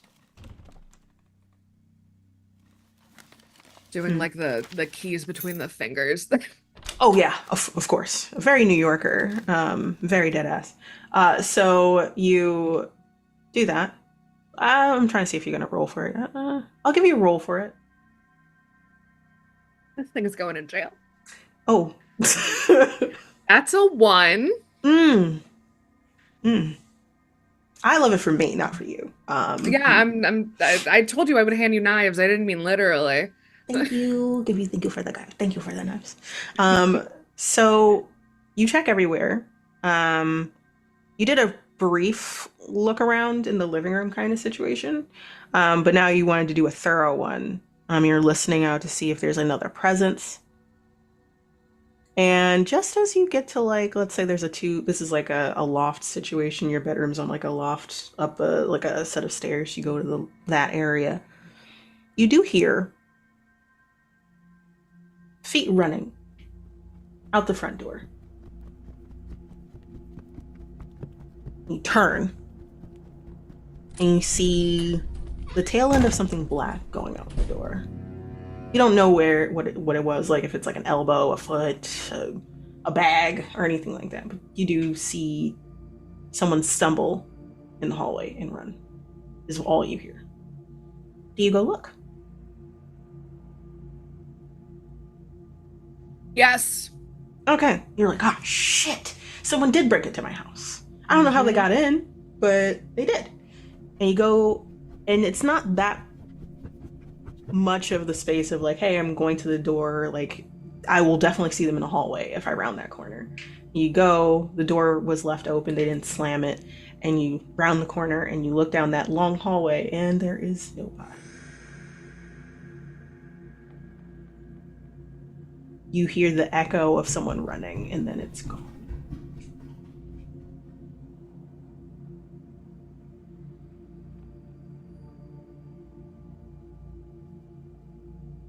Cool. Mm-hmm. Cool. Yeah. Normal. Extremely. That's the wind. That's just the wind. All of that. Valeria points at the hallway. That was the wind. And then you close the door behind you. Feeling weird. You see that picture on the floor. And you feel the compulsion to pick it up and fix it kind of situation. Mm-hmm. And when you lift it, something's wrong. It's very obvious there's something wrong. It's the picture that you know, that moment of the ring on your finger, you're both smiling. You're both wearing very lovely outfits. Cloudy, like partially cloudy, but sunny day. Bianca's face is scribbled out.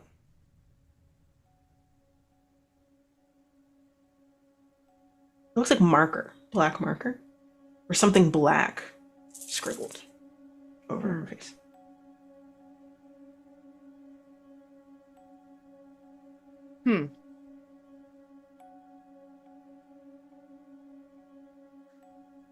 Hmm.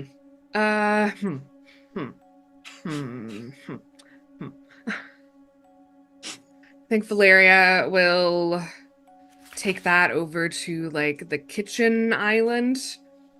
They're just gonna open a bottle of wine that's in the fridge. You just look at that picture, and you're like, someone was in my house. That was maybe not the wind. Wind doesn't scribble. You take off a chilled glass of white wine. Yeah. And you stare at that picture. And you're wondering if you should do something about it, you just get maybe get it reprinted. This is a weird day. Mm-hmm. Weird day.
Sarah, you're walking back to your. I think it's not a walking situation. This is maybe taking public transit back. You are not in a convenient location to be in this area. It may be several neighborhoods away, but like, like you didn't have to live here to be near your work, for instance, like Bianca had to. So you're traveling down into the subway. And for the time of night, you expected there to be more people. It's New York, the city that never sleeps. This is the first time you've walked down. You went through the turnstile. You don't see anybody but the operator. That's in one of the. It's one of those like booths that you can get top off if you want to, or ask for directions. It's the only person you see. You're like, okay, weird. Maybe everyone's downstairs. Then you get past the turnstiles, go down the stairs to your side of the platform where you need to go uptown a little bit. And you realize, no one's here. No one's on the platform with you as you finally have your boot hit the final step on that platform. You look around, and you can see the platform across from you. There's like your platform going uptown, the other platform going downtown. You're like, okay, weird. Maybe everyone left. I mean, the train just left. You weren't paying attention to that in terms of announcements. But that's the only way that makes sense. And you hear, as you're waiting, let's say a few minutes, a cracking of glass in your bag.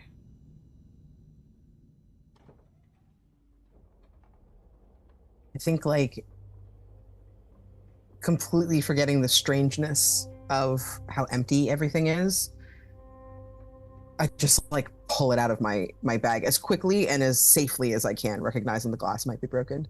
Mm-hmm. I would say like you were like weird, and then it just keeps cracking and cracking until like there's like that splintering of final breaking of glass, and then you're like, what the heck?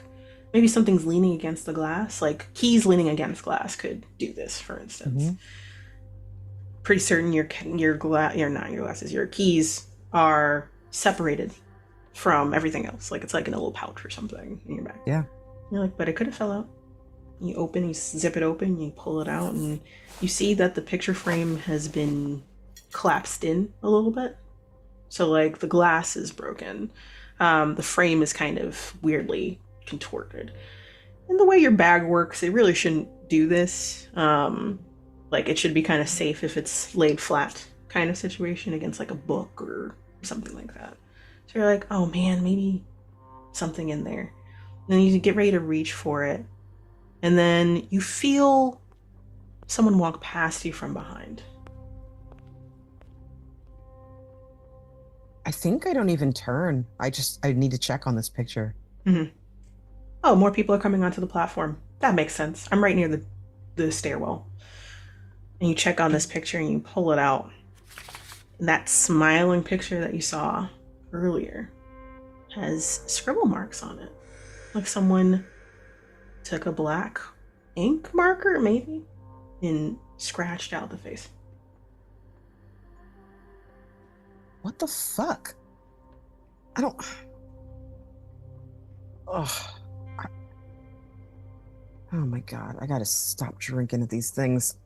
And I think they like go over to the trash can and try to like carefully take the other items in the bag like out and kind of like they like make a little bucket with the bottom of their tunic and put the other items into it so that they can flip the satchel and get all the broken glass like into it. Like that's what their intention is, but I think in doing that they kind of have they're forced to look up and look around them to find the trash can. So you look up and you look around the trash can, and the platform is still empty. You're pretty certain someone walked past you just now. But you're like, okay, maybe I was really focused on this picture because I don't want it to be damaged. Like, I got it because I don't have an updated picture of Bianca. So you make a little tunic, you lift up your shirt and you're like sifting through stuff. You want to get the glass out of your bag. And you're wondering if you can like save the picture in some way and you try to smear it. Can you roll for me?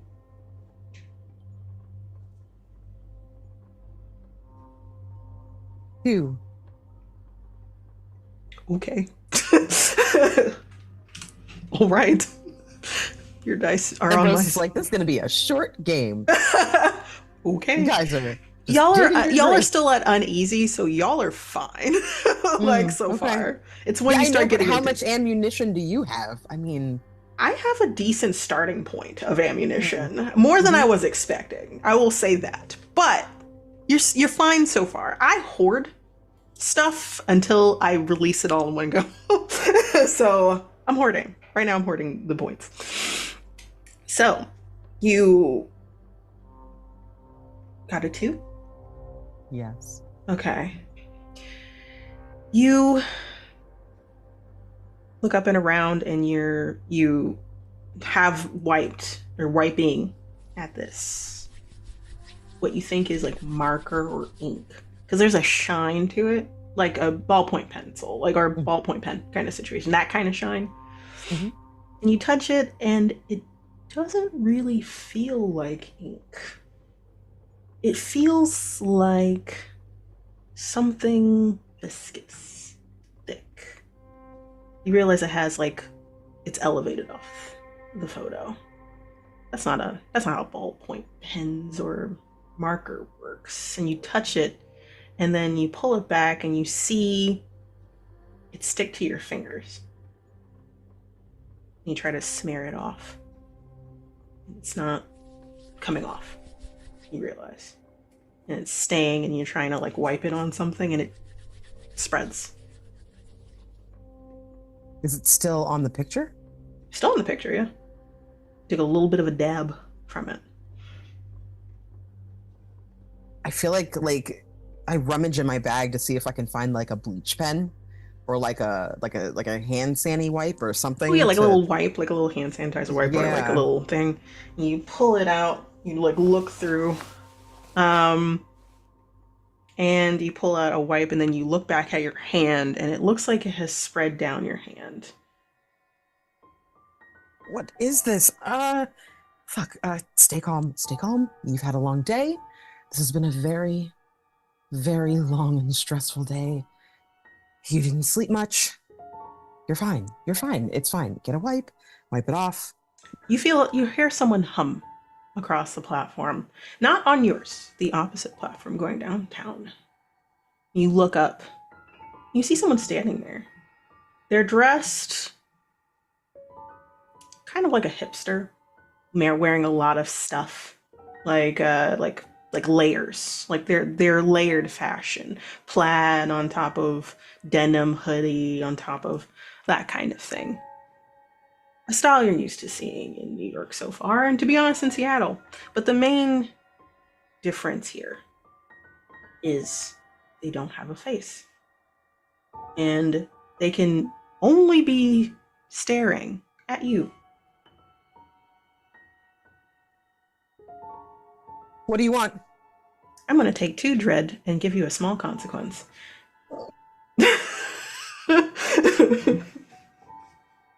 It's not that short of a game, I promise you. Y'all are nowhere near. Y'all are nowhere near anything bad happening to you yet in terms of death. So you hear the cracking of their neck as they crack and crack and crack as they look at you, and then you didn't realize there was no announcement of a train passing. A train suddenly passes by. And it's fast. It's faster than it should be. You hear the squealing and the sparking of the subway. As it passes by, it's like it took less than a minute, like less than 30 seconds to pass by. When it passes by, you see 3 more people, random people, New Yorker style, someone dressed as a businessman, someone dressed in sweaters on sweaters on sweaters, someone dressed like they're going to a rave. All of them don't have faces. They're just standing and staring at you, and then they crack their neck and they side look at you with unseeing eyes, no orifices. And then another. More. Another train passes. More. And you look down at your hand and it's growing and spreading. You close your eyes, you're like, this isn't happening, this isn't happening. It could be that shitty whiskey. It could just be that shitty whiskey. And you look up, no one's on the platform. You don't hear any more screeching of the wheels, electricity on the railing. You hear nothing. You look down at your hands and it's clear. You still have the wipe in your hand as if you were going to do something. The picture still has a scribble over the face, but it doesn't look like that weird viscous solution over the face. It just looks like a marker. And it felt like you saw something that you shouldn't have.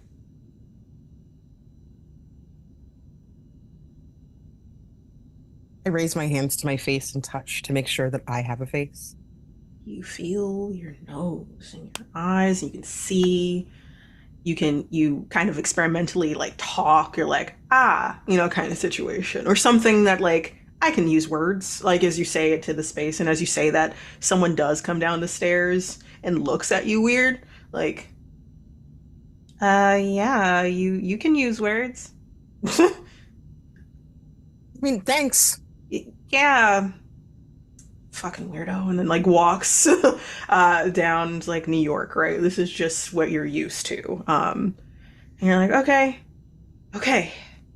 And more people start coming down, like back to normal, it seems. And you get your train and you go home. But it unsettling feelings with you. I'm not sure what that was. But weird day. You did Weird talk day. about like some supernatural, spiritual stuff not too long ago, but It's pretty normal for me to talk about that stuff.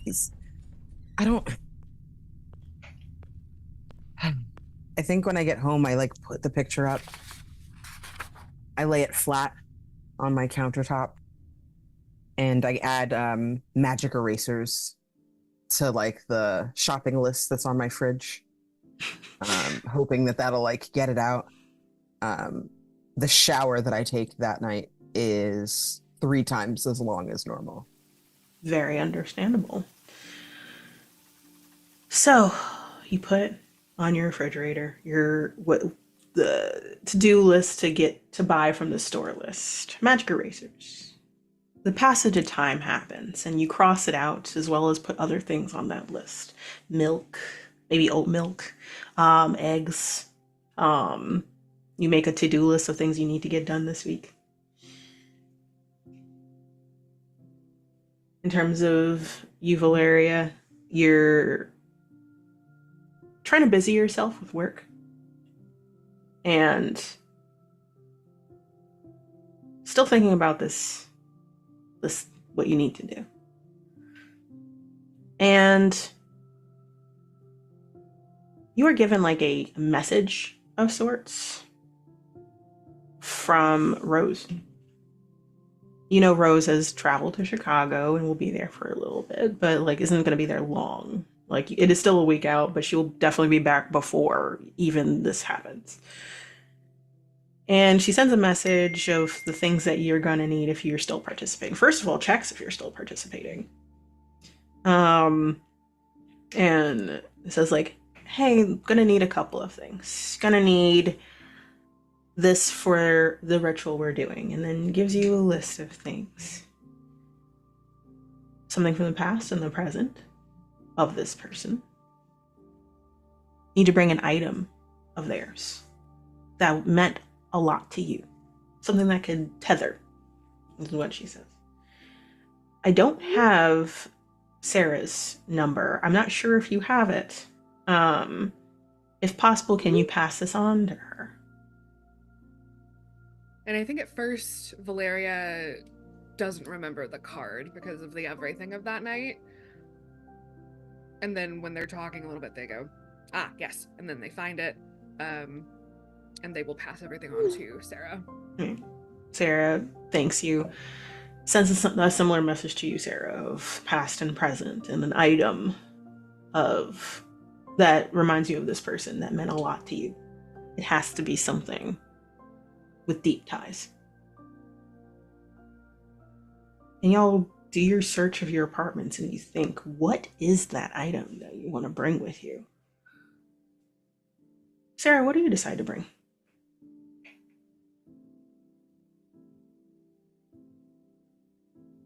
I look through my apartment. I have boxes upon boxes upon boxes of things that have not been unpacked. And there's one box that has like really cute duct tape all over it, like tie-dye rainbow duct tape. It says "Keep Out" written in kind of a scrawly font, obviously just handwritten. And I kind of open that up first to try there. And inside I see a couple of jewel cases, mixed CDs, and two of them are from Bianca. One of them is the first one that she ever gave me, but one of them is the last one. Mm-hmm. And I grabbed the one that's the last one she ever gave me. A lot of the songs on there are songs like from throughout the time that we've known each other. And like the first one has like a very hideous looking childish scrawl, lots of really stupid illustrations and like inside joke references and things like that. The second one has hearts. It has our names written in a really beautiful font, like a really beautiful handwriting style. There's a message inside that's overtly romantic. Our names written out like with little birds flying around them like a little ribbon banner and stuff. Like it's clear that a lot of care went into making this. And I think I stare at it for a few minutes. I put it on, and when it's over, I kind of put it back in the jewel case, close it, and put it in my bag. Roll for me.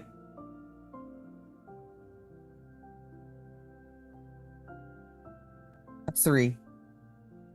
Okay. You put in your bag with the intent of like, I don't want to take it out. So like, hey, I'm going to use this for what is needed for this seance ritual situation you're doing. And when you're like solidified with this is it, like, you know, this is perfect, you feel a shiver go up your spine. It feels like someone, I'm trying to describe it, drew up your spine and up to the base of your neck from behind. Like someone walked up with their fingers. It's the feeling, but also you think, oh, like it's just a shiver. It could be a gust of wind. It could just be, I'm doing this, really, you know, kind of situation. Anything. Shake your head, look around, nothing wrong. Okay, this is it. And you put the flaps back, look down at the items in there. You put that rainbow tie-dye tape back to the best of your ability because you don't want to get another round of it. Just make it easy to open and close it. Valeria, what are you gonna bring? What do you feel like you're gonna bring for this? Something that ties well for you.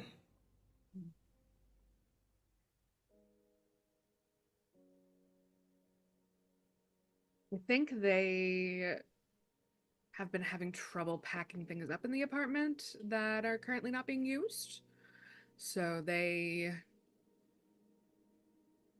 take some time to really like go through their shared closet and finally settle on Bianca's favorite chef coat.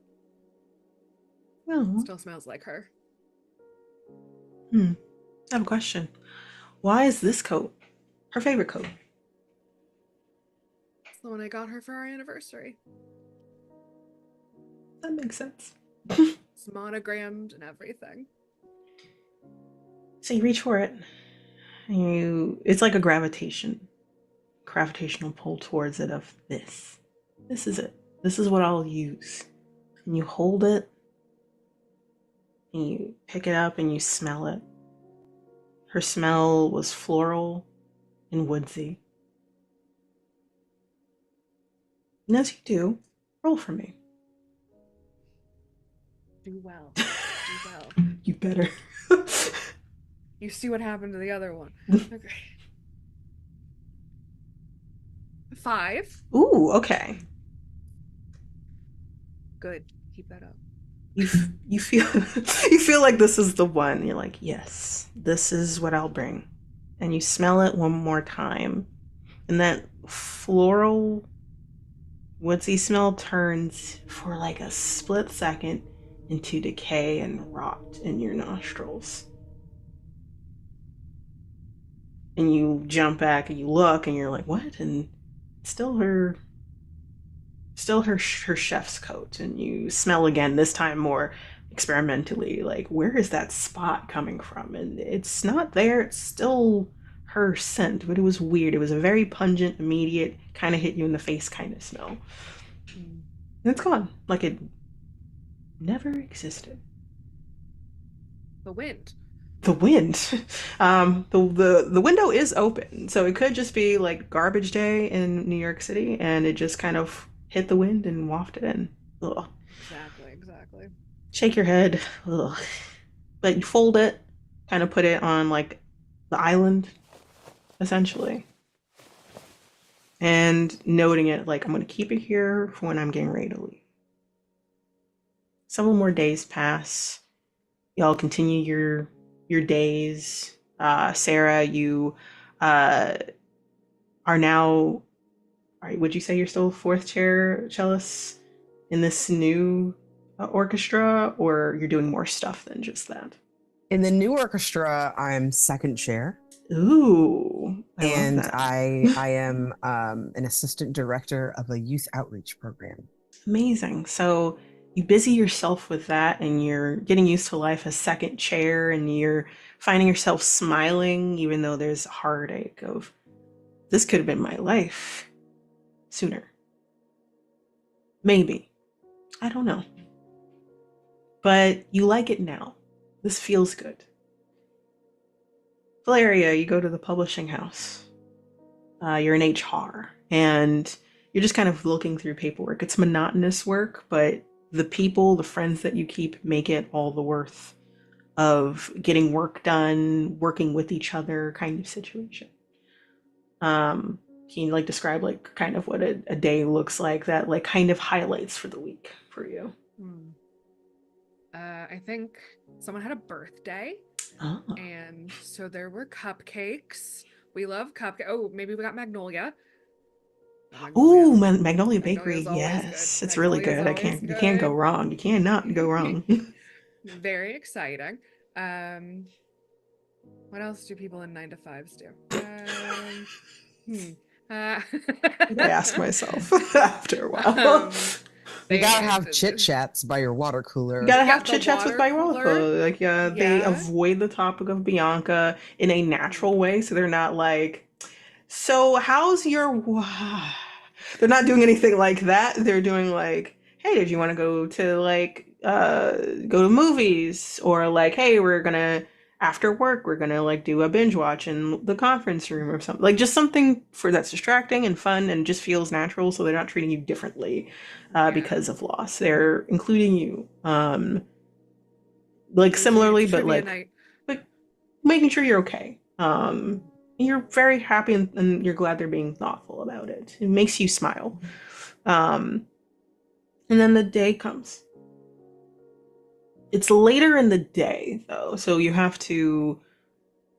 It's one of those things where like it's like a thing at like 11:30. You have to be there, but you're like, can I really do anything this day until this very late thing is? Luckily, it's late in the evening, but it's on your brain. It's on your mind, and you'll both have like interesting stuff that happens. Sarah, you decide to stay at home and you try to like sleep in, do all this stuff, maybe do some stuff around the house. You have the mix CD in your bag that you intend to take out. And after doing some cleaning, maybe watching some TV, eating in for the afternoon for lunch, you find yourself drifting. You go to sleep. And you find yourself in a beautiful concert hall. There's an audience, but you can't see any details. It's just shadows out in the audience. Spotlights on you. It's hot on your skin. They warned you about this. Like, if you're going to be there by yourself, the heat is going to get to you. Don't worry. Make sure you hydrate. And you are playing your cello. You're doing a solo. Whoa. Like, that's amazing. People came to see you. The potential trajectory of second chair to like a lead of some sort, or playing your own music for a concert hall. It's a gorgeous concert hall, gilded, like kind of Baroque art style-esque of the venue. It's beautiful. And you finish your piece. And you stand and bow, and there's a clap, there's a roar from the seats. And you bow. Flowers fall, roses red fall. And then you notice that those red roses turn to white roses and lilies. Baby's breath. And they start seeing like they are falling from the catwalk above, kind of situation, like they're raining down. And the clapping stops suddenly. Not like a gradual, like the audio cuts kind of situation. You still see those formless faces in the shadows. And then you hear a clap, slow, on the stage next to you. Someone's walking in your direction. You smell floral woodsy scent linger and come to you, wafting like a promise of sorts. You turn your head and you see the feet first. You see this beautiful form of a familiar figure, red hair, clapping hands, nice outfit, dress, heels. And your vision lingers and moves up the body of this voluptuous figure that you recognize. It should be Bianca. No face. And the clapping keeps going. And the flowers, white petals, keep falling. And then it's like all you can see is the white flowers as it keeps clapping. And with each clap, it gets closer. It didn't walk towards you. It just appears a few feet closer, closer, closer. And then it's right in your face. Then you wake up. You hear the sound of Gordon Ramsay on your television head, like set, screaming at someone. What are you? It's like a stupid sandwich is what you see. You're like, oh wow, what the fuck? Oh. How are you feeling? Not good. No. I would imagine no.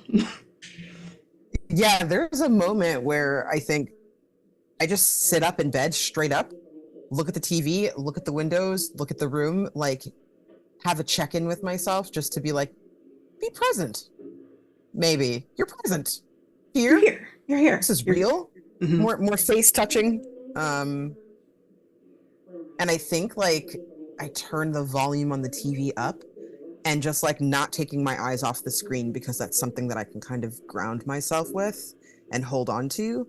I think like a hand just like goes out to one side on the nightstand and like reaches for like a vape pen, a bowl, literally anything to medicate because clearly this day has gotten on top of me in a way that I did not see coming. And I think like as like I bring it to my lips, I try to like lean back into the pillows and just like bring the covers like up around so that like only my face is really visible. Like I'm like in like a little like comfort fort. And I like check the time just to see how much longer I have before I have to leave and really get myself together. It's like 8:30, so you still have time. Like you're like, wow, I've literally relaxed and done everything. I had a nightmare and everything, and I still have to wait. Fuck, kind of situation. But you still have time. You can either take another nap or you can get something to eat for dinner before you go out, kind of situation. There will or be no nap. There will be no nap. I am not doing that again. Absolutely not. No, there's going to be 30 to 45 minutes more of watching this show. And then when the heebie-jeebies get to me enough for me to just be too antsy to stay there, I think it's going to be like dinner for one at a comfort food restaurant. Oh, that sounds about right for everything that just happened. Shove broccoli mac and cheese in my face until I'm stuffed. Amazing. I love that. So you have those plans, dinner for one, before you try probably somewhere nearby that you can get to. We're like, oh, it's not that far away by public transit, or I can walk either way. Valeria, you are looking at the chef's coat laying on your island. It is close to time, and you're drumming your fingers as you're like, you're not entirely sure if you still want to do this because like you are the least believing of the other side, as it were. Out of the you and Sarah, you suppose. You don't know Sarah that well, but you're like, they were down to do this or try this, and I'm like, I don't know, maybe I'll do it. But anything to help this lingering ache in your heart and your soul, the what ifs from coming into your mind. Stop thinking about her face, her presence, what could have been. Anything would be better than being alone and then being alone with those thoughts.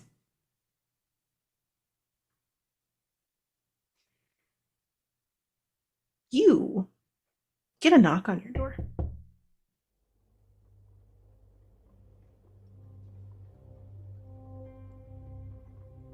Valeria would go and look through the peephole. There's someone standing there. It looks like a courier of some sort, like someone dressed, and they're looking away from the viewfinder. They are holding what looks like flowers in their hand. Weird. Gonna open the door a crack.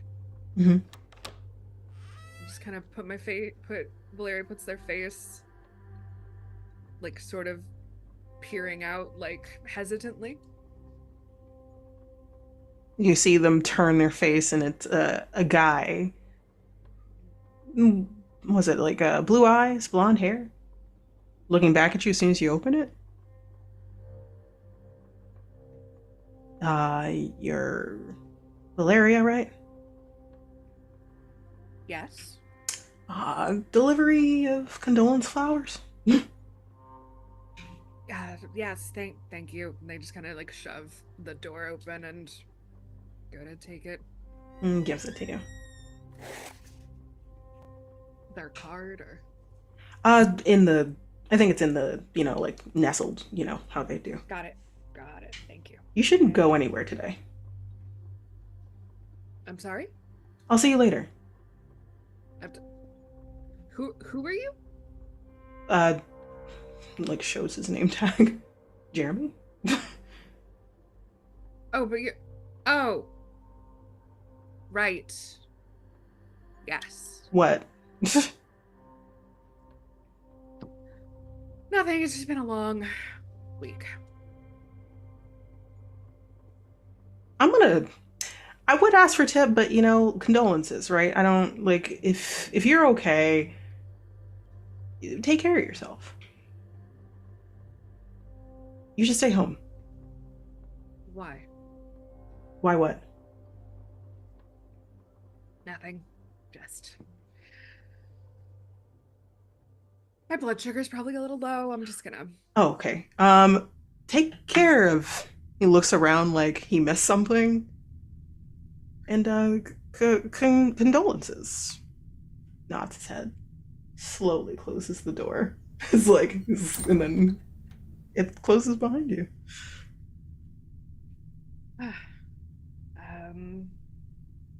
Gonna look for the card. You look and you try to see if there's a card in there, and like you see like a piece of paper. Just a piece of paper. It looks like it's turned in, so like maybe it's on the other side. You pull it up and you flip it, and then there's a black squiggle in the center of it.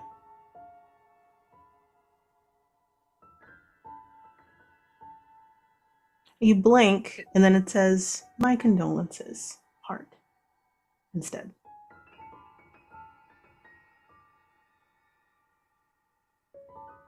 Does it say who it's from? Nope. Or...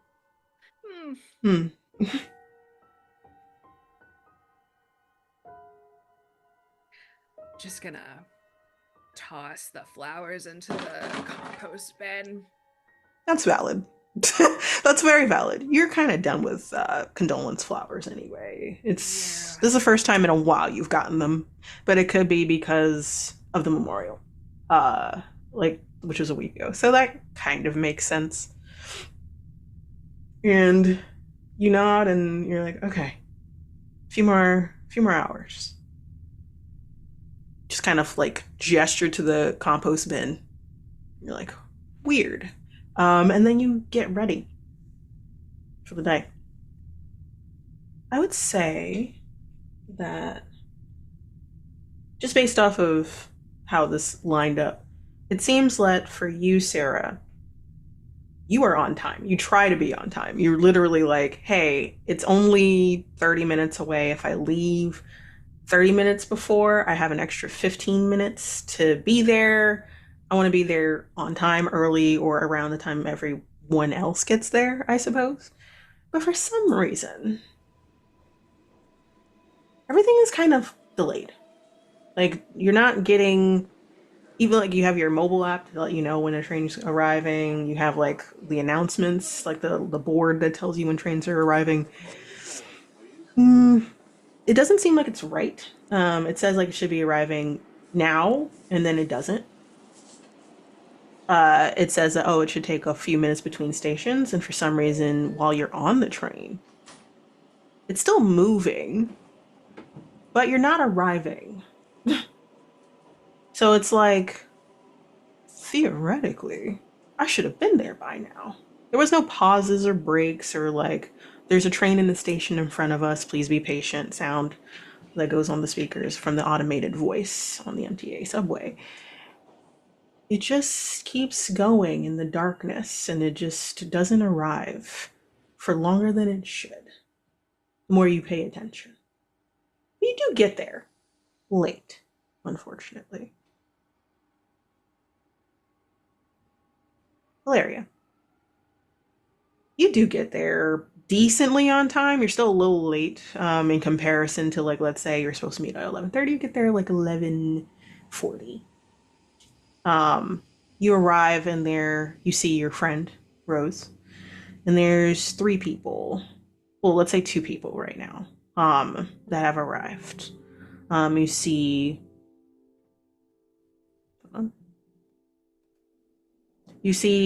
a darker skinned man who is kind of wrapped in a cardigan. He's a big guy, but this thing seems to be bigger than him. Like, he wants it for comfort purposes. Has a white polo and jeans, sneakers. his hair is shaved down, and he has very sad, dark brown eyes. And he looks at you and gives a smile, like a closed mouth smile. There's another woman who has dark hair cut in a perfect bob, hovers over her shoulders, dressed gorgeously. Like you would think that she is wearing a casual outfit for a Met Gala kind of situation. Like she's not the centerpiece person, but she is at a gala of some sort. And then we have, oh, we'll wait for the other person. You see those people, and you see your friend Rose, and you approach and you wave your hand as you join them. Sarah, you finally get out of the subway station. And you're like, what was that? What is happening kind of situation? You kind of look back at the subway, like once you are above ground, look down the stairs, and you're like kind of glaring at it like it was their fault. Like how dare you? Like make me late. I was on time. I did everything I was supposed to do. But then you're wondering if this is just how the subway station in New York works, because people are always late even when they try not to be. Maybe that's what they're talking about, you know? You've heard of that before. You see like a gentleman walking up the stairs. Like you're walking in that direction, like let's say the City Hall Park is across the street. And as you're walking across, this gentleman who's dressed kind of like the top half is like a blazer with a polo, but like the comfort of jeans and loafers kind of situation. Like he looks like he's getting ready to go to like a really casual party kind of situation, like one of those dude bros kind of situation. And he has he's light skin, white, has freckles all over his face. He has light brown eyes and chestnut brown hair scooped out of his face. And he sees you're walking in the same direction. And after a while of you both walking, he realizes you're going in the same exact direction as him. And he like points at you. And he's like, "Are you doing the thing?"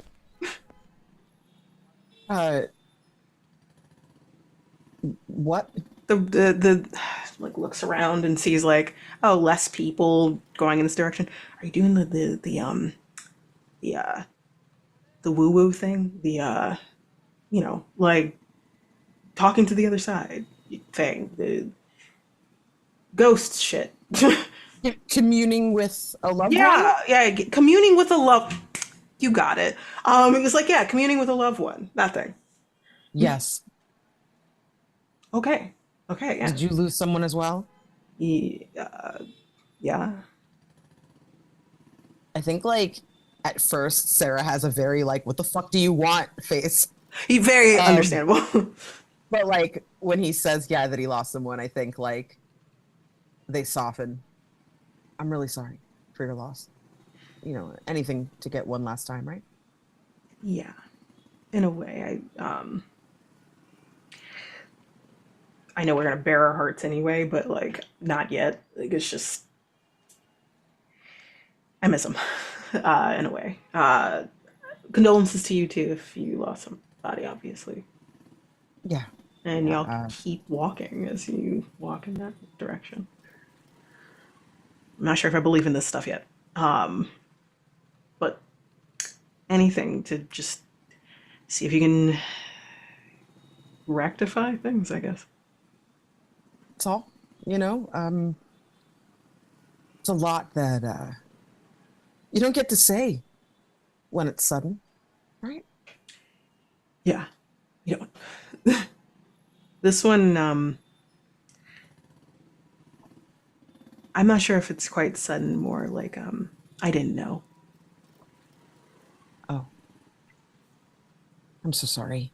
That's it's really hard to find out. I'm finding out a lot of things after the fact, but when she died, I knew pretty quickly.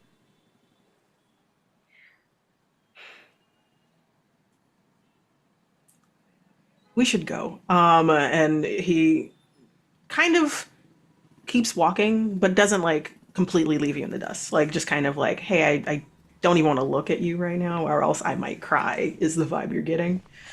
As you both walk up and you see that y'all are the last two people, as you see all the familiar faces and not familiar faces that are gathering. And you see Rose smile, and y'all are standing in front of what looks like a train station, like in terms of like something you just came up, but like this one is looking older, kind of dusty. It looks like where there usually is like an awning over it of some sort, this looks like that had been removed, and all that's left is kind of the remnants of it. You see, if you look down the steps, you see like a younger person, probably like 18, 19, 20 years old. They have acne. They have braids put into like a ponytail. They have a hoodie up. They're dressed in MTA gear, like in terms of like they got some MTA gear on. You get the vibe that they're working for, in some capacity, MTA, or at least has access to it. And she's like, okay. And Rose gets your attention. It's like, I'm really glad y'all all made it. I'm hoping y'all have everything that you need in terms of something old and new and an item with you. It could be the item is both old and new in a way. We're going to be doing a version of a seance of sorts. And we'll go from there. So I know some of y'all may not believe. Some of y'all might. All I can hope for is that you get something out of this that helps, as it has helped me. And she says that very earnestly. It calms you all. If you had any concerns or worries, it feels like you're among your people in a way of, you see shoulders slack and you see people like relax a little bit. And she turns and she looks at the kid that's down here, and they look up at her. You see brilliant gray eyes looking up. And you realize that there's like something off about the kid in a way. Not in a concerning way, just something's not quite normal and you're not sure what it is. Did you want to roll to see if you can find out, if you're like, it's just a kid, whatever, to pass by them?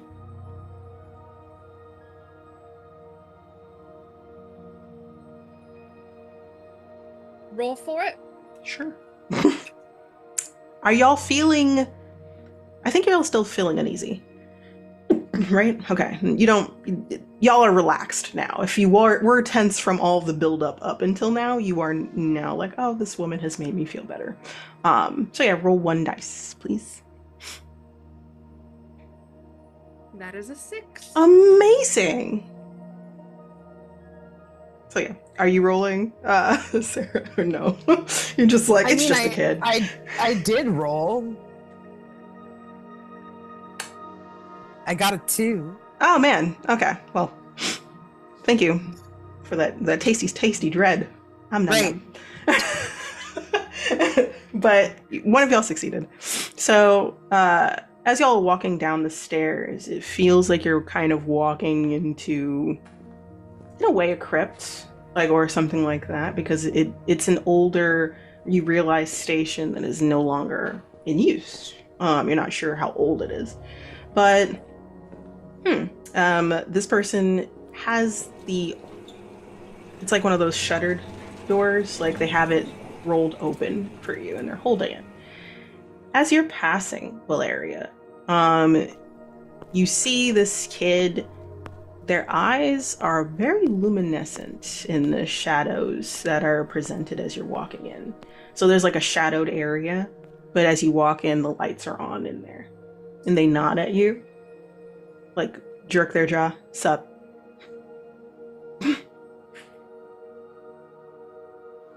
They just kind of try to get past. They nod, they're like, I get it, kind of situation. And as you pass by, Sarah, you look at their face, and their eyes look just kind of normal. Like they're just gray eyes. Gorgeous, kind of. But for some reason or another, you can't really register their face very well. Like it's there. You're like, if you were to look away from this person and someone said like, hey, you got a really good look at this kid. What do they look like? You can't remember. You can't remember the details of their hair. You can't remember the structure of their face, jaw, nose, lips, mouth, how tall they are, how short they are, what color their hair was. All you can remember is their eye color, which is gray.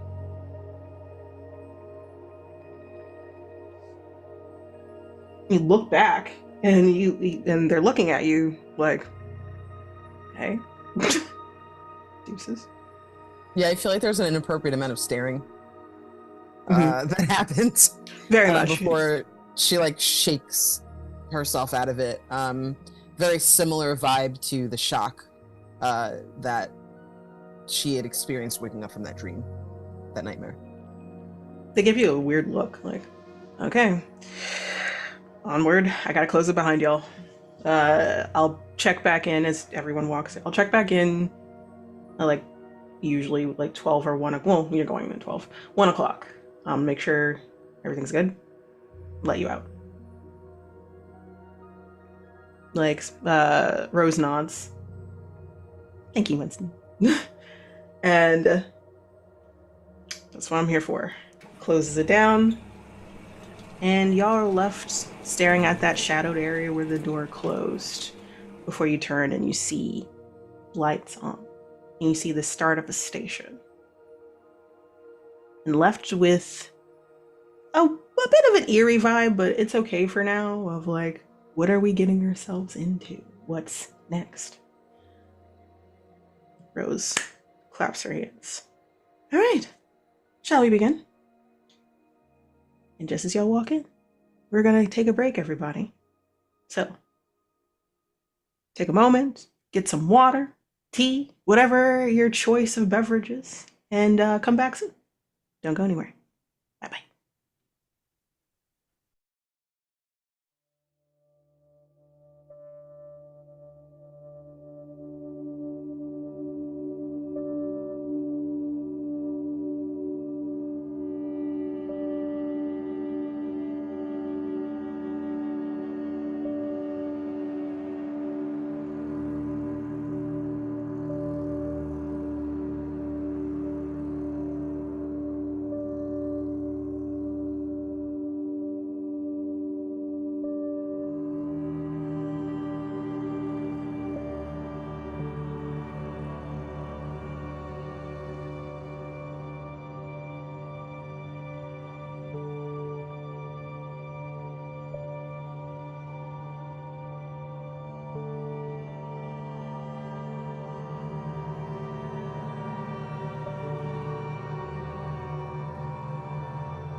And we're back. Hello, everybody. Ooh, very subtle creep happening. Nothing too obvious. Just a little bit. You know, like we're not. Let's try to ramp it up a little bit this time, shall we? As a three-act horror tends to work, until things hit the fan, it seems like everything is fine. And let's hope it kind of stays that way. Hopefully. Y'all walk down the stairs. Again, it feels like a crypt, a mausoleum of sorts, but it's just more of a mausoleum to older New York in a way. A leftover relic of a time period long past. You see these grand archways, green tile. There's like skylight is the first thing you see that, like, if y'all had been walking through the park to get to this, y'all saw like notched the glass in the ground, and it was very deep, like it went deep into the ground, and you realize that you're kind of walking as you walk down into the station underneath where you just walked over. It's a skylight, gorgeous. The design of this is kind of reminiscent of old New York a little bit. It's not quite Art Deco.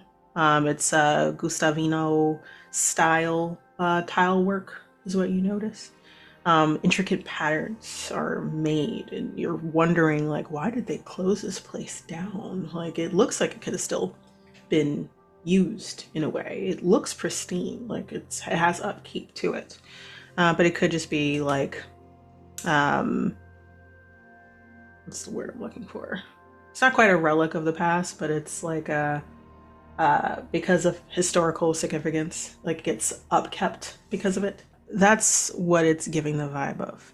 The air is like somewhat stale in a way, but you can kind of hear the echoes of other subways distantly from where you are.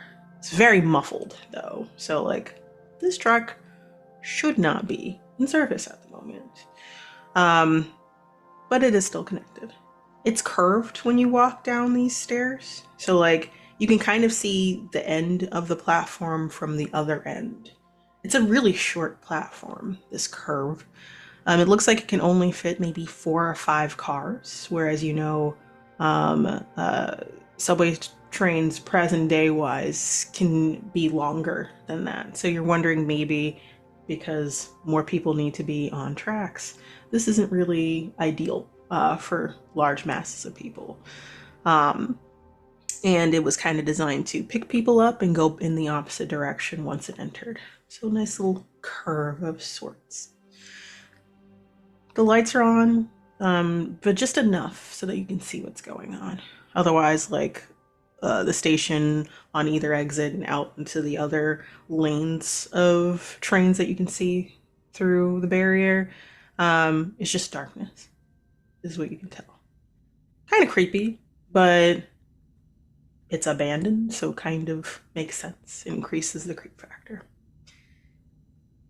You hear the thud of Rose's cane as she's walking and leading y'all through to the platform, the center of either end of this small curve, and turns to y'all.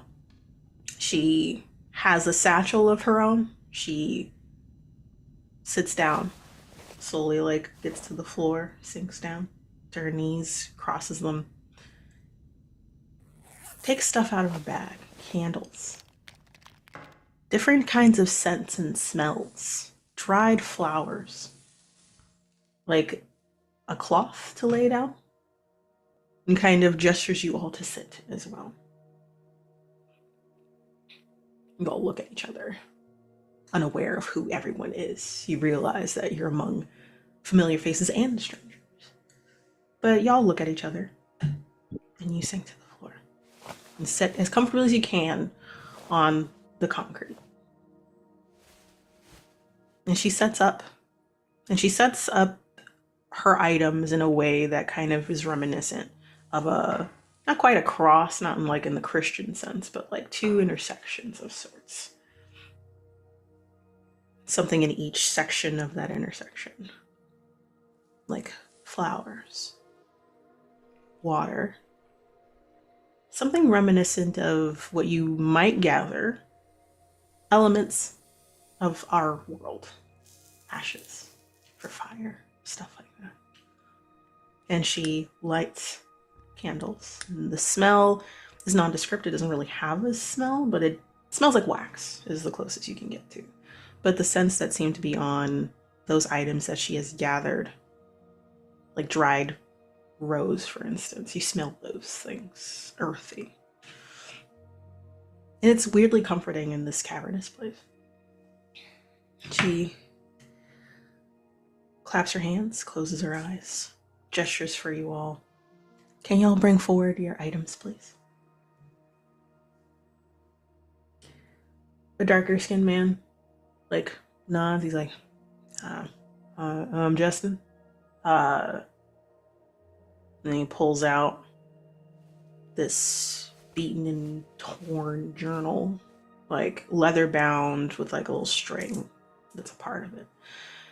And it looks like it's been lovingly through hell. Like whoever this belonged to used it to the bone. Like they wrote in it. They damaged this thing. They broke the spine, everything to this book. But there's like a fond smile on his face. This was my wife's. And she loved to write poetry, do paintings, stuff like that. Like, she didn't do journaling. Like how people normally do journaling. Like you write something. No, like she had to sketch what she saw. She had to like turn it into art. Everything she saw.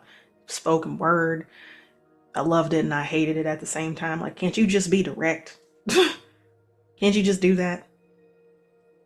And like looks at it and puts it down. What I'll give to have her start a whole new book again. Oh.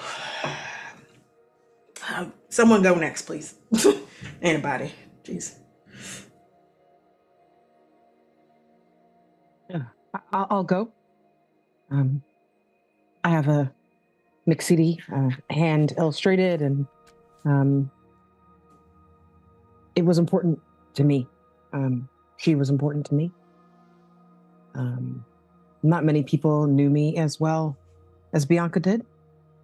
And I honestly don't know if anyone else ever will again. So this is the strongest connection I think I have to her, and I really hope this works.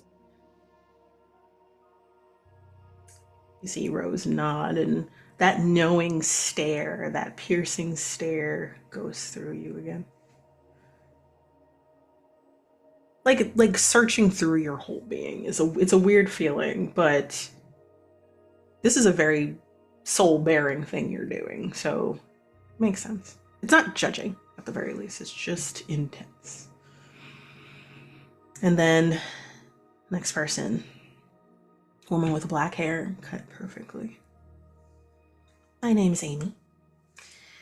I know Rose from publication. I'm an author of sorts. So she's published books of mine, or at least helped me get books published.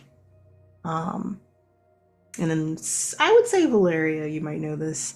Amy Chang is a well-known writer in the New York City area. So you kind of like do a double take. Like, you might not have read her work before, but you've definitely seen the covers of her books in Barnes and Nobles and stuff like that. You're like, what? I guess kind of what you take. And same thing with the younger white gentleman that looks like he's like a bro kind of situation, getting ready to go to like a party. Also does like a double take, but it's as if like, oh snap, like yeah. She pulls out from her purse a perfume bottle. It's like one of those old ones where like you squeeze the little perfume bit and it dusts in like a really cute way. You can actually see the outline. And she says, my mom loved to make perfumes, and she made a custom perfume just for me. It was very old lady-esque. And she laughs. And I told her, I kept on telling her, I don't want to smell like an old lady at my age, Mom. Try something youthful and floral, not old and dry and floral, but it had I dulled it down, or she dulled it down for me so that it would match what my profile is of smells. And she kept on doing it until she got it right. And she puts the perfume down. And her face gets kind of like, not stone, but stoic, like she doesn't really want to delve further than that.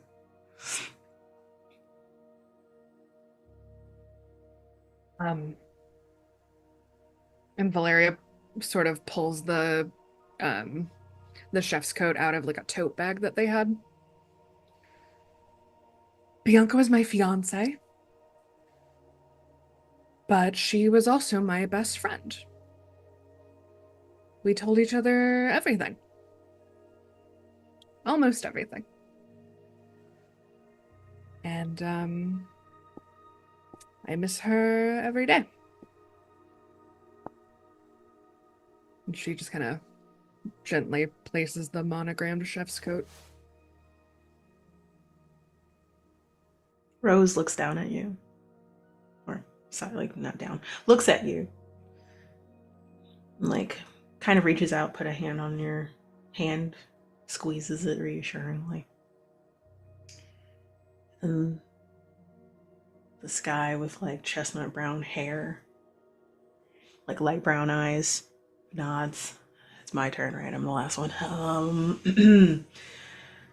Nathan Robinson. I'm an actor on Broadway. Really getting into it now. And I got distracted with a lot of, networking, getting to know people, being in different rooms and talking to different people and trying to make my way that I didn't know. Robert,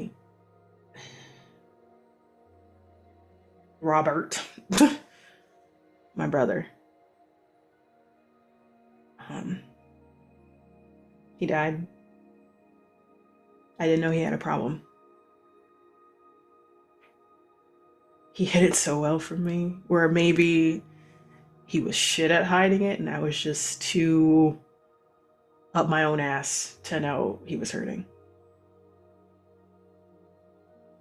He wanted me to make it so bad, but he was hurting so bad.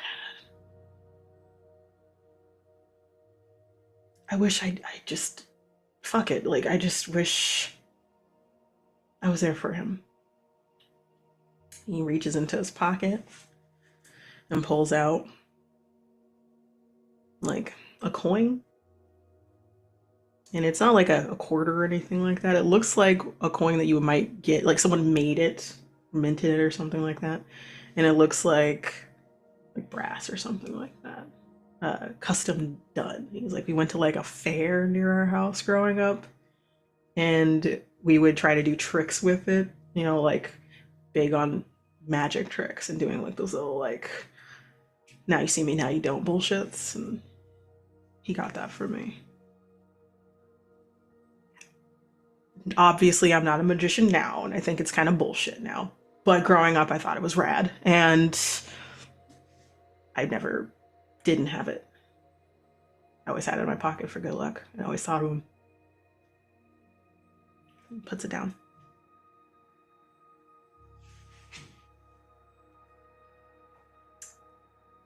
Rose nods.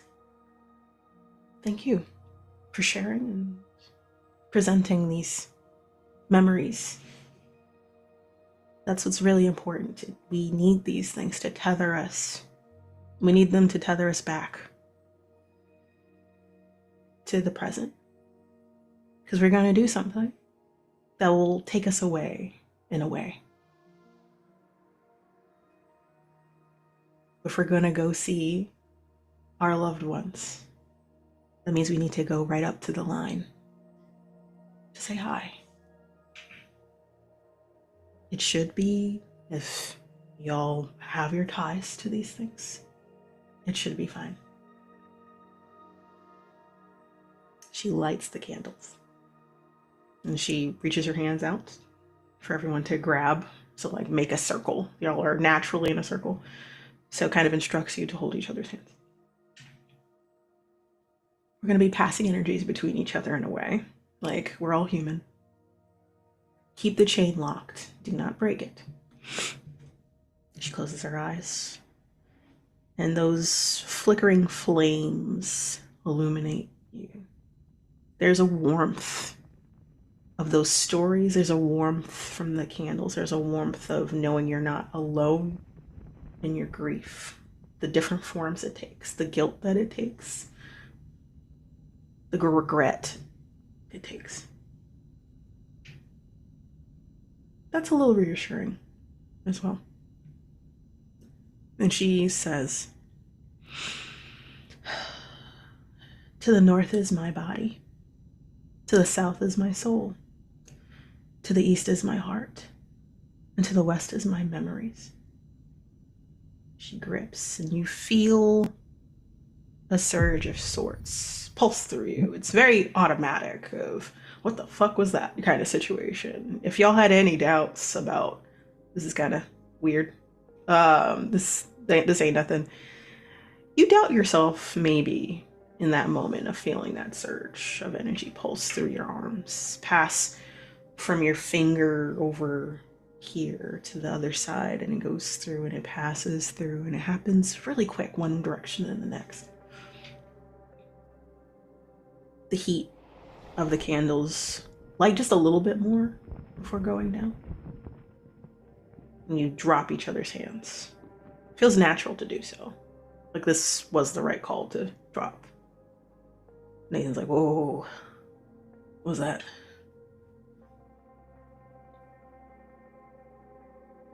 And then you hear the squeaking of wheels in the distance. The train is coming.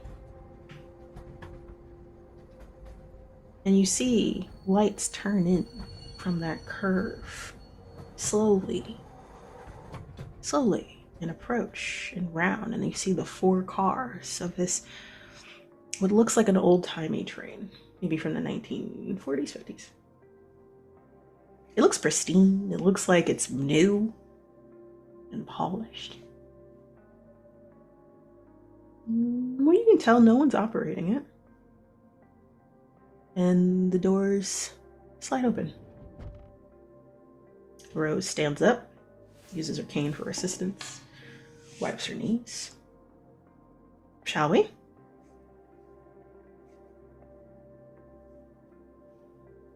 I had some weird things happen to me with trains today and a few days ago, and I didn't realize we were going to be like getting onto. I thought it was just here. Is there anything I should know about this, or? Did you also stand up? Yeah. You look down from where you just stood up from, and you realize your body's still there. Oh, I feel like maybe there should have been a warning before we did this. I'm surprisingly okay with this right now. Rose laughs. Also, and I think like Sarah looks over at Valeria and is just like, maybe we just like should have been a little clearer with certain people about what we were doing here today. I think apologize. Valeria's- I don't know if I could have told you that you would be Rose rolls her eyes to the ceiling, the skylight, and thinks that you were going to be separated from your body to go on an astral journey to see your loved one in the afterlife. Is that not what you thought was happening? I just like look at you, Valeria, like, Valeria is staring at Rose like she has grown a second head. You said a seance? This is not what a seance is in I the said it was a movies. seance ritual of sorts. Yes. Yeah, but like, Did you want to stop, dear? Valeria looks at Sarah. I mean, I can't speak for you, but to see her again, I'd do anything. I would too. You see Jason, like, I would too. This is some weird stuff. Like, you see him, it looks like him, right? Like, it looks, you can't see through him or anything like that. But you also see his body slumped over, legs crossed. Your hands are still joined. But I need to say goodbye properly. I knew I was getting into some freaky shit. I don't know how freaky. And he turns to Rose. We can stop whenever, right? She nods. I just hold my hand out to Valeria to help her up, should she choose to take it. Rose, we are going to have a long talk later about disclosure. And she takes Sarah's hand. She just like side eyes you like, how is like her face? Like, how would I disclose that properly? But nods, raises her hands. That's fair. Shall we? Nathan is like kind of frozen in his spot. He's still like processing like what the fuck is happening. Amy is looking around and looking at her body and kind of like trying to tap it, like kind of trying to bop her head and like move her, but it doesn't seem to be working.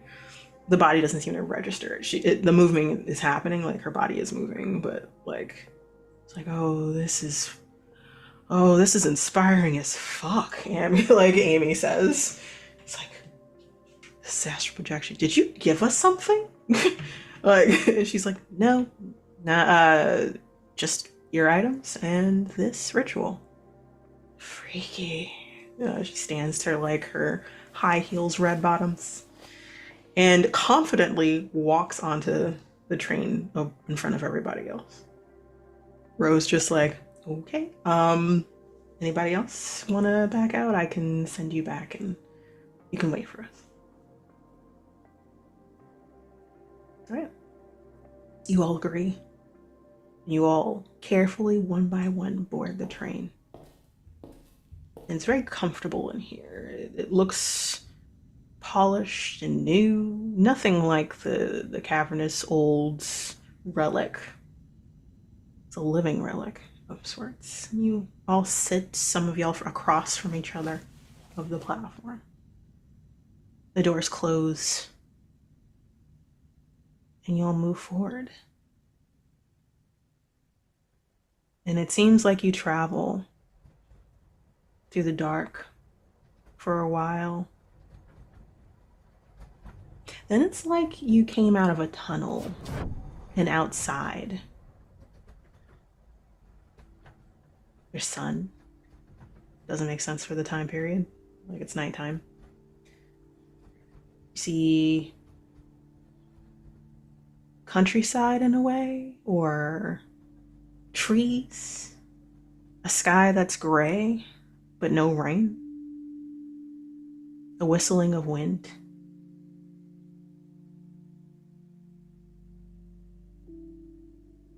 And then that happens for a little bit. Valeria and Sarah, y'all are sitting next to each other, across from each other.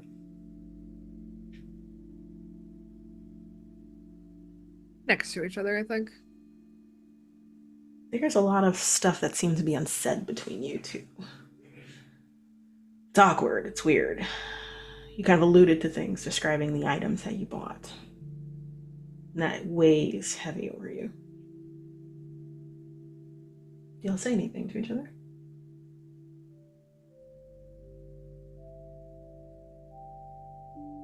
I think Sarah is sitting in the silence. The item is back with our bodies, I assume.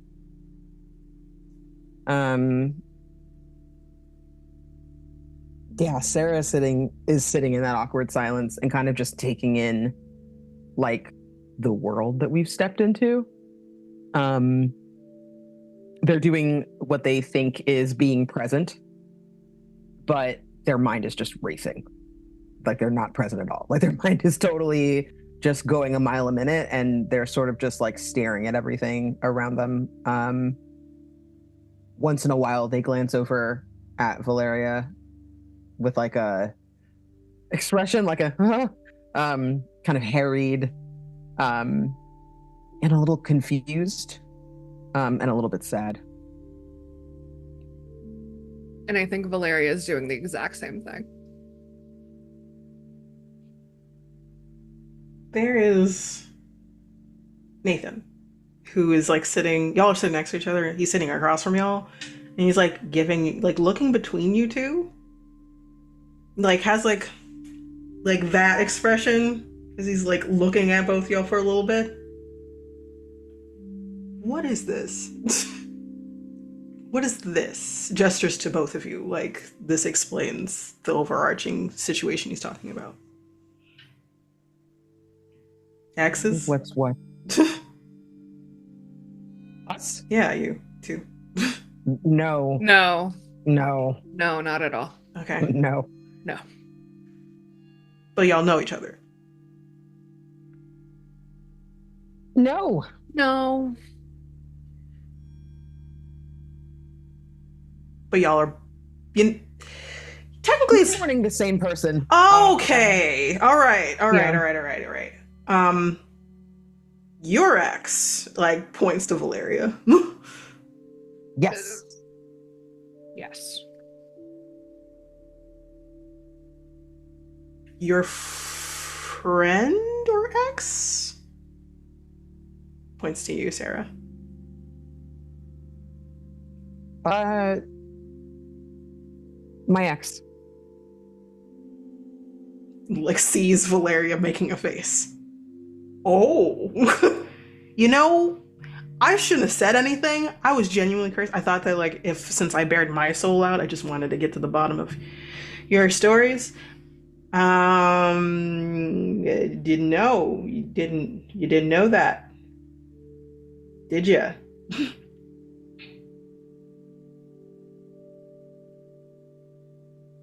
Your ex.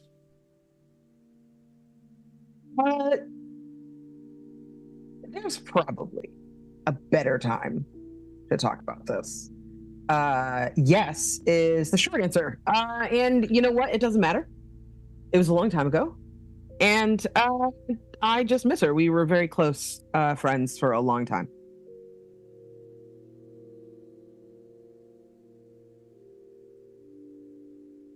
She never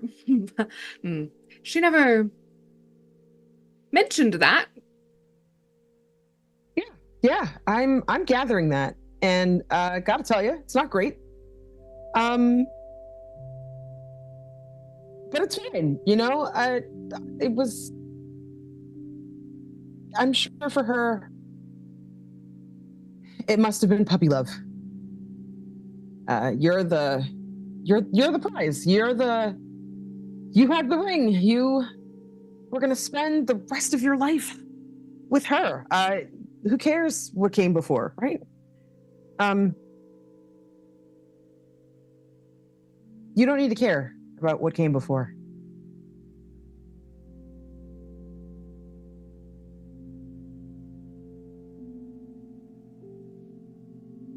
How often were you talking to each other?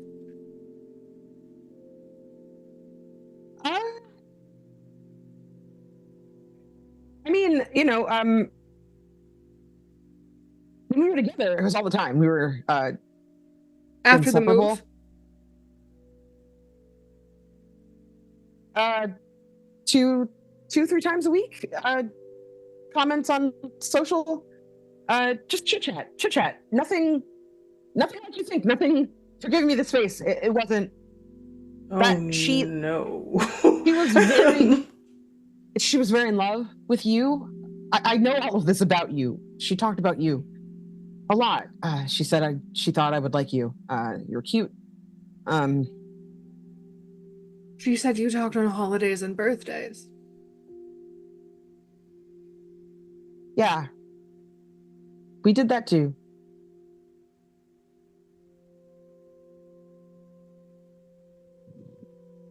I didn't realize how she felt about me, that I needed to be like hid. Well, I'd like to see her. It's okay. We don't have to do any of this right now. We have time. We've got tons of time to talk about whatever you want in excruciating detail, apparently. Can you both roll for me? And I would ask, y'all just revealed memories in a way that kind of contradict each other. So y'all are feeling the kind of way you're astral projecting right now, which you didn't know that was a thing, really. You thought that was made up, but you're doing it now. And some stuff just got revealed about your ex and your fiance. I would like y'all to roll, but if you want to bring in a scar about the past having to do with Bianca, how about the same day?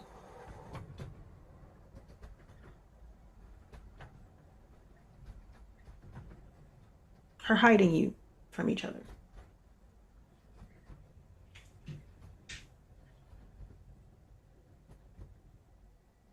I think a scar for Sarah. There's voicemail messages. They never clear their inbox. When they do, it's like only telemarketers, phone calls and stuff. It's like if their mom calls or their boss calls or somebody who matters to them calls them and leaves a voice note, they keep it. And I think coming out of that nightmare, after they were calm again, she went back and listened to a handful of voice notes just to hear Bianca's voice. And at the time, it felt innocuous. It felt simple, right? Like, she's busy. I know she's busy. She's a fancy chef at like a fancy restaurant. Like, she's got people waiting on her all the time. She's got to serve all these people. But I think hearing it now back in her mind, even hearing it a little earlier today, kind of meditating on that scratch in the picture,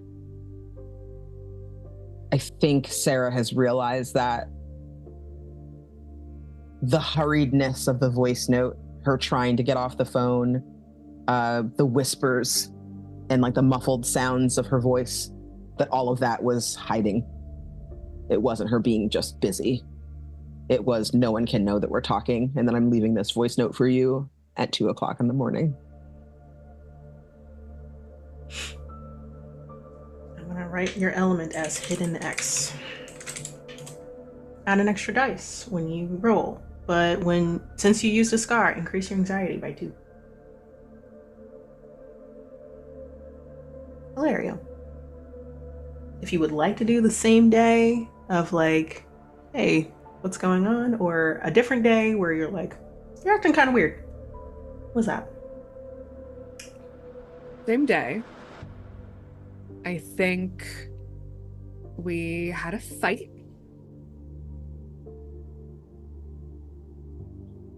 About bigger picture future stuff.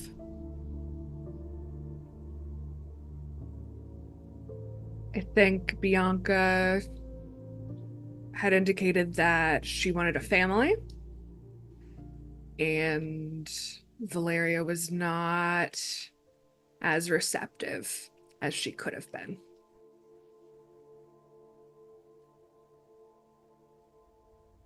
I think Valeria was very rigid about a lot of things. And I think in this moment, reflecting on that, Valeria is realizing that maybe Bianca felt trapped in that.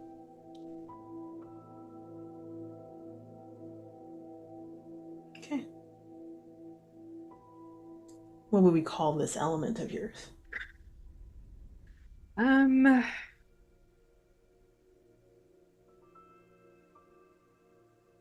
Trouble in Paradise. Roll. You're going to be rolling at tenths. We have 2 dice to roll. Take the highest number of whatever you got. 6. Amazing.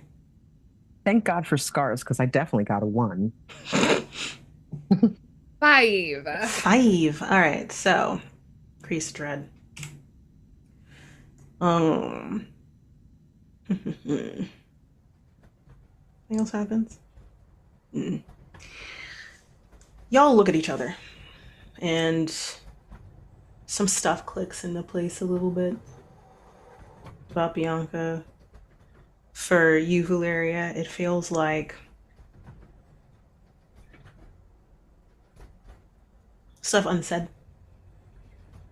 Maybe it didn't seem like there's any doubts about wanting to marry you, but also there were things that you feel that she put on the back burner so that she could be with you. For you, Sarah, it felt like stuff unsaid in a way of what could have been, but also not wanting to lose you as a friend, but not being honest with you about a lot of things, hiding you from her current life in a way. You weren't a part of it. You could have been, if maybe she was honest. You're not sure if you should be angry with each other or victims of circumstance in regards to this. The third person's no longer here to defend themselves or explain themselves. And then there's a shudder, sudden cold that falls through the car. The outside turns black as if you went into another tunnel. It's very sudden though, like you're just like, whoa. Weren't expecting it. There's lights inside the cabin, but it's very low, and you turn to Rose to see like, hey, like, weird, huh? Kind of situation, and Rose looks concerned. She looks up. This isn't supposed to happen. I thought you were like an expert or I something. am an expert at it. But she stands and looks at everybody, looks at everyone's faces carefully. Either someone lied about an item they bought with them, or someone's laying about who they are.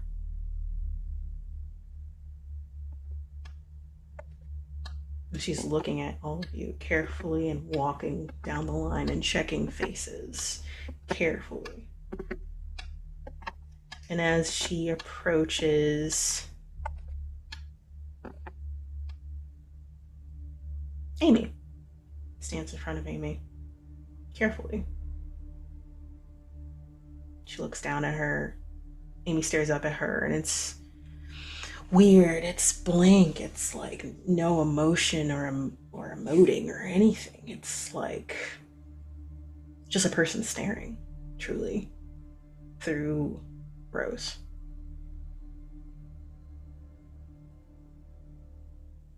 She says, "Who are you?"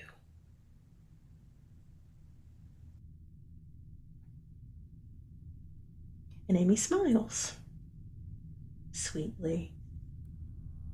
And then the lights go out in the cabin.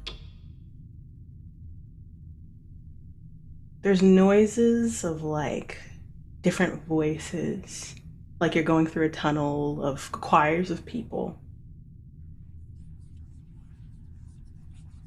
And you're searching to see if you can see anyone in the dark, but you can't. You're seated. You don't think it's a wise decision to stand right now. And then you blink in the dark and you find yourself alone. You're no longer in a car. You're you, Valeria.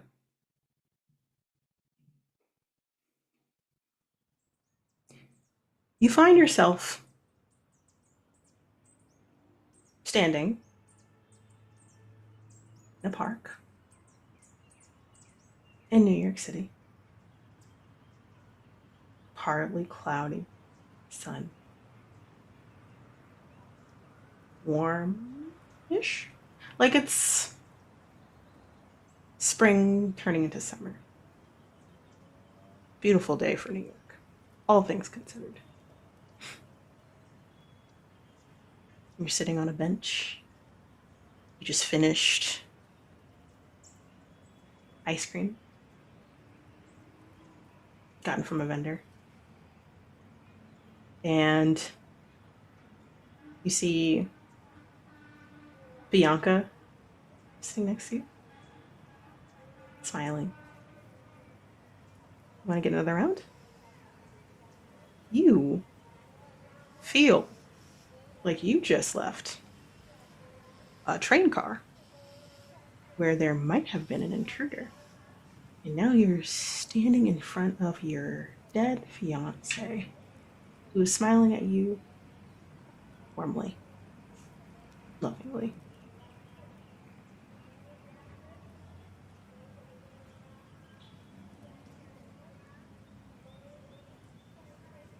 I think Valeria looks around, shakes their head a little bit, looks at Bianca, and just kind of like goes to touch her face. Just to be like, what is happening? Is she really like, is this real? What is real? Like, So how are you reaching for her face? Is it like a touch, like a poke? Yeah. Okay, like reach Like a forward to like caress. touch her cheek with your pointer and middle finger. Feels warm against your fingers. And she like furrows her eyebrows at you, like looks down at your fingers and like takes it to cup it in her hands. Like smiles at you. You okay?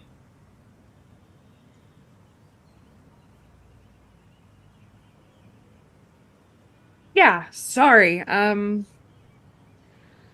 Yeah, ice cream sounds, yeah, another round sounds great, babe. Yeah, pistachio again or something else? Pistachio always. All right. Don't go anywhere. And she smiles and you see like just a little bit of nerves. And you know what those nerves are. You know what's gonna happen right now. She's gonna go to the ice cream place. It's like a little like hipstery spot, like a truck like in the park, like homemade, like churned by hand ice cream. She's gonna take it and she's gonna like bury the ice cream between two scoops. She's gonna bury the ring that you're currently wearing. Not here though. In between two scoops. And you're like, what is happening? What is this? What? Do you feel tense right now? Or do you feel desperate right now? I think desperate. Okay, that's valid. If you roll, do you feel like you want to figure out what's going on in the situation, get out of the situation? What do you think you're doing? Probably figure out what's going on. So desperately, you're trying to figure that out. If Yes. you want to pull an element, I don't know if Trouble in Paradise would work. You do not have to use another, if you're using it and you can explain how, you don't have to increase your anxiety again. It's just like, explain how it applies in the situation. If not, new scar. Or you're pushing, no, you can't push yourself on desperate, never mind. You would have to work in another scar of some sort if you wanted to, if that does not work. Okay, I think I have an argument for Trouble in Paradise. Because like this is a very like picturesque, serene moment, and I think using that like reality of like, oh, you lied, to like ground Valeria in that moment of like, this is different now. This is not the same memory that it was like an hour ago. Okay. Like recolored the lens of this moment. Use it. You have 2 dice to roll now for Okay. desperate. So high risk, high reward.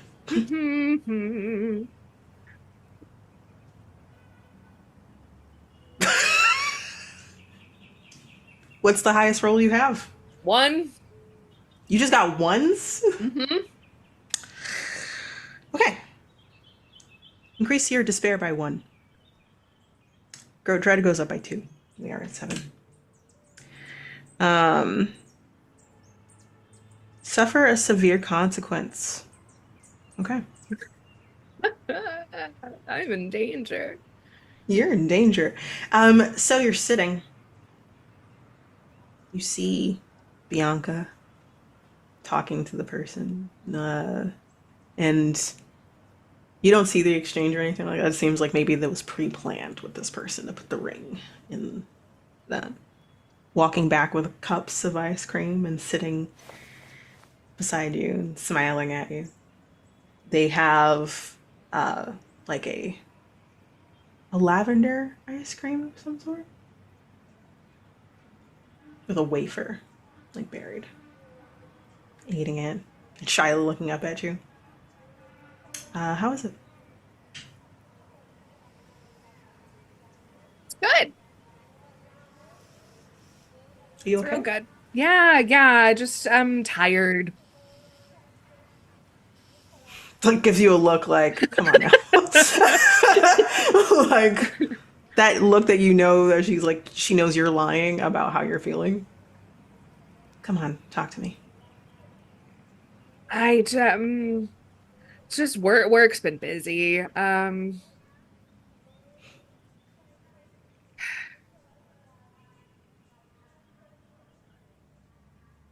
much do you really talk to Sarah? What? What brought that on? I know you do, just why is it so secret? Why? I talked to Sarah, like I said, like holidays. Not that 2 to often. 3 times a week. What are you asking me right now? Why did you lie, Bianca?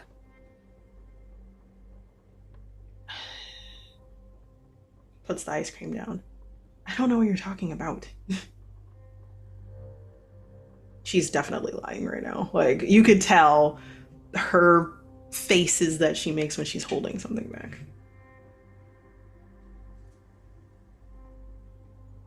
if you're just friends, I don't understand. Can we talk about this another time right now?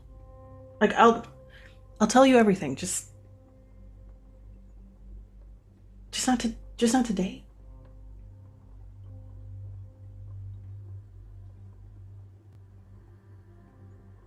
What if we don't get another chance then right now? Why wouldn't we get another chance? Like, we live together. We go to the same place after we go to work and we come back and we talk all the time. Like, why would I not have a chance to talk to you about it? Because this isn't real right now, Bianca. I think they get up. Whoa, hold on. Like, also stands up. What do you mean this isn't real? What we have is real. That's not a lie. I think Valeria is looking like for anything wrong with like the current moment that could like indicate that this is not like, this is like to validate her like knowing that this is not real. I wouldn't make you roll, but you have a severe consequence coming up. So if you want to roll again and just stockpile that consequence, we can. Like, Why not? Why not? All right, cool. Desperate again? Yep. You can use Trouble in Paradise again. So 2 dice. Yep. Neat. Let's do it.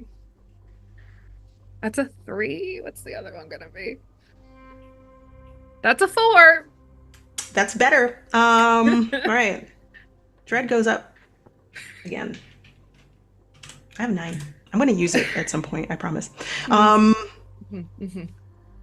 So you tell me, choose a severe consequence or raise your despair by 1. Take the despair, please. Your despair increases to 2. So you only have 1 in the chamber severe consequence aimed at you. So that's good instead of 2. And you look around as like she's trying to get your attention to look back at her. Like, what are you talking about? She's looking worried and not quite hurt. That's not the situation. More like mixture of found out, mixture of I should have said something kind of situation, but trying to like, I want to fix it. So there's like that termination behind her eyes. And you're looking to see if there's anything out of place. And you see the person at the ice cream booth doesn't have a face. And they're looking at you. You feel like they're looking at you. It's very pointed. It's very drilling into your being and your core.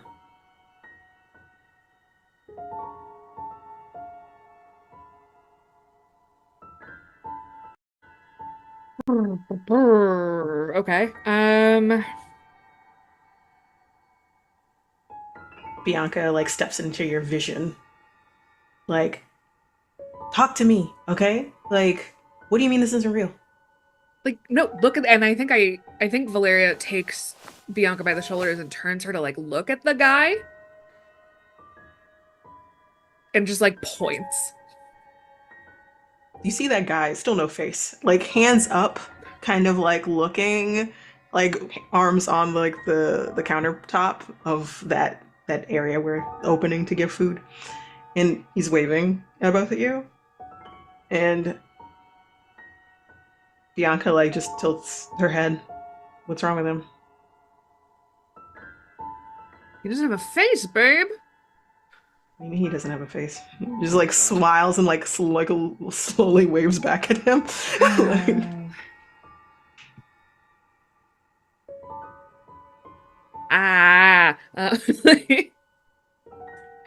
You turn to point again. Look, he doesn't have a face. You notice he does have a face. And you blink because the moment was there that person didn't have a face. Now they do. And you're like, what? And then you turn and you see Bianca does not have a face. She's right there, peering over you. It seems like her body elongates a little bit and kind of crouches over you. Like you hear the snapping of bone, probably vertebrae, to elongate a little bit. And it's like the world bends around you.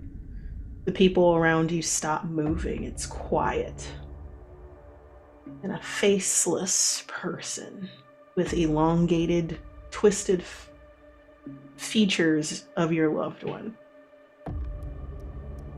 Arms long, is peering down at you and reaches for your face, and their fingers are sharp. And you feel the line of those fingers lightly trace the outside of your face, and you feel a sharp pain from that edge, and it's tracing the outer edge of you. You realize it's very caressing, but it hurts. They have a point they're doing. They're trying to do something to you. What do you do? I would like to flee. Roll. Don't fuck this up for me. Don't fuck this up for me. And I don't think you can use Trouble in Paradise for this one. No. So you only have a desperate with one roll. The 4. You pass, but Dread goes up to 11. I am going to take 4 from that, and I'm going to give Sarah 1 despair. Just so that we're matching paces a little bit. You did succeed, though. You tug out of this creature, the elongated mess of your partner. Possibly long-limbed. Pale face with no orifices. You can kind of see the dip of an eye socket, the shape of a nose, the flatness of the mouth behind skin. It cracks its neck and as if looking at you, observing you, and does it again to the other side and starts moving forward as you bolt in the opposite direction. You stumble a little bit. That's it. You got a 4? Mm-hmm. Choose severe consequence or raise your despair by 1. Despair, please. Okay. And you run. And it's like this space, this New York space, warps and changes, and it turns into this nightmare escape of the place that you live. You barely recognize it. You go to you, Sarah. You open your eyes and you wake up. You can answer this question for me. Did you and Bianca live in the same apartment together? I don't think we ever like fully moved in. But like she had her stuff at my place, I had my stuff at her place, kind of thing. Okay. I think that the move into an apartment would have been if I had gone to New York. Okay. You wake up at Bianca's Seattle apartment. The difference with your apartments mostly was the windows, I would say, like in terms of the size, the shape, kind of similar, but this had like floor to ceiling windows, only on one side, so that was like a talking point for guests, like, yes, look at the wall of windows. We could have such a good view of the building next door, instead of a view of something. It was a funny talking piece. You're faced that way. You wake up facing the building across. And you're like, okay. And then you hear like a tapping of glass as if to get your attention from behind you. Yes. Turn around and you see Bianca, similar frame to like the picture, but the main difference was her red hair was longer. She had cut it to be shoulder length, so it was easier to get out of the way when working. But her hair is now in like a messy French braid. Her crooked smile beaming at you. She's at the island in the kitchen. So like there's the living room with the couch and the TV, and then you have to walk across. It's all connected kind of situation. And she's like, I think I figured it out. Your dessert of choice? Yeah. You cracked it? I think I did. Come on. All right, what do you got? Now, hear me out. Vanilla orchid eclairs. So like the bean and the flower. Yeah. The smell, I was able to capture the smell of an orchid and turn that into a flavor. Huh? Yeah, that sounds perfect. Wow. Topped with chocolate or like the clear like craquelin? Topped with chocolate, like a little drizzle like I was able to do. I feel like just enough. I don't want it to like fully throw off the flavor profile. You know, strong chocolate can be. But White chocolate. what did I think about? And then like immediately like scrambles to go to a different like cupboard and like looks for white chocolate to see if like she can melt it down right now. And you just giggle as she's trying to find it. She's like, I don't think I have any. Like threw her head against the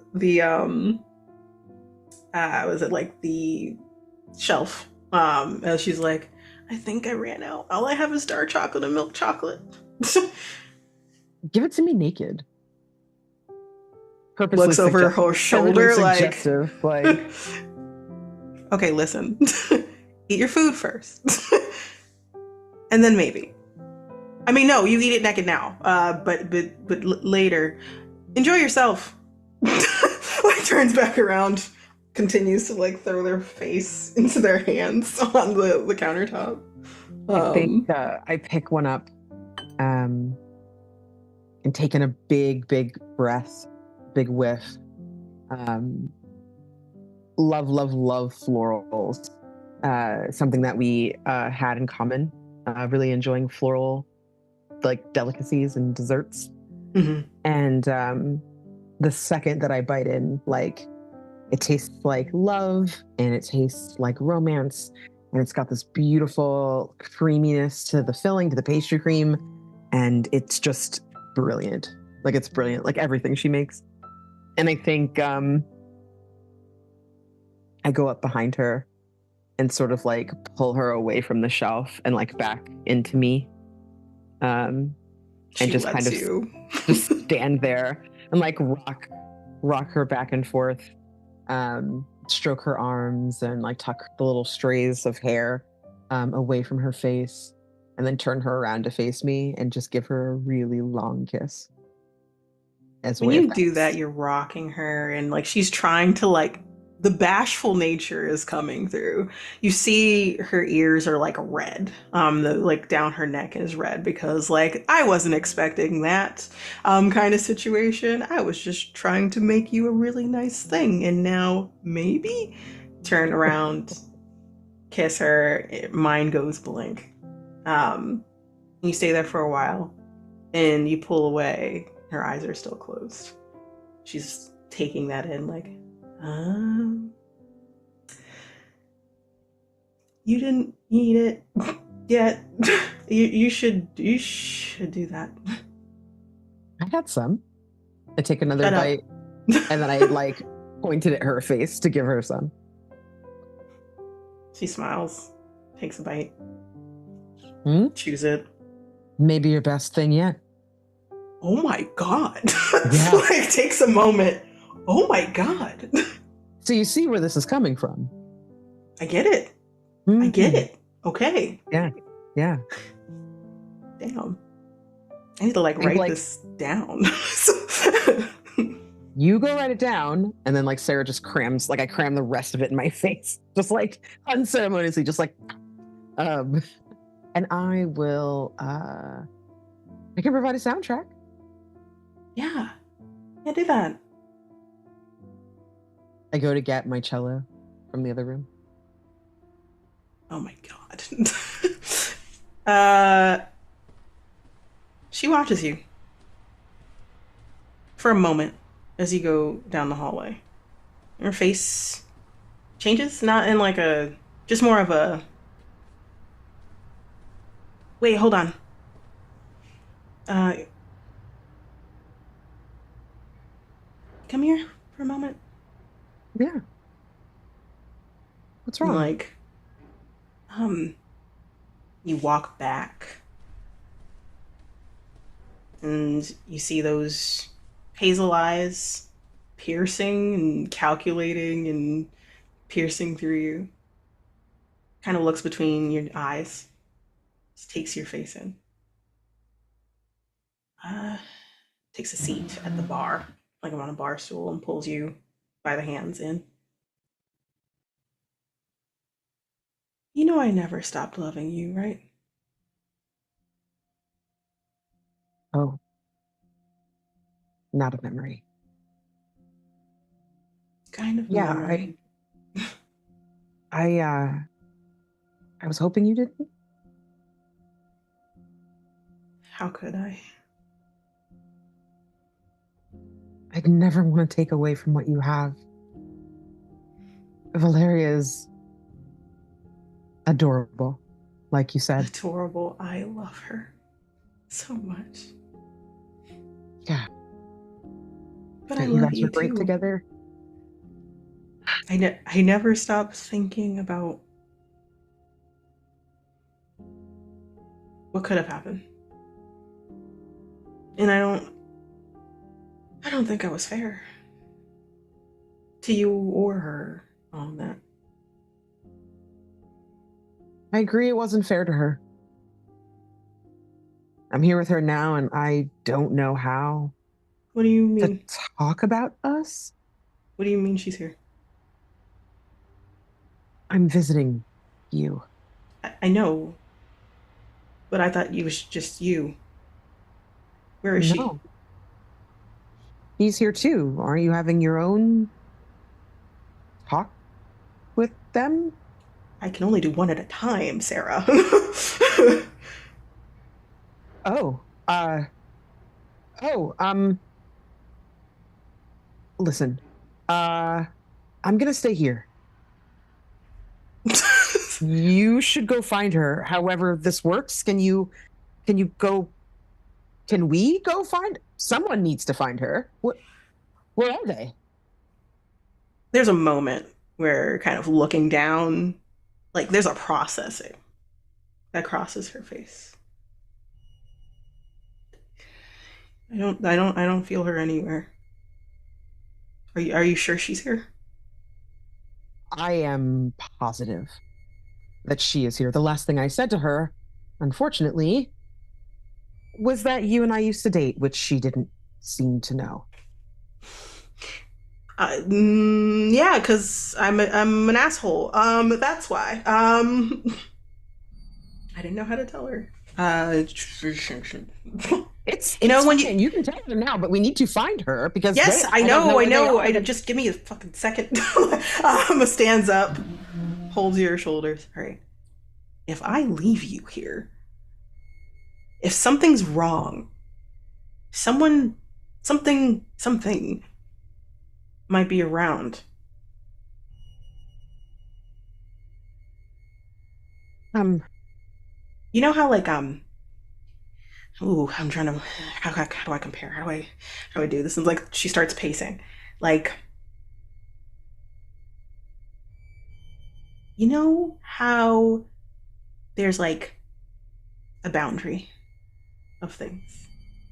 And some things stay on that side, and then there's stuff on the other side. And you can never cross, but sometimes you get passage temporarily, like a visa of sorts. Someone gave you that visa. But sometimes things are waiting to make their way in.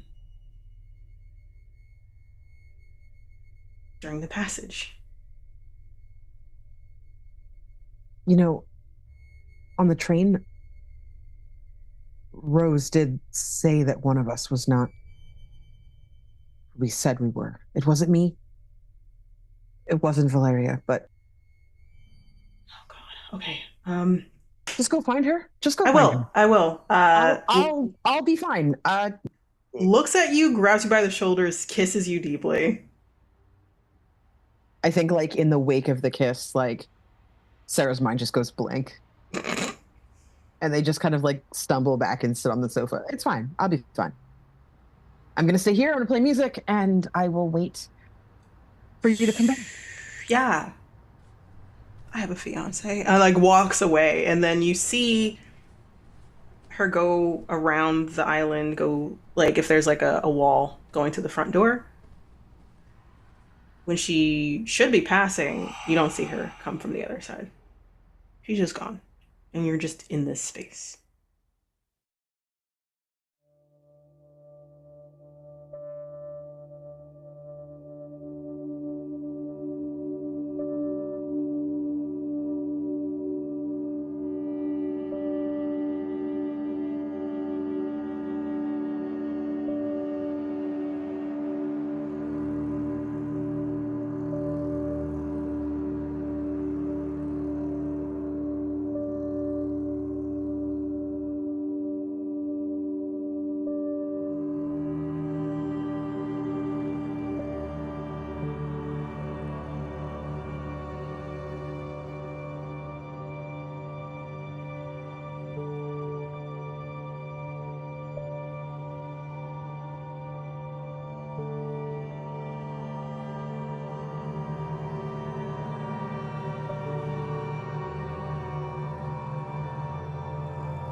You know, on the train, Rose did say that one of us was not who we said we were. It wasn't me.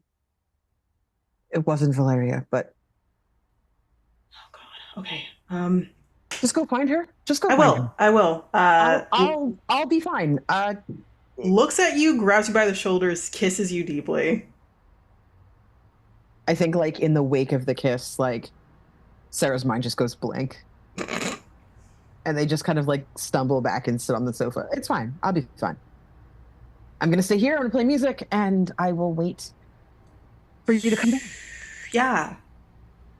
I have a fiance. And like walks away, and then you see her go around the island, go like if there's like a wall going to the front door. When she should be passing, you don't see her come from the other side. She's just gone. And you're just in this space. I need you both to roll a desperate roll for me. And I'm not going to tell you what it's for. 3. Okay. 4. That's better. I think you failed. Yes, you did. Increase your despair by 1. Dread goes up by 2. I'm going to take 4 dread, increase yours to 3. So that y'all are twinsies. Wait, do I also increase My it? despair is a 3 now? Yeah, your despair is now 3. Oh God. I'm trying to like keep y'all leveled, you know? Oh. trying to keep it fresh, you know? But you failed and Valeria passed, right? Okay. Ooh. I'm telling the story here.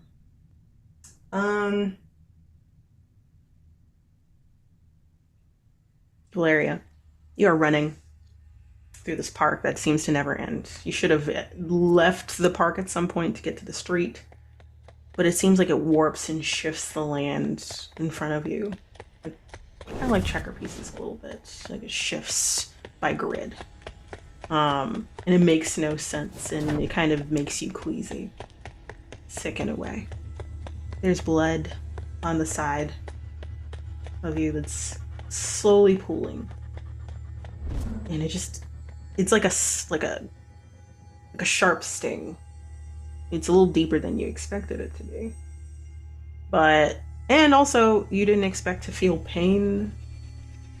You're not in your body right now, so like you're not sure how this works exactly.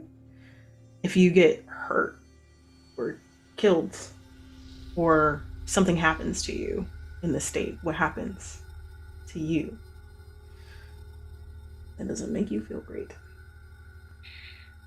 You feel the thuds of footsteps that are lumbering behind you, and it seems like it's always at a constant space, at the same pacing.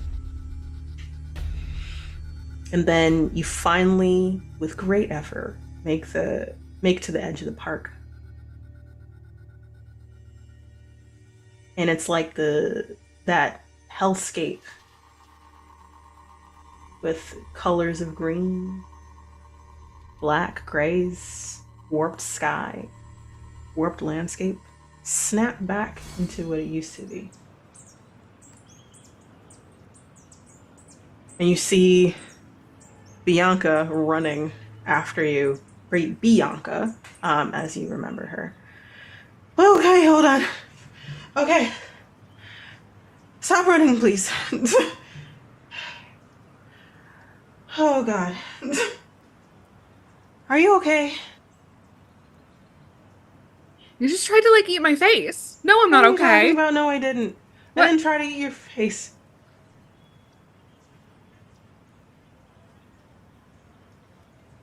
What happened to your face? And she like makes a face and like walks over to you and holds the sides of your face and turns it. What the fuck happened? You were proposing to me again, and then you turned into a faceless, long thing. And then you tried to. Looks around you.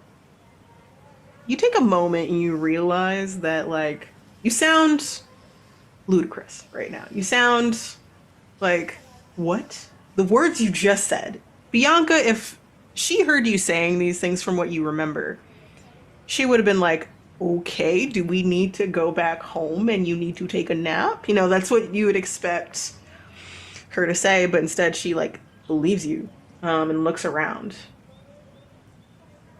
Okay. You're here as a visit, right? Yes, that was the plan.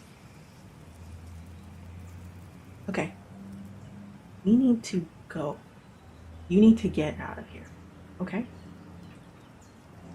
Okay. If looks at your face again. If that's what I think it is, you are definitely not safe here. Something came with you. How many people were with you? Rose and like 3 other people.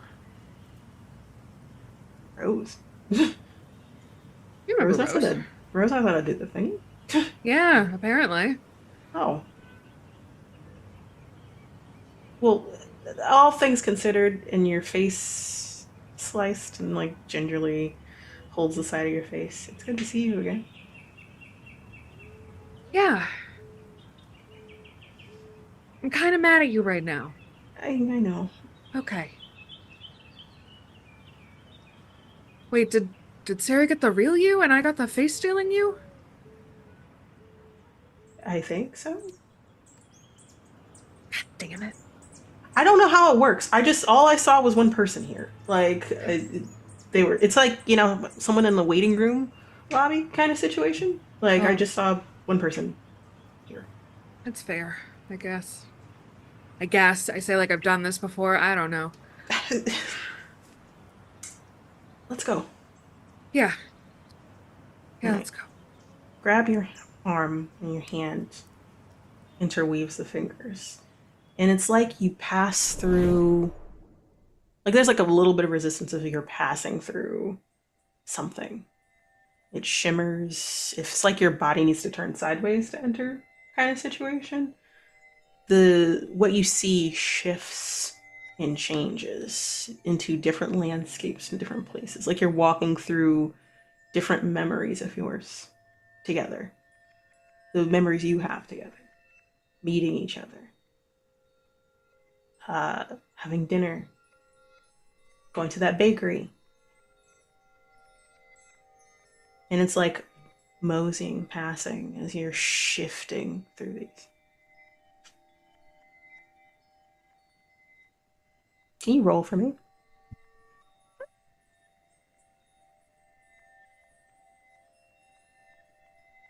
I won again.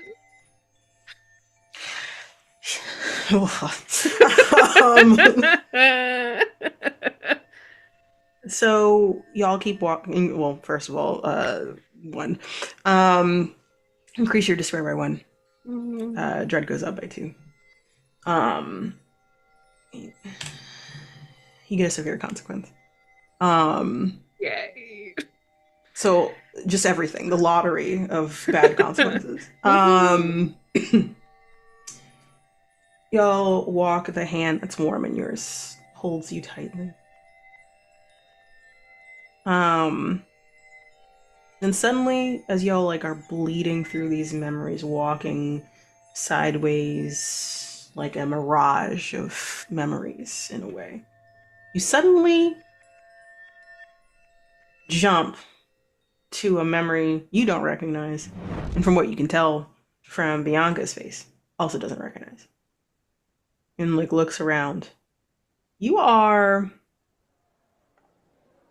at a Broadway play, sitting in the audience, arms together, like you're watching someone perform. And Valeria, you know who's on stage. It's Nathan, Nathan is performing Streetcar Named Desire, kind of an off-Broadway play of a way. So it's not on the main stage of different plays that are going around in Broadway.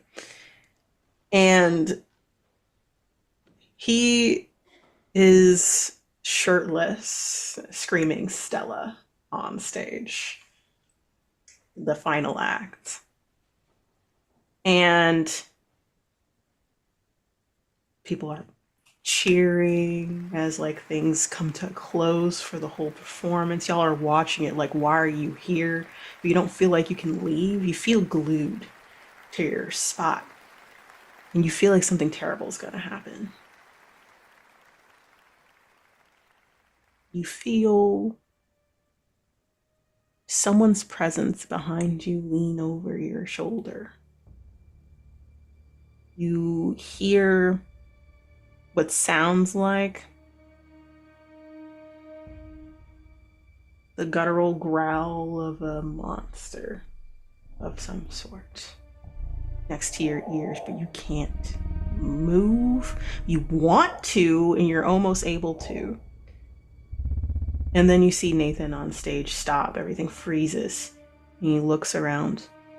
And he's like, what's going on? What's happening? You see the director come out. We assume the director is. It's like, instead of a moment of the play playing, it's the moment of him and the director talking about bad news. Put on display for everybody. The director says, she says, I'm so sorry, Nathan. Robert, he's dead.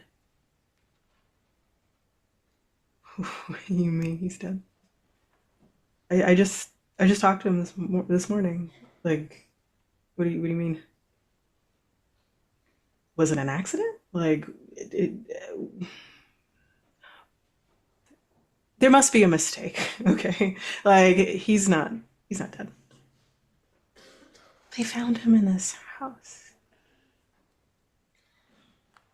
He was not responsive.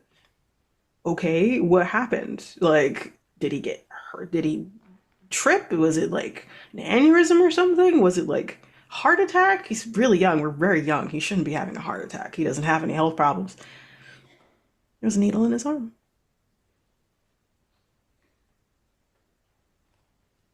What do you mean a needle was in his arm? This is painful to watch for you. You just met this man. And then you hear that growl of your shoulder again, and it dips out of view. Like, it fades, and it seems like it travels up the aisles. This lumbering, agile thing. Long spine, towering, crouched over shoulders and head are behind him, and he doesn't notice it. And that conversation continues to happen. And he stops and realizes something's wrong and turns, horrified at what he sees. This thing is dressed in sweatpants, elongated, white t-shirt ripped.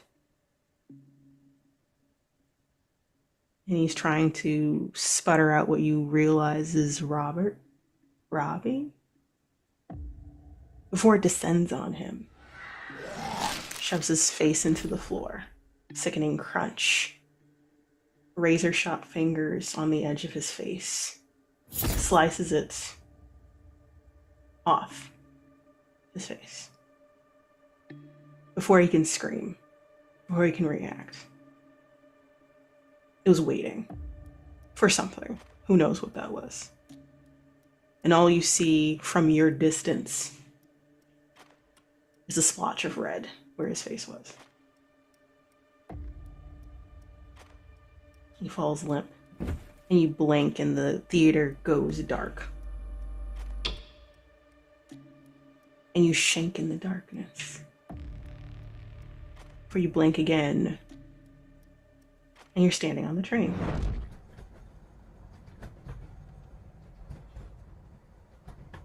Your hand still in Bianca's. She also is staring at the ground, horrified. Sarah.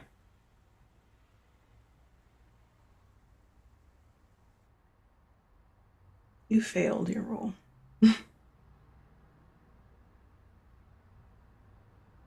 So you got everything, I think. You got the severe consequence, and you did all the stuff already. While you wait, a moment of the kiss lingers on your lips. You're going to remember it if you get out of here. You take a moment and you decide to play the cello.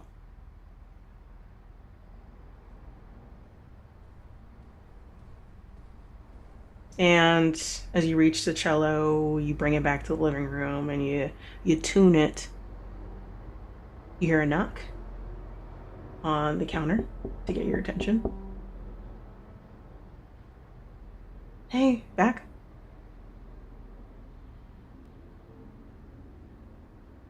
Where was she? She seemed fine. I think you were right, actually. Like, we do have two separate things happening at the same time. It's kind of weird, seeing your double like that. Can we continue talking? Yeah. Where was she? Were they She's okay? From what I can tell, it's our memory of getting proposed. So, she's not happy with me. Why wouldn't they be happy with you?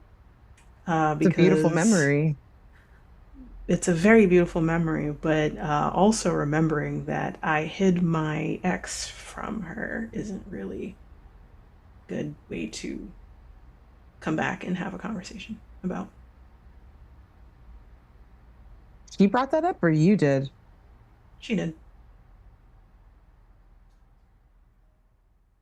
But that was the last thing we talked about before you left.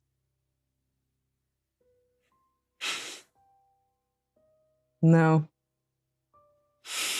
Oh, You're you're that so other one, aren't smart. you? You're No. really smart. No. No. No. No. She's going to be back any moment. Okay? Are you So sure? You need to go. I'm not going anywhere. You need to go, though. You think you have power here? I mean, You even know how to Rose- get out of this situation right now? Rose said that we could leave at any time. So I'm Then sure. do it. Gestures to the world. Look. I think I sit down and I put my bow after kind of resonating my bow, I put it to the strings and I play like the first kind of opening chords of the Flower Duet. That's like the song that always kind of centers me and grounds me. And I just kind of think about the train and I think about Rose and I think about all the people that I met and I just like try to go there. As I've read in Lucid Dreaming, you can kind of use those touch points to get where you need to go. I think that's really good. Please roll, but also we're still in the middle of your consequence. So Yeah. I got 4. that's good. So 4, increase my dread by 2. You know, I'm just gonna use my dread to give you a 4 so that we're all balanced out here. Okay. No, you. It's fine. Now choose to suffer a severe consequence or raise your despair. So we have what severe consequences happening right now. You want to add another severe consequence? Can in I the choose docket? after this severe consequence? Yes, totally. You can. You could All right, totally choose after this. Let's get to the end of this one and see how we feel. Okay, that's fair. That's valid. I understand that. Okay. So you do succeed that, and you're like, okay, all right, this is working. You're able to like feel a tug. Actually, since you did succeed, increase your hope by 1. We're so close. So close. Focusing on the present and focusing on the physical, your physical body, your physical life. Knowing that if you do that, that will help you to come back to where you were. And then you feel a presence right in front of your face as you're doing this in your breathing room. Hands drum on your knee. What does this smell like? It right now, from what you can tell, it smells like floral, woodsy. I give it just a couple more seconds of trying to power through and then not getting fun. anywhere. Open my eyes. Still see her striking hazel eyes. What do you want?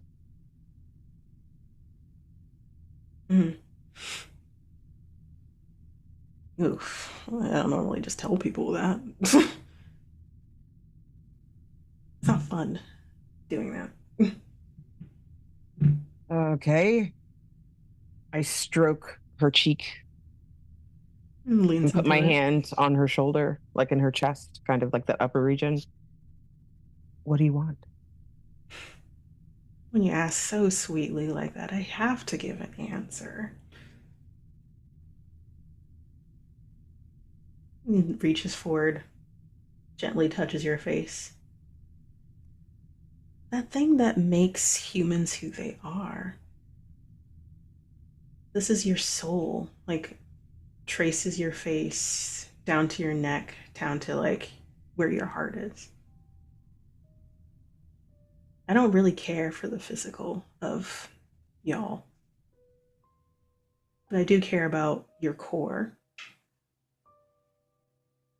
what your identity is, who makes you who you are. On a soul, that's this pretty thing that you call a face.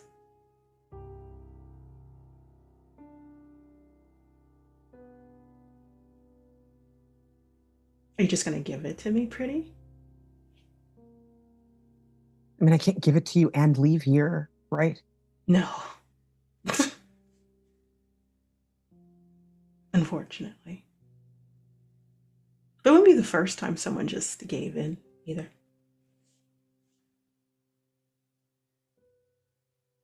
What happens to me? I stay here in this apartment with you forever? Technically. And you'll look like this forever? I'll look like this if you want me to.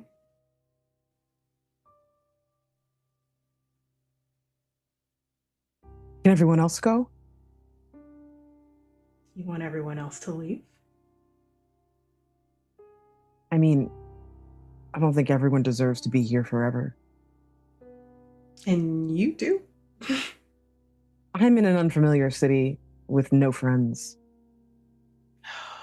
I'm not going to talk you out of giving in to me right now, Sarah. But that's not how that works. I'm a greedy, greedy being. It's not going to stop with you. Well, then I see no point in giving in. I do like when they run, though, or try to run away. There's a cut when she like flicks your chin, underneath your chin. Oh, sharp cut right there. Make it fun for me, pretty. And then you find yourself standing in your apartment. Your apartment this time, not Sarah's. Gathering her stuff for packing. She's not looking at you. She looks bothered. Like there's something on her tongue that she wants to say, but also decisions have been made. She's packing to go to New York. It's a mixture of like anger and sad, heartbroken. At this point in time, you've done everything that you could, or you've talked about this to the ground of come with me, don't come with me. You're staying here, why? Come with me. And you knew she felt like you chose everything else but her. But she also understood because this is your life. So she's on that line of being mad with you and understanding. But it's raw. You remember in this memory, she just came here, got her stuff, and didn't talk with you. Period.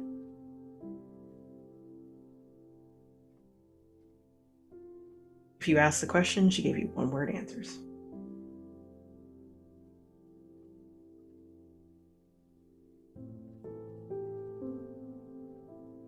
Go to the next memory. Facebook. Seeing engaged on her status. Picture of Valeria. Nothing like you. Nothing that you expected Bianca to go for. She's cute. They look cute together. She looks happy. You can't help but feel the frustration. That could have been you. It could have been you, and you've never been able to stop thinking about her, even when you've dated out other people, even when you've changed jobs, even when you were stuck at third seat. You think about her when you wake up, and you think about her when you go to sleep. If not every day, every other day, 3 or 4 times a day. You called 3 or 4 times a week. You thought you had a chance, and then you realize you don't anymore. In your Seattle apartment, seeing this, wondering if things could have changed. Then you snap through and you go to a memory. You're on the phone with her. No whispering this time. Hey. Hey, Sarah. She didn't sound well. Are you okay? You sound exhausted. I've been working all day and been standing on my feet. And just feel a little weird. You need to take a break. You need to rest. I would love to, but I'm the only one that's running this place for a few days, so I really can't take a break. And I have to put in these hours so that we can pay for the wedding, so... Yeah, but doesn't she have some, like, fancy job? Yeah, she has a fancy job, but weddings are expensive, man. You're seriously gonna have a big wedding? She wants a big wedding, so we're going to have a big wedding. I thought you were the kind of person that liked cute little backyard things, little events where it's just the people that you know that are closest to you. You're going to cater the whole thing. Like, what? There's a silence on the other end. I saw that ring. Like, yeah. How much did that cost? It's huge. Like, Let's not talk about it, huh? Like, I don't want to talk about how much money I spent. It's a gorgeous ring, and she looks amazing in it. That's what she wanted, so I got it for her. So many compromises you're willing to make. Please don't start right now. You know what? You're tired. However, I am. Get a massage. I'll send you a gift certificate. The last time I was in New York, I had a really nice massage at this hotel. I'll get you a massage. Can you promise that you'll take it, even if it's tomorrow morning before work? They're 24 hours a day. Like, Yeah, I'll do that. Mm. I'll do that. I'll talk to you later. yeah. I love you. I love you too. Okay. Bye. Bye. Clip. You look at the phone and it shakes in your hand as you remember what happens a few hours from now, from that moment.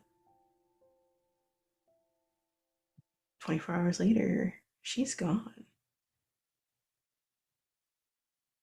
A chin rests on your shoulder. Want me to keep going? I don't need you here to remember every second of this. You know that, right? But your torment gives me so much pleasure, Sarah. This plays in my head whether you're here or not, 24 hours a day, 7 days a week. So I mean, what is the purpose of you?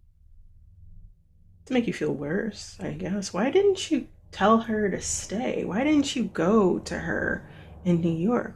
Why did you do that? Because I thought I had more time. I thought, give it a year or two, Oh, maybe 3. She'll miss you. You'll miss silly her. mortal. Time is just an illusion for y'all. I didn't know that she was going to meet someone that she couldn't live without. So, She couldn't live without you either. yeah, that's what I thought. Literally, actually. That's so fucking rude. I know. You think I care about rudeness? Obviously not, or we wouldn't be doing any of this right now. I am grieving, and you are trying to, eat what remains of my heart? I mean, there's almost nothing left for you in here. Oh, I don't eat you. Ugh. Like it walks around to the front, still looking like Bianca. I just take you. Can I ask you something? Can you look like literally anyone else? It would be one thing if you were her, if you could pretend to be her, if you could act like her, but this is some other shit. And I just You want me to act it. like her? Would that make No, it better for you? I don't think you could. She was flawed, but she was really, really good.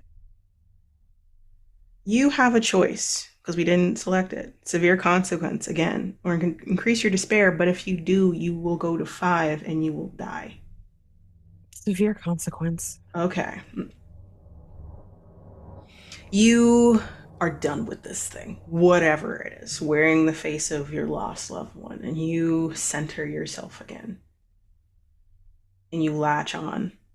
You did succeed. So, that's a good thing. You latch on again. And you remember the present. Trying to get to the present.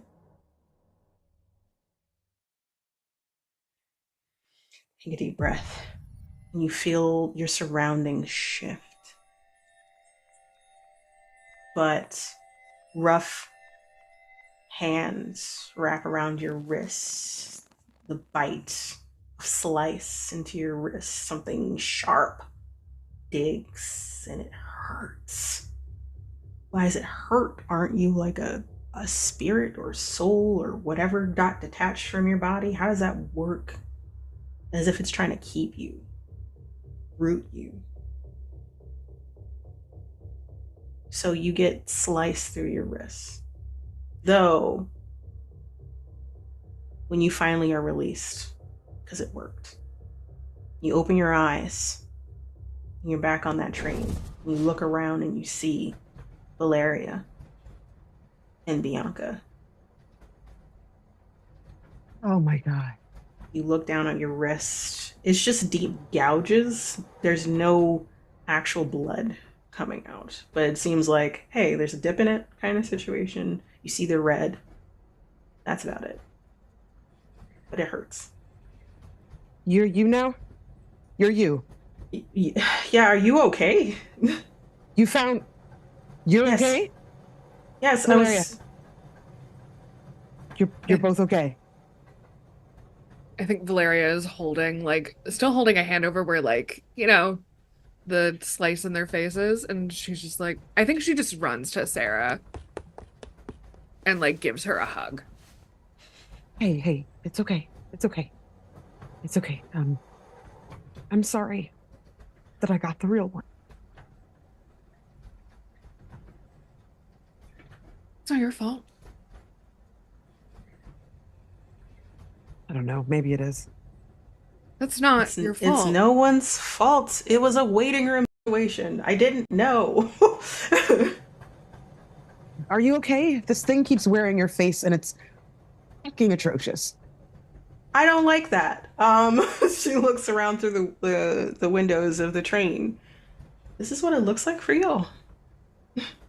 Yeah. Yeah. Okay.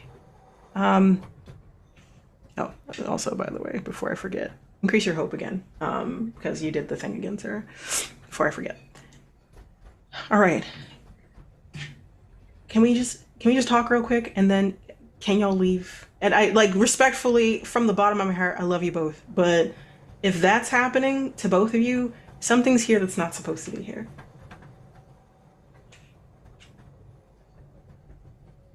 Yeah. So I wish that this went how it normally goes. You come to visit and we talk. But we're on a speed run for that right now.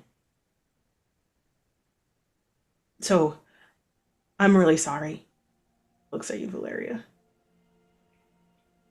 I'm really sorry I didn't tell you the truth about Sarah.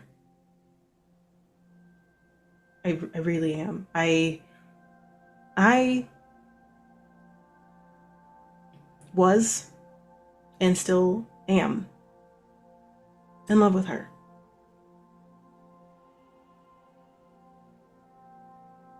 We grew up together, but she broke my heart.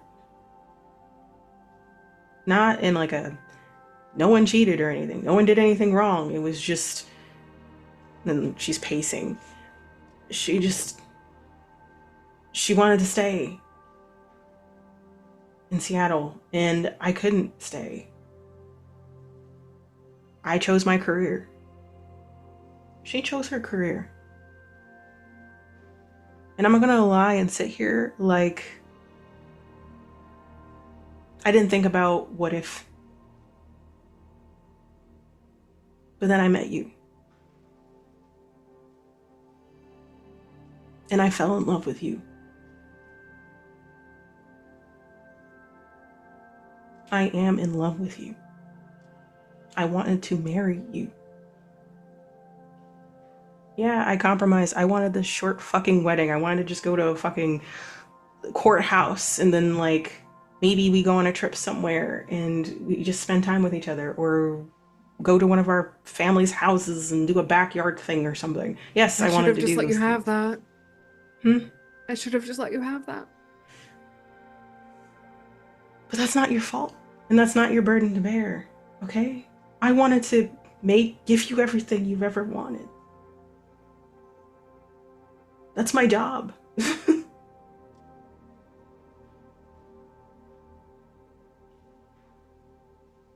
And I'd do it again. I just wish that what happened didn't happen. I wish I was in better health, or like, what the fuck is that? A blood clot? Like, how does that happen? How does that work? I work out all the time. Like, you know, it's just like, but there's nothing you can do about that. You can be mad with me, and I deserve it. But how do I explain I left the love of my life and the only reason why it didn't work is because of distance. And that I still might love her still. I do.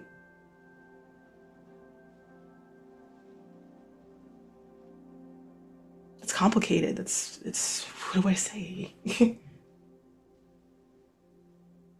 I get it.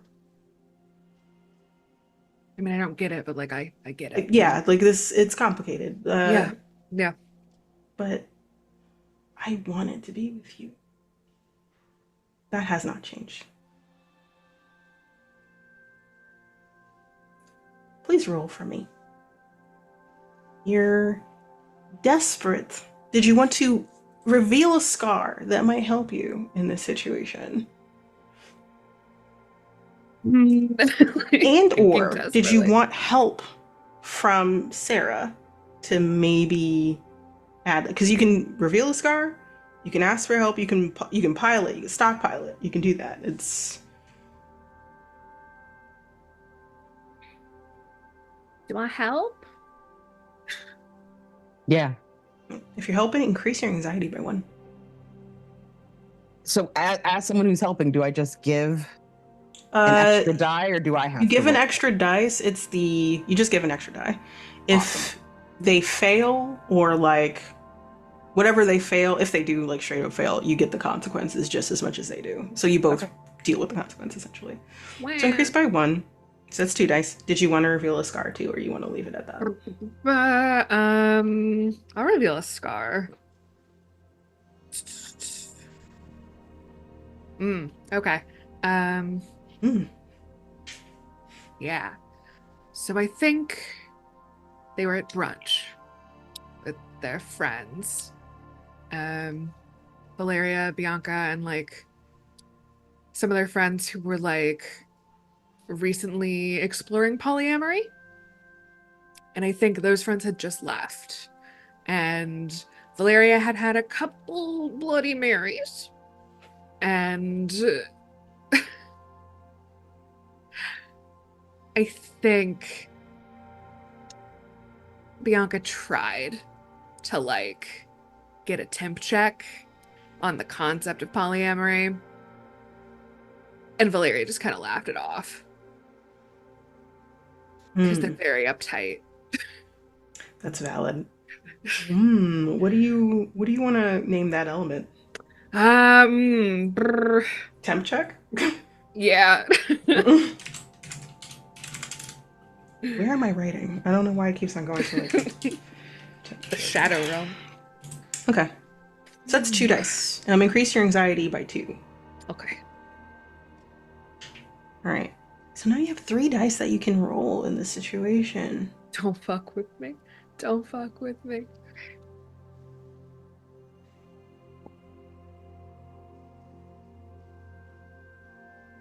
There's a 6. Hell yeah! I also rolled 2 1s. I also rolled 2 1s. The pain of the potential of what could happen. Increase your hope by... I'm going to increase it to 3 because, like, you're coming to amends. You're seeing eye to eye, you're talking. And you take that in and you're nodding. You appreciate the honesty. It hurts the truth after the fact. Like, once this conversation's over, you're not sure if you're ever going to see her again in terms of how you are right now. Maybe when your life ends, whenever that is, you'll see her on the other side. And then she turns to you, Sarah. I told you already, but I love you. And I'm mad with you too. I really wish sometimes that you did come with me. Yeah, me too. I moved, you know. When I met you for Really? coffee, I went on a job interview. Mm-hmm. And I got it. Really? And I live in New York. And you were right. It's better. It's my speed. I miss Seattle. But my moms are coming to visit. And they're happy to have somewhere to go. And I should have thought about that. But I think I realized in your absence, you shine really bright, you know? And it can be really hard to tell how you're feeling sometimes because I just was so in love with you. But I was just scared. Yeah. I was just scared. You're fearless, you're bold, you're outgoing, and you take risks and you take leaps and you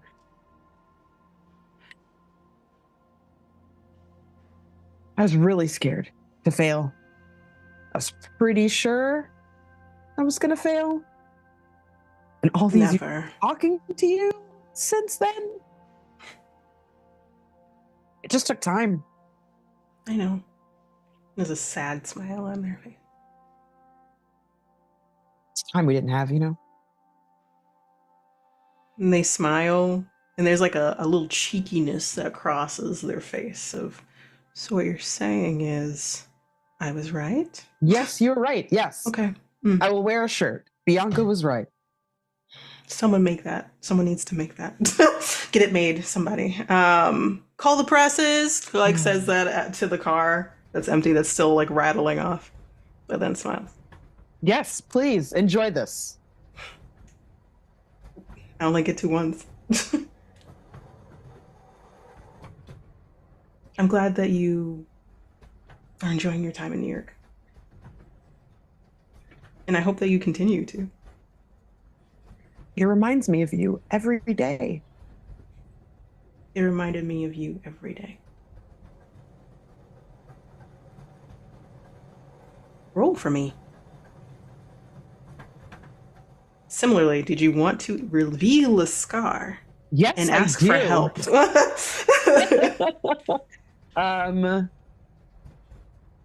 I think I will ask for help. I think like as this banter is kind of happening and I'm like, you were right. I find like one of my hands finds hers and I think the other hand finds Valeria's. And I think in that scar, after we met for coffee, she had to go to her restaurant. She had something big to do, big day. And I think like out of curiosity, I followed her. And like, she got to her restaurant and like Valeria was there. And like, I watched them through the window and they looked so perfect. And it was a moment of peace in my heart that she was being taken care of by someone who loved her. That like drowned out all the noise of like my hopelessness and my sadness and my anger at things not making sense and not going the way that they should have. And like, I just kind of watched them and then thought about us and then went back to my hotel, packed and flew home. Okay. So, Valeria, increase your anxiety. I think you might have already done it, but increase your anxiety because you're helping. And this element is, what do we call it? She will be loved. Because you're hurting me. So you can roll 3 dice. I got 2 4s and a 1. That's good. So increase your hope by 1. So it will be at 4 now. You're all at 4. You are at the line. So someone fails a roll, just straight out fails a desperate roll, or you select despair is the only way that's going to happen, right?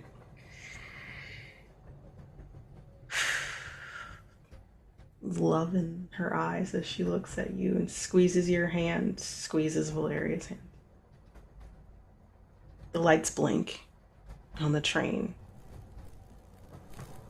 You see Jason tumble through on the floor, kind of like he was running and then falls to the floor, arms like around his chest as if he was holding somebody close. And he falls on his back and he looks up at the ceiling, and there's tears in his eyes. Oh, God.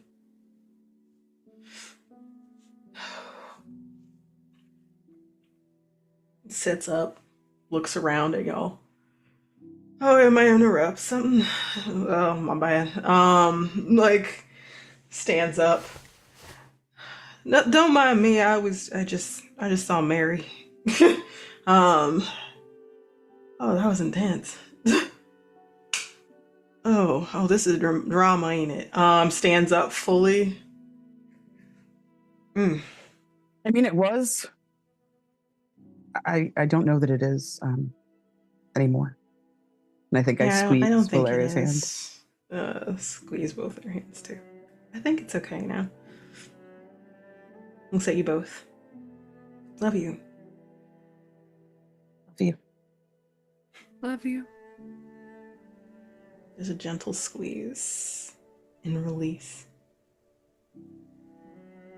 And then she fades away. Like similar to like that sideways passing through memories, the blend into the background. Like she's leaving, going somewhere else. There's another blink. And Rose appears, breathing heavily. She has several cuts on her arms, her face, but her cane is kind of busted, very much like she used it as a weapon of some sort. She's huffing. That's the first time that happened. Like her hair's a little messed. If it was like in a bun, like it's like slightly falling on her face. I'm sorry, y'all. We got infiltrated by an interloper of sorts, and I should have checked, but they normally don't bother. Oof. Does anyone looks around at everyone's faces? Does anyone know where Nathan is? Yeah, he's not he's not gonna make it. She like stares at you, stares through you. Okay. I just have some work to do when we get back. I am very, very sorry. This was meant to help y'all come to terms, not fighting for your spiritual lives.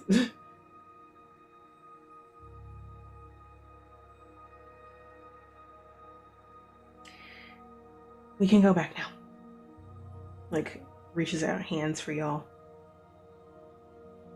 Amy's not there. You kind of remember how things worked, and you kind of put two together if you haven't already, that the interloper,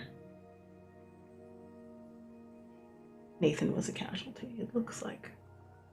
You reach out your hands, and you try to latch onto that feeling you had when you first left your bodies.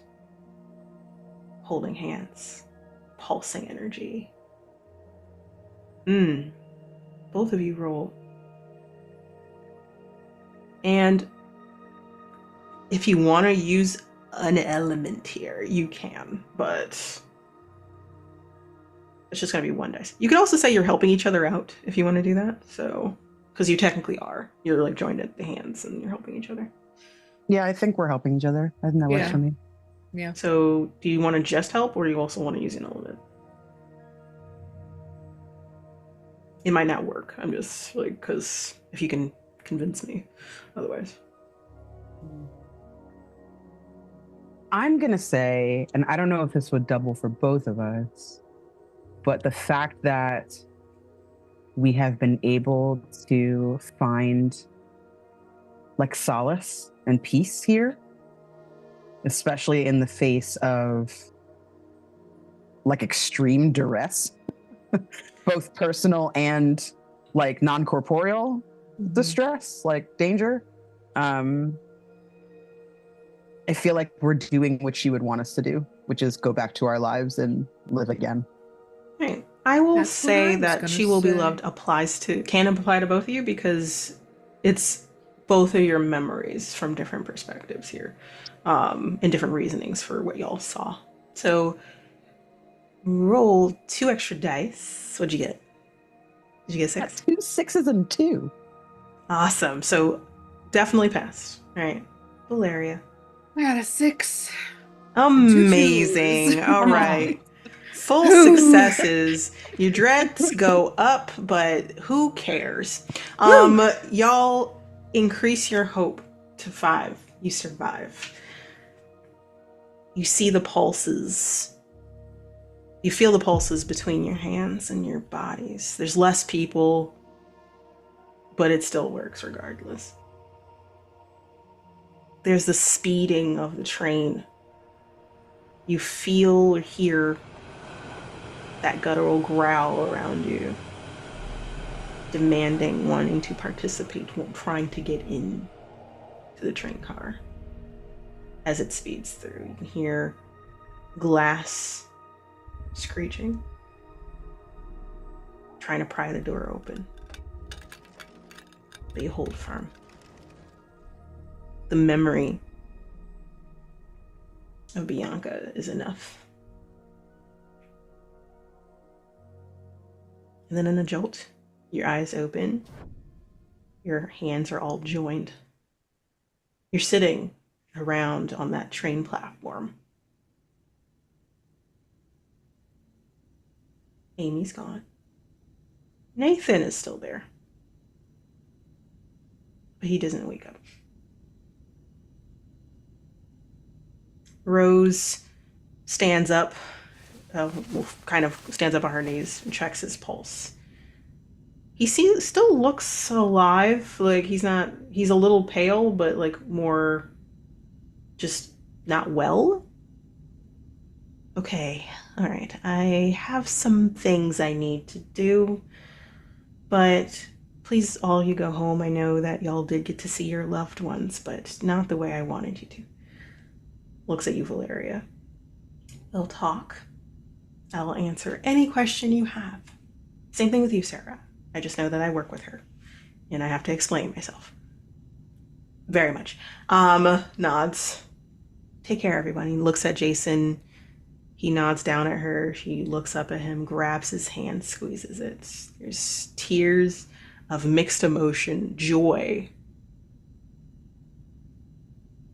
and confusion. Because what spiritual journey is real is what you're left with. Y'all all leave the station gathering your personal items, your tether to the mortal world.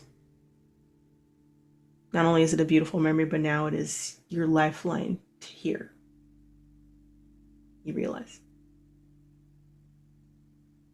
The time strikes 1 on your phones. And you hear that grate for the entrance of the station open. Winston, you can hear like, are y'all okay down there? Kind of. Rose says, like, okay, I don't want to hear about it, just get out. Keeps fully opens it the rest of the way. Y'all see those brilliant gray eyes in the dark.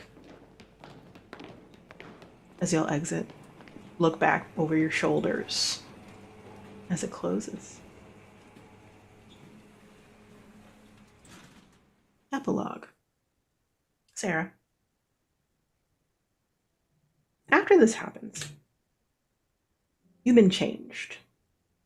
You figured out exactly how Bianca felt. Before, after, everything that was speedrun wise, everything that was said. When that was unsaid became said.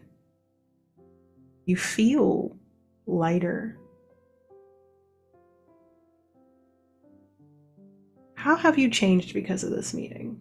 This situation, this opportunity? What changed for you? I think every day I had emotions and intrusive thoughts that I really didn't want. Some were like really happy visions of like the future we could have had. Some were just like playbacks of the fight and all the things that I could have said to like make her stay. Like just lots and lots of loops of just bad. It was always wonderful to like see her face. But everything else about it was just bad. And I think after this, the morning after this happens, I think I wake up late. I cook myself a really nice breakfast. And one of those moments comes into my mind. And like, there's a feeling of pure joy. Sadness, because she's gone. But just absolute joy that like, I was privy to a love like that. And I got to share in a love like that. And I think I look over at my phone and I send a friend request and a text to Valeria and ask if she wants to meet for coffee later at the French patisserie. I love that. That's really sweet. Valeria.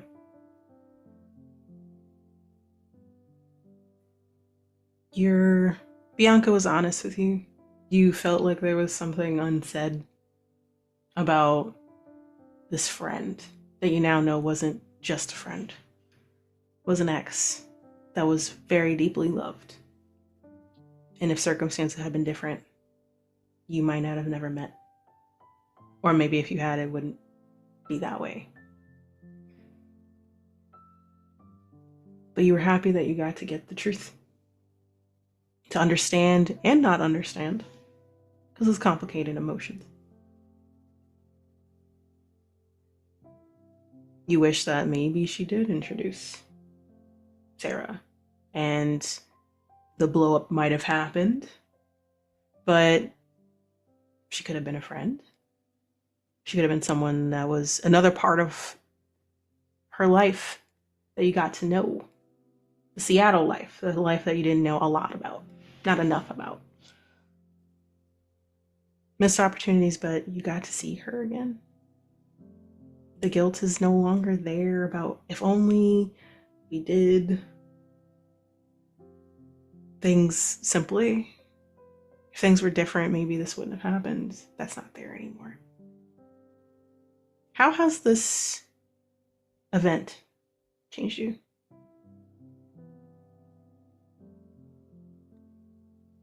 I think when Valeria gets home, she takes off the ring for the first time in a very long time, and it gets to stay in its box for the foreseeable future.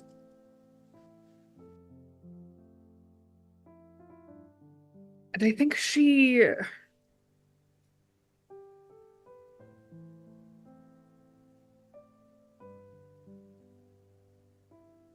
hangs up that chef coat. She doesn't hide it anymore like she had been.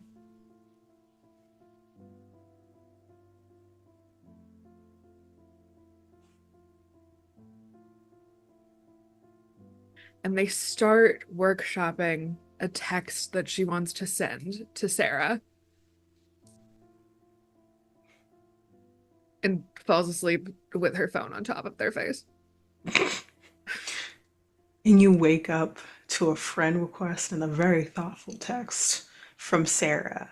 And you more get frustrated, like, that's what I was gonna do.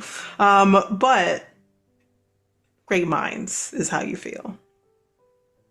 Go to that bakery. That sounds like a really good idea. You don't go the next day, but you do go maybe in the next few days. You decide to meet up and trauma bond over astral projection, but also the person that you both loved. And you reminisce. And you unload about the past in Seattle, Sarah. You unload about all the things, the accomplishments that Bianca had that was really bad at telling people. Like, was able to tell, like, yeah, I guess I won this thing, right? But like, oh, she did more than just that. She did X, Y, Z. Like, she really needed to, like, boost herself up, and I don't understand why she never did. And you'll both laugh at this, and you find commonalities of the person that was then, now, how they met. And y'all are enjoying each other's company. And you have that, you kind of leave with the pastries after talking for a while, and y'all go for a walk, and, like, you're enjoying the day.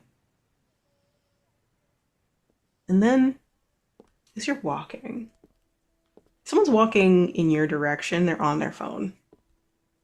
And they're dressed in a blazer, polo shirt, jeans, sneakers, chestnut brown hair, light brown eyes, looking through their phone, or his phone. And y'all look at him for a moment, and you're like, looks familiar. How do I know that guy? And just as you pass, you realize how you remember him. Nathan. That's right, Nathan. Did he leave with us? No, he didn't. He was there. But Valeria, you remember specifically what happened to him. And as he passes you, you hear low enough that no one else can hear, but only you two can. See you later, pretties. As they walk by. And with that is where we will end, everybody. Hello and welcome to the Melancholy We Weave. This was book 1 of this horror anthology. I have been your storyteller, Ambrose. I go by any element pronouns. And I would love to introduce you to our wonderful main characters that have survived. Amazing. We're going to start with Quinn. Who are you? And where can people find you? What are you up to? What are you doing? That's a great question. Hi, hello, I'm Quinn. They, them pronouns. You can find me on the hell site formerly known as Twitter at Quintastic_. It's Quintastic with 3 N's and an underscore because somehow it was already taken. Yeah, Right? 3 N, like, it was so annoying. I do lots of things and I will yell about them on Twitter, so just go there. Amazing. That does make sense. And Candace, who are you? Where can people find you? What are you up to? Hello, I'm Candace the Magnificent. I am a TTRPG performer and voice actor. You can find me at the Candace Marie on Twitter and Blue Sky, at Candace the Magnificent everywhere else. By the time this goes live, there'll be more stuff that I'm doing.